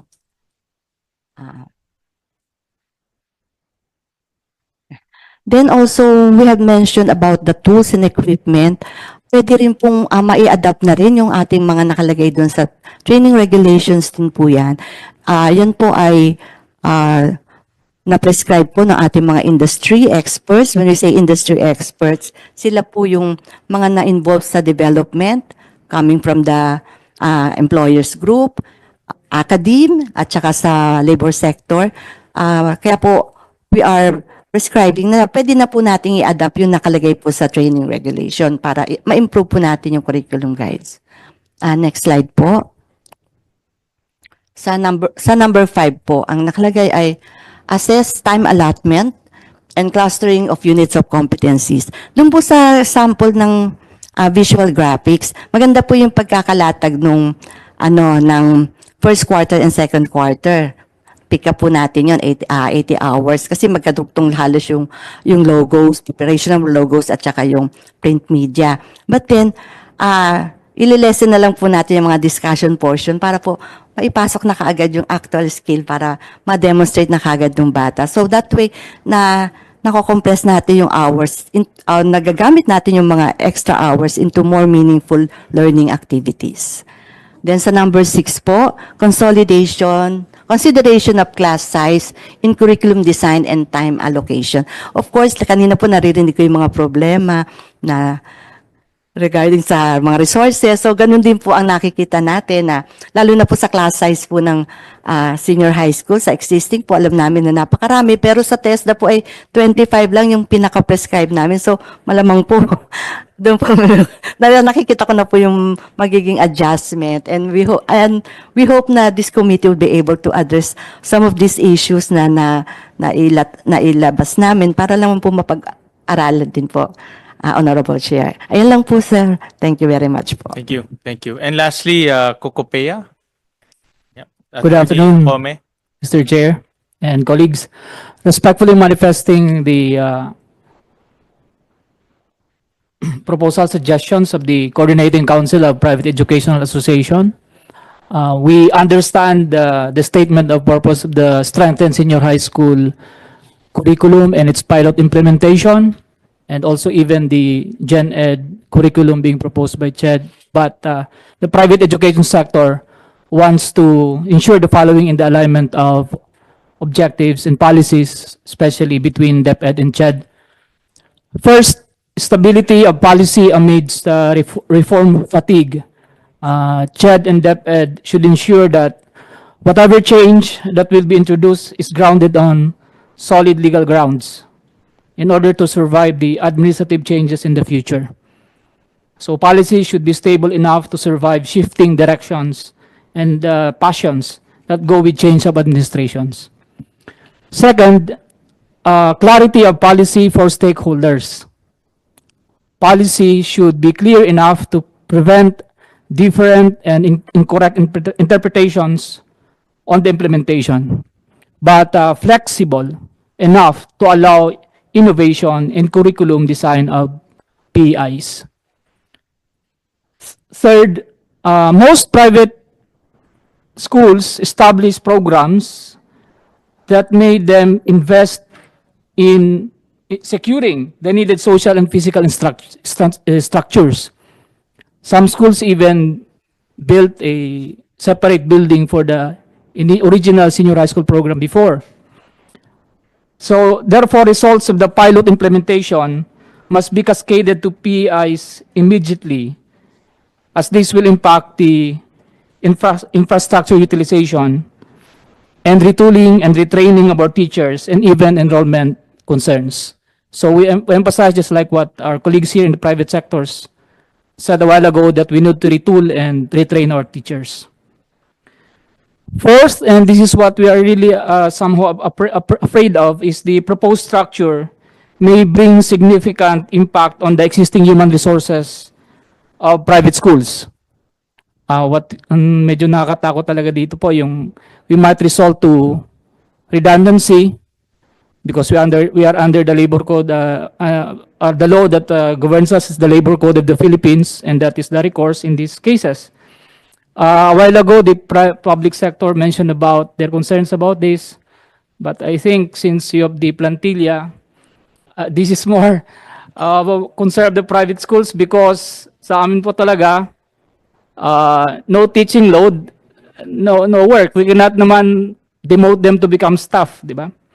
So what we are emphasizing here is that CHED and DepEd must be able to reduce displacement of students going to higher education due to misalignment of course or subject descriptions of electives on the new senior high school curriculum, and displacement of teachers and faculty must be reduced or avoided.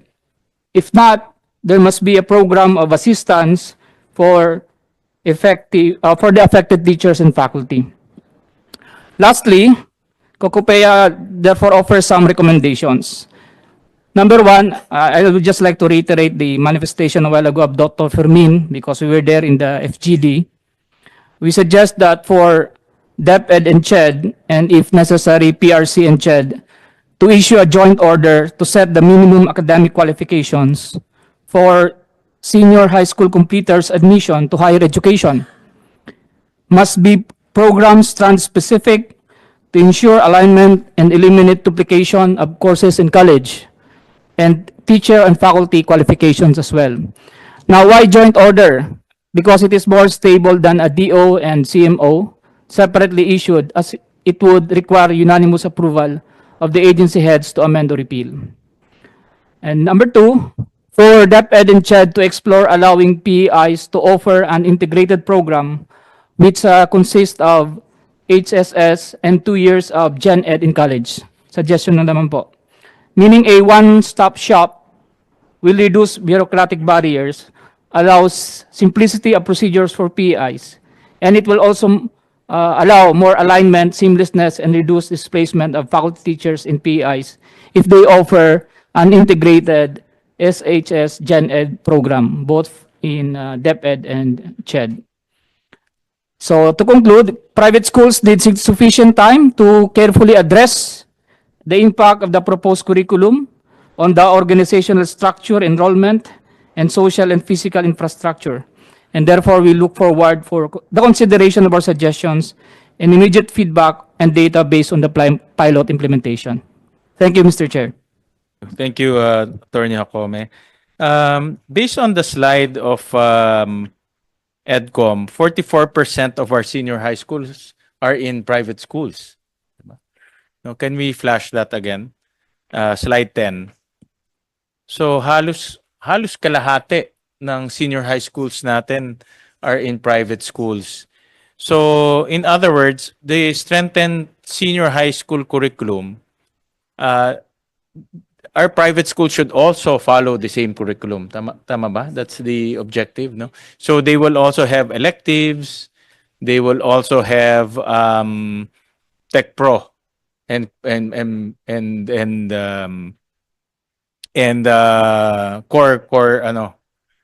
core learning. Okay. I would assume that a lot. I don't have the data right now, Carol, but maybe you have, no? I would assume that a lot of this 44% are, most of them are probably voucher system with top up, no? So meaning they can afford to study in private schools, no? But then again, if you go by the DepEd numbers, out of that 44, kalahati don't take TechVoc. Kasi half of that, 58% of the private schools offering senior high schools do not have TechVoc. So that 44, you divide that into half. More or less, more or less. They don't take TechVoc because their goal nga is to go to college, you know. So that's just to take note of that, no? Yeah, go ahead. Sir, I'll just add. So, I guess two things to highlight. In 2016, the initial implementation, I believe the proportion was 60%, no? 60% private. So, pababa na siya ng pababa. From 60, nasa 44% ngayon, yung private provision. The other thing, sir, that we want to highlight based on the statement that you made in your observation is that minsan, I think po, minsan, based on the case studies we've seen in several municipalities, it is not because that they can afford it. It is because sometimes they really have no options. And so we want to ask DepEd actually to give us a sense of which areas are there no proximate public SHSs that are actually affordable, and have we done any analysis on what is accessible senior high school?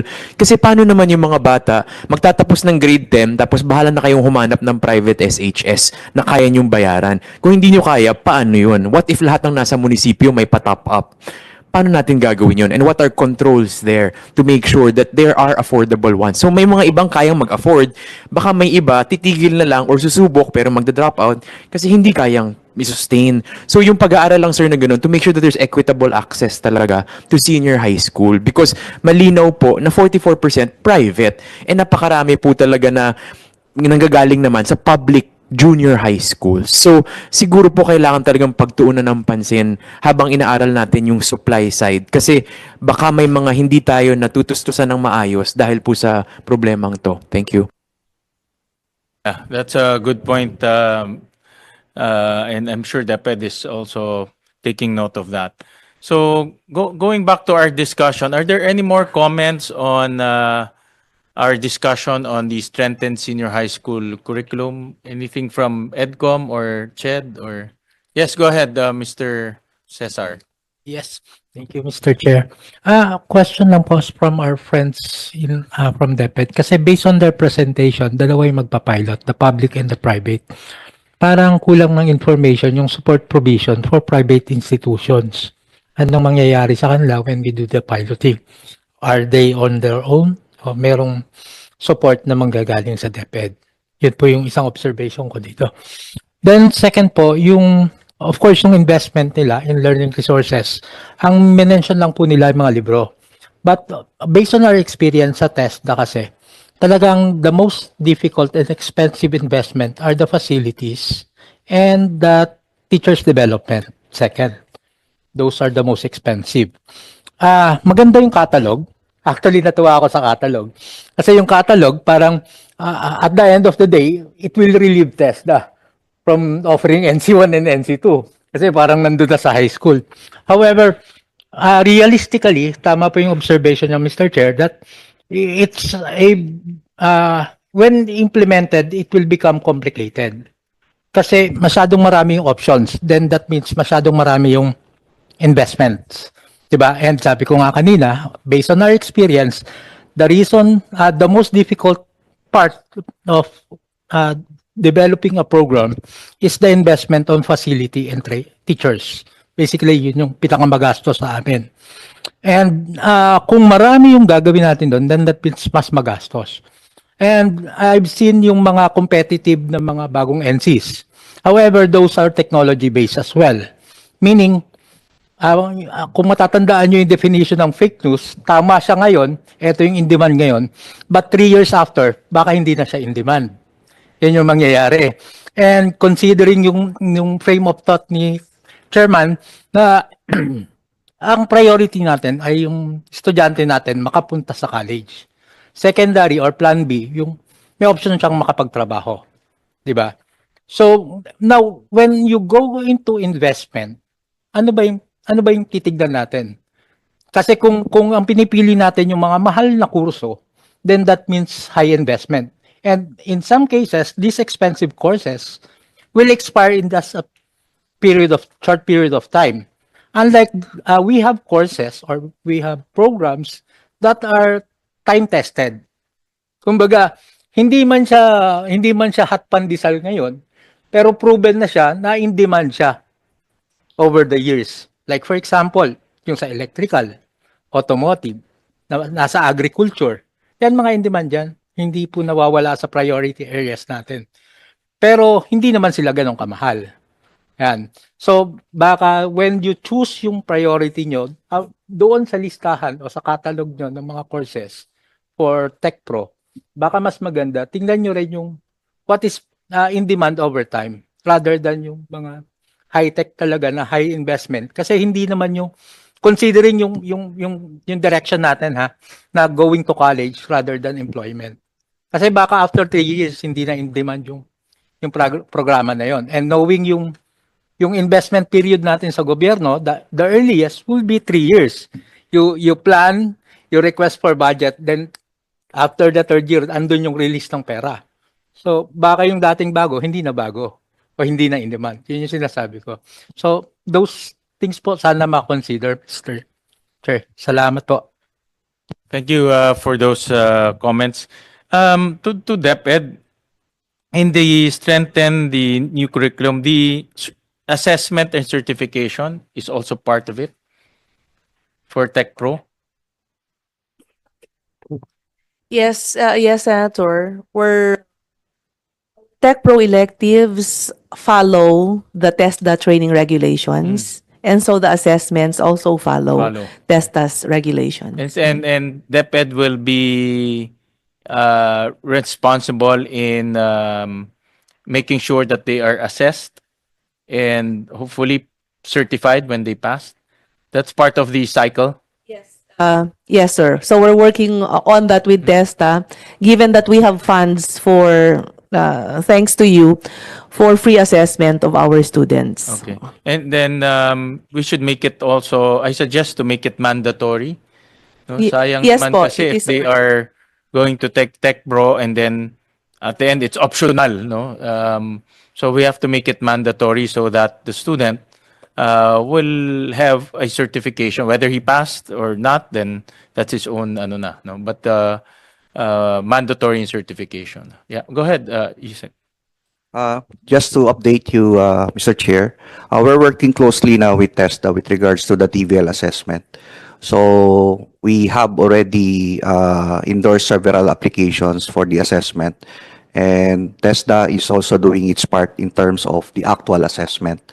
So in fact, Mr. Chair, we already made it mandatory, and in fact, we even expanded the TVL assessment not only to grade 12 but also to grade 11 and also the private sector and even the JDPP beneficiaries. Sinama na rin po namin, Senator. So we're planning to at least may hinahabol pa po kami kahit nagsara na po yung klase, but come this June, opening of school year, magpo-full blast po ulit kami for the saturation of all senior high school Tech Pro possible that are qualified for assessment. Thank you, Mr. Chair. Thank you, Yusek. Yes. Mr. Chair, just three final questions for DepEd. Yung nabanggit ko lang din po kanina, yung unang-una po yung foundational skills. Alam natin yung usapan ngayon tungkol sa functional literacy and how it is a continuous challenge for students. Ano po yung plano natin mula grade 10 hanggang grade 11 to assess whether kaya talaga nilang i-master yung core courses na papasukin nila ng grade 11. Paano natin po sisiguruhin yon? May assessment po ba? Ano yung interventions na gagawin? Kung hindi, kunyari pong 30% yung hindi. Ikalawang question po is learning resources. I think in your slides, nakasulat yung timeline. I guess the question is, will there be learning resources? What learning resources will be used in the pilot? As Yusek Gina very well knows, EDCOM has published our report on the textbook delivery since 2012. And talagang historically, we face challenges there. Since 2016 implementation, may libro, kailan dumating yung libro, kailan magkakalibro ang senior high school students? That's the second. The third question is JDVP and TVL. We know that JDVP is a model that tries to, I guess, leverage, maximize TVI programs that exist given the capacity to complement DepEd's capacity. Yung tanong ko po kanina in terms of TVL equipment, lahat po ba ng SHS TVL in DepEd schools may equipment, fully equipped? And anong proportion yung hindi? And ano ba yung plano at direksyon siguro sa pag-offer ng SHS Tech Pro? Will it be internalized by DepEd, and most of it, DepEd will build the capacity to invest in the capital outlay required to offer these courses? Or given the evolution of needs and demands of needs of the workplace and what skills might be required, that you will find alternate approaches to allow DepEd to more nimbly evolve and also adjust to the needed skills? Thank you, Mr. Chair. Yusek Gina, you might... Thank you, Mr. Chair. I'll answer some questions and then I'll pass it on for the details to Director Aris in terms of investments, like how much and how many schools have received equipment already or have not yet received equipment. In terms of grade 10 assessment, our Bureau of Education assessment has been reviewing our national achievement test. And there is a plan to redevelop it into a literacy and numeracy test so that we could catch up the students that are truly struggling in literacy and numeracy. That way, we'll be able to provide remediation to those students that are falling behind. So Yusek Gina, you mean that the NAT grade 10 will then be census-based to test all of the students? Kasi ngayon it's sampling-based, diba? So will it be census-based for all grade 10 every year? Parang ganun po? It's also part of the plan. Okay? So I think it's Bea that's best to answer that one, but that's part of the plan so that we won't have senior high school students graduating from senior high school that can't do skills-based courses. Di ba? At least at the minimum, our students, if they can't go to college, should be able to do like hands-based skills. In terms of resources for the pilot implementation, we're currently developing lesson exemplars. So our pilot schools will have lesson exemplars for teachers. We're also curating a list of resources for teachers. So that means we'll give them a list of resources, books, online materials, and then we'll have annotations, and we'll give them budget. We were looking at the budget earlier, like we're finding some balances from our that we could use so that we could give teachers some funds so that they could print some of these resources. For TVL equipment, we have not yet provided all schools, 100% of our schools, but we see that by 2027, we will be able to provide our schools with TVL equipment. But then moving forward, it's going to be a strategic deployment of TVL equipment. That means if there are two schools that are close to each other, we can provide both those schools the same TVL equipment. So it has to be a sharing of resources moving forward. Right. Okay. Thank you, ma'am. What proportion po ngayon yung may TVL equipment at yung wala pa? Can I ask Director Aris to respond to that? Mr. Chair. Yes. Go ahead, Director. Thank you po, Mr. Chair. Based on the data from the Bureau of Learning Resources, we have already provided out of the 3,931 senior high schools that are not offering JDVP, we have already provided 2,675 senior high schools with their with several packages of TVL materials. This 2025, we will be providing 679 senior high schools with their TVL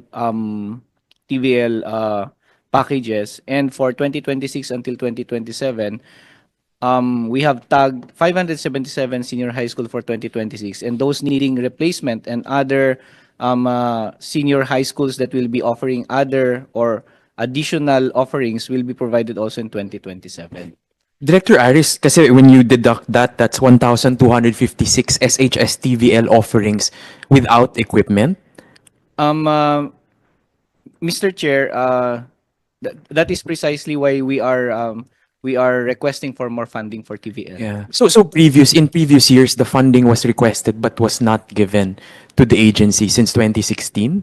2018 po, Mr. Chair. Why 2018? 2016 was the first year of implementation, di ba, of senior high school. Yes, BLR was only able to manage the same in 2018. So what happened in 2016 for those who were delivering SHS TVL for the first 2 years of SHS? I think the funding was provided directly to the schools. Yes. Downloaded to the Yes. schools.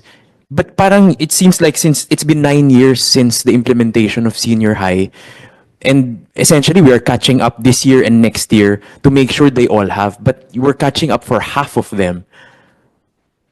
Mr. Chair, yung sinasabi ko po na schools na ito, hindi po ito yung sinasabi natin na 100% ng schools, because one school can have several offerings. Yes, opo. Oo, so every year kasi may nadadagdagan ang offerings ng iba't ibang schools. So we have to put that into the inventory of schools na hindi pa nabibigyan ng learning resources.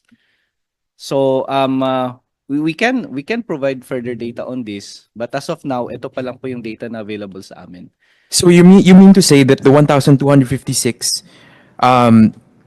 may natanggap na dati or totally walang natanggap? More or less may natanggap na yung majority dito, yung iba wala pa kasi baka mag-o-offer pa lang ng bagong offerings. Sige po. Kasi I guess we're curious as to how this data is tracked and how we make sure that we are responsive to the needs of the schools, no?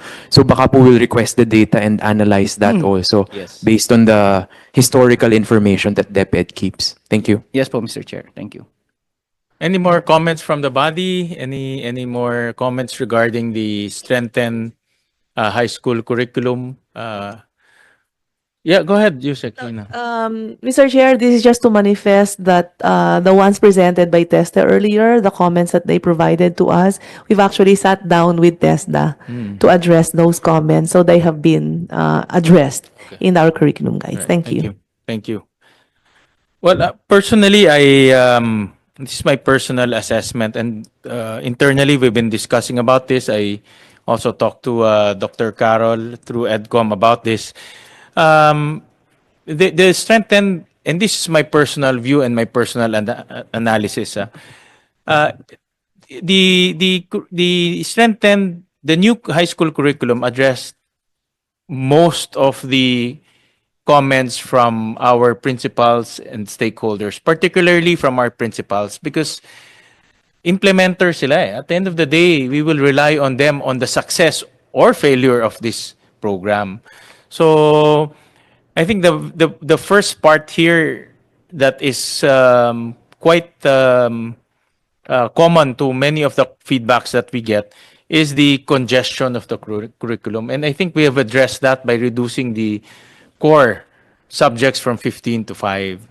But my concern here is what Dr. Fridos mentioned earlier, is the implementation, especially of the electives as well as the Tech Pro.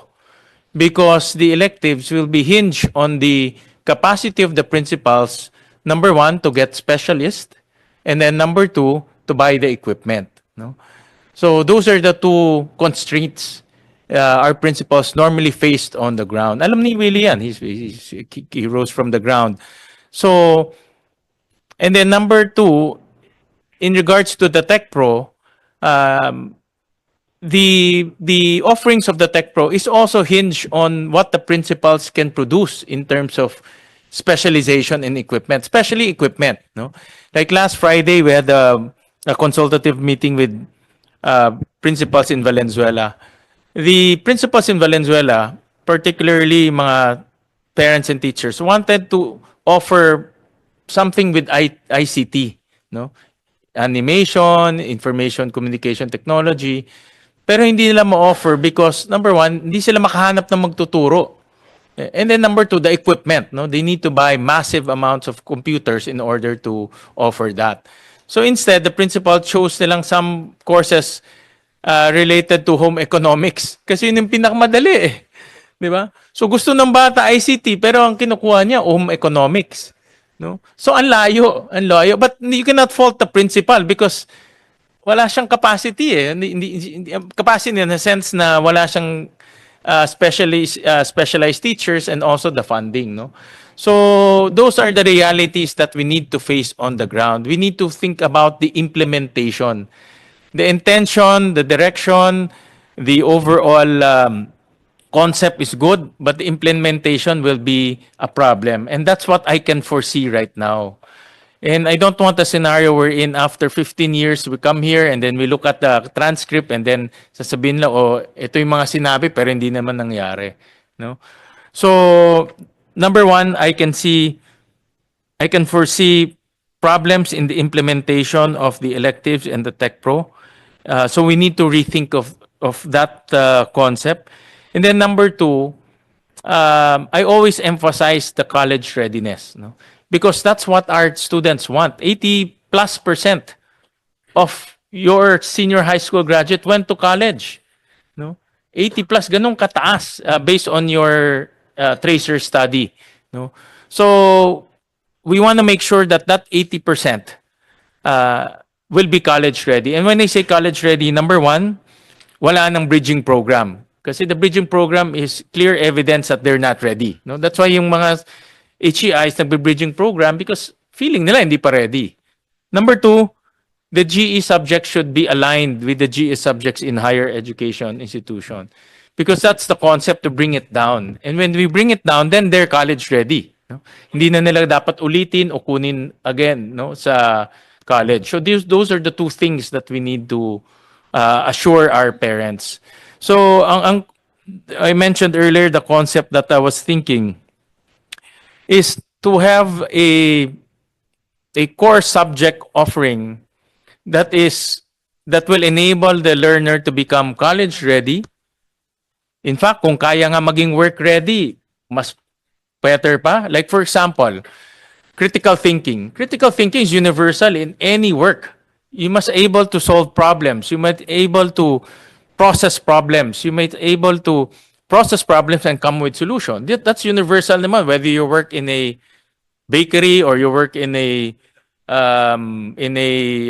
manufacturing company, it's universal. So my point of the matter, if we can come up with a core subject offering that will enable the student to become college ready, to become work ready, mas maganda yun.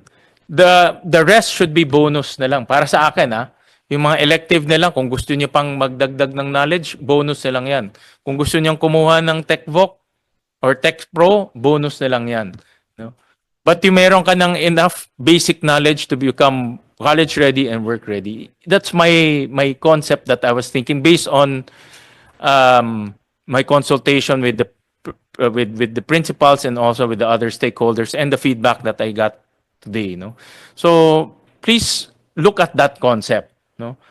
This is my personal suggestion. Look at that concept if that is a feasible concept that we can apply. So that when we implement this new curriculum, we can assure our parents na pwede na yan magtrabaho. No, ready na yan mag-college. Hindi na uulitin yung mga kinuha niya sa college. Ready na siya doon. Ngayon, kung gusto mo pang kumuha ng other electives kasi that's your interest, then you can. So that's the concept I'm thinking, and I'm urging DepEd to look at that concept. No? We also have a list of suggestions we can flash, and we'll email this to you, but I just want to go through it so that it will be put on record. And this is based on our hearing today, no? So this is just a list of recommendations to DepEd, to CHED, and to our other stakeholders. Number one, assess the feasibility of the elective system as currently proposed due to issues of implementability. Study focusing on a core set of subjects that provide strong foundation for all learners pursuing higher education, regardless of their chosen college program. I think Dr. Fermin mentioned that kanina in transversal courses, no? I think that is something that maybe DepEd can look at in transversal courses. DepEd should ensure that the streamlined course subjects provide a coherent foundation for higher education readiness by aligning them with CHED college readiness standards. Yun yung minimum academic requirements as mentioned by Dr. Fermin earlier. Number three, conduct mapping of current senior high school teacher specialization and align them with the specialization requirements of elective and to ensure feasibility in implementation. Number four, enhance the representation of rural schools in the pilot study by aiming for, at best, a 50-50 balance between rural and urban schools in the same selection, including BARMM. Actually, nagtatampo si Director Balawag kanina, hindi niya nakita yung BARMM. No? Yun yung kanyang ano. And we have to take note. And no offense, Director Balawag, but we have to take note, the highest illiteracy is in BARMM. No?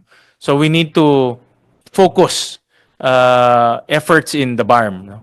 Number five, CHED must fulfill its original commitment by reducing further the number of general education courses required in higher education in recognition of the 2 additional years introduced in senior high school and the alignment of GE subjects with the core subjects at the senior high school level. Next. Number six, CHED should ensure that senior high school graduates are no longer required to undergo bridging programs upon entering tertiary education, regardless of their chosen track or cluster. Number seven, consider transferring the delivery of general elective subjects such as physical education and art appreciation to senior high school. No? CHED should review the necessity of offering these subjects at the college level given their coverage in basic education. Number eight, review legislated subjects in tertiary education such as RA 1425 or the Life, Works, and Writings of Rizal and RA 9163 or the National Service Training Program Act in 2001 and RA 5708 or the Schools Physical Education and Sports Development Act of 1969. Number nine, revise the TVET elective list to allow regional or school-level customization based on local labor market assessment and community needs. If this is possible, this is possible.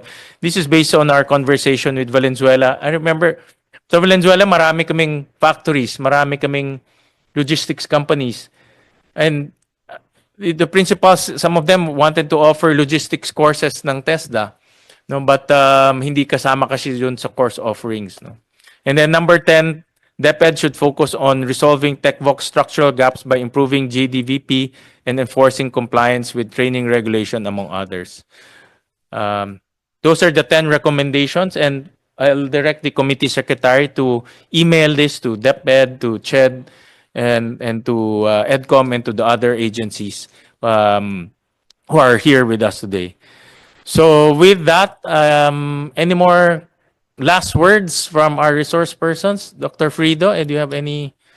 I know that you have done extensive study on senior high school, and it's good to get your final reaction to our conversation. I was just, this is personal because I have not discussed this, what I will share.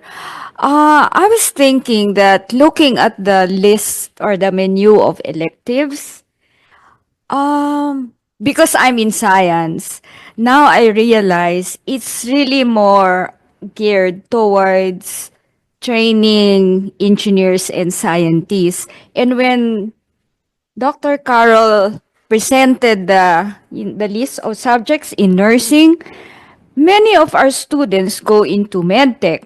Nursing, they go into medicine. And in fact, years back, the the people from UPLB were complaining, why is agriculture in the TVL track when we are also developing, entomologies, etc.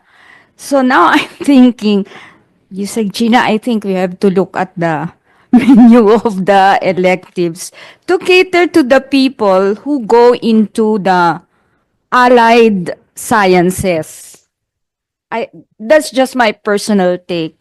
I haven't discussed this with the team. Thank you, Dr. Frida. But one of the most important takeaways today actually came from Dr. Frido, the implemented curriculum.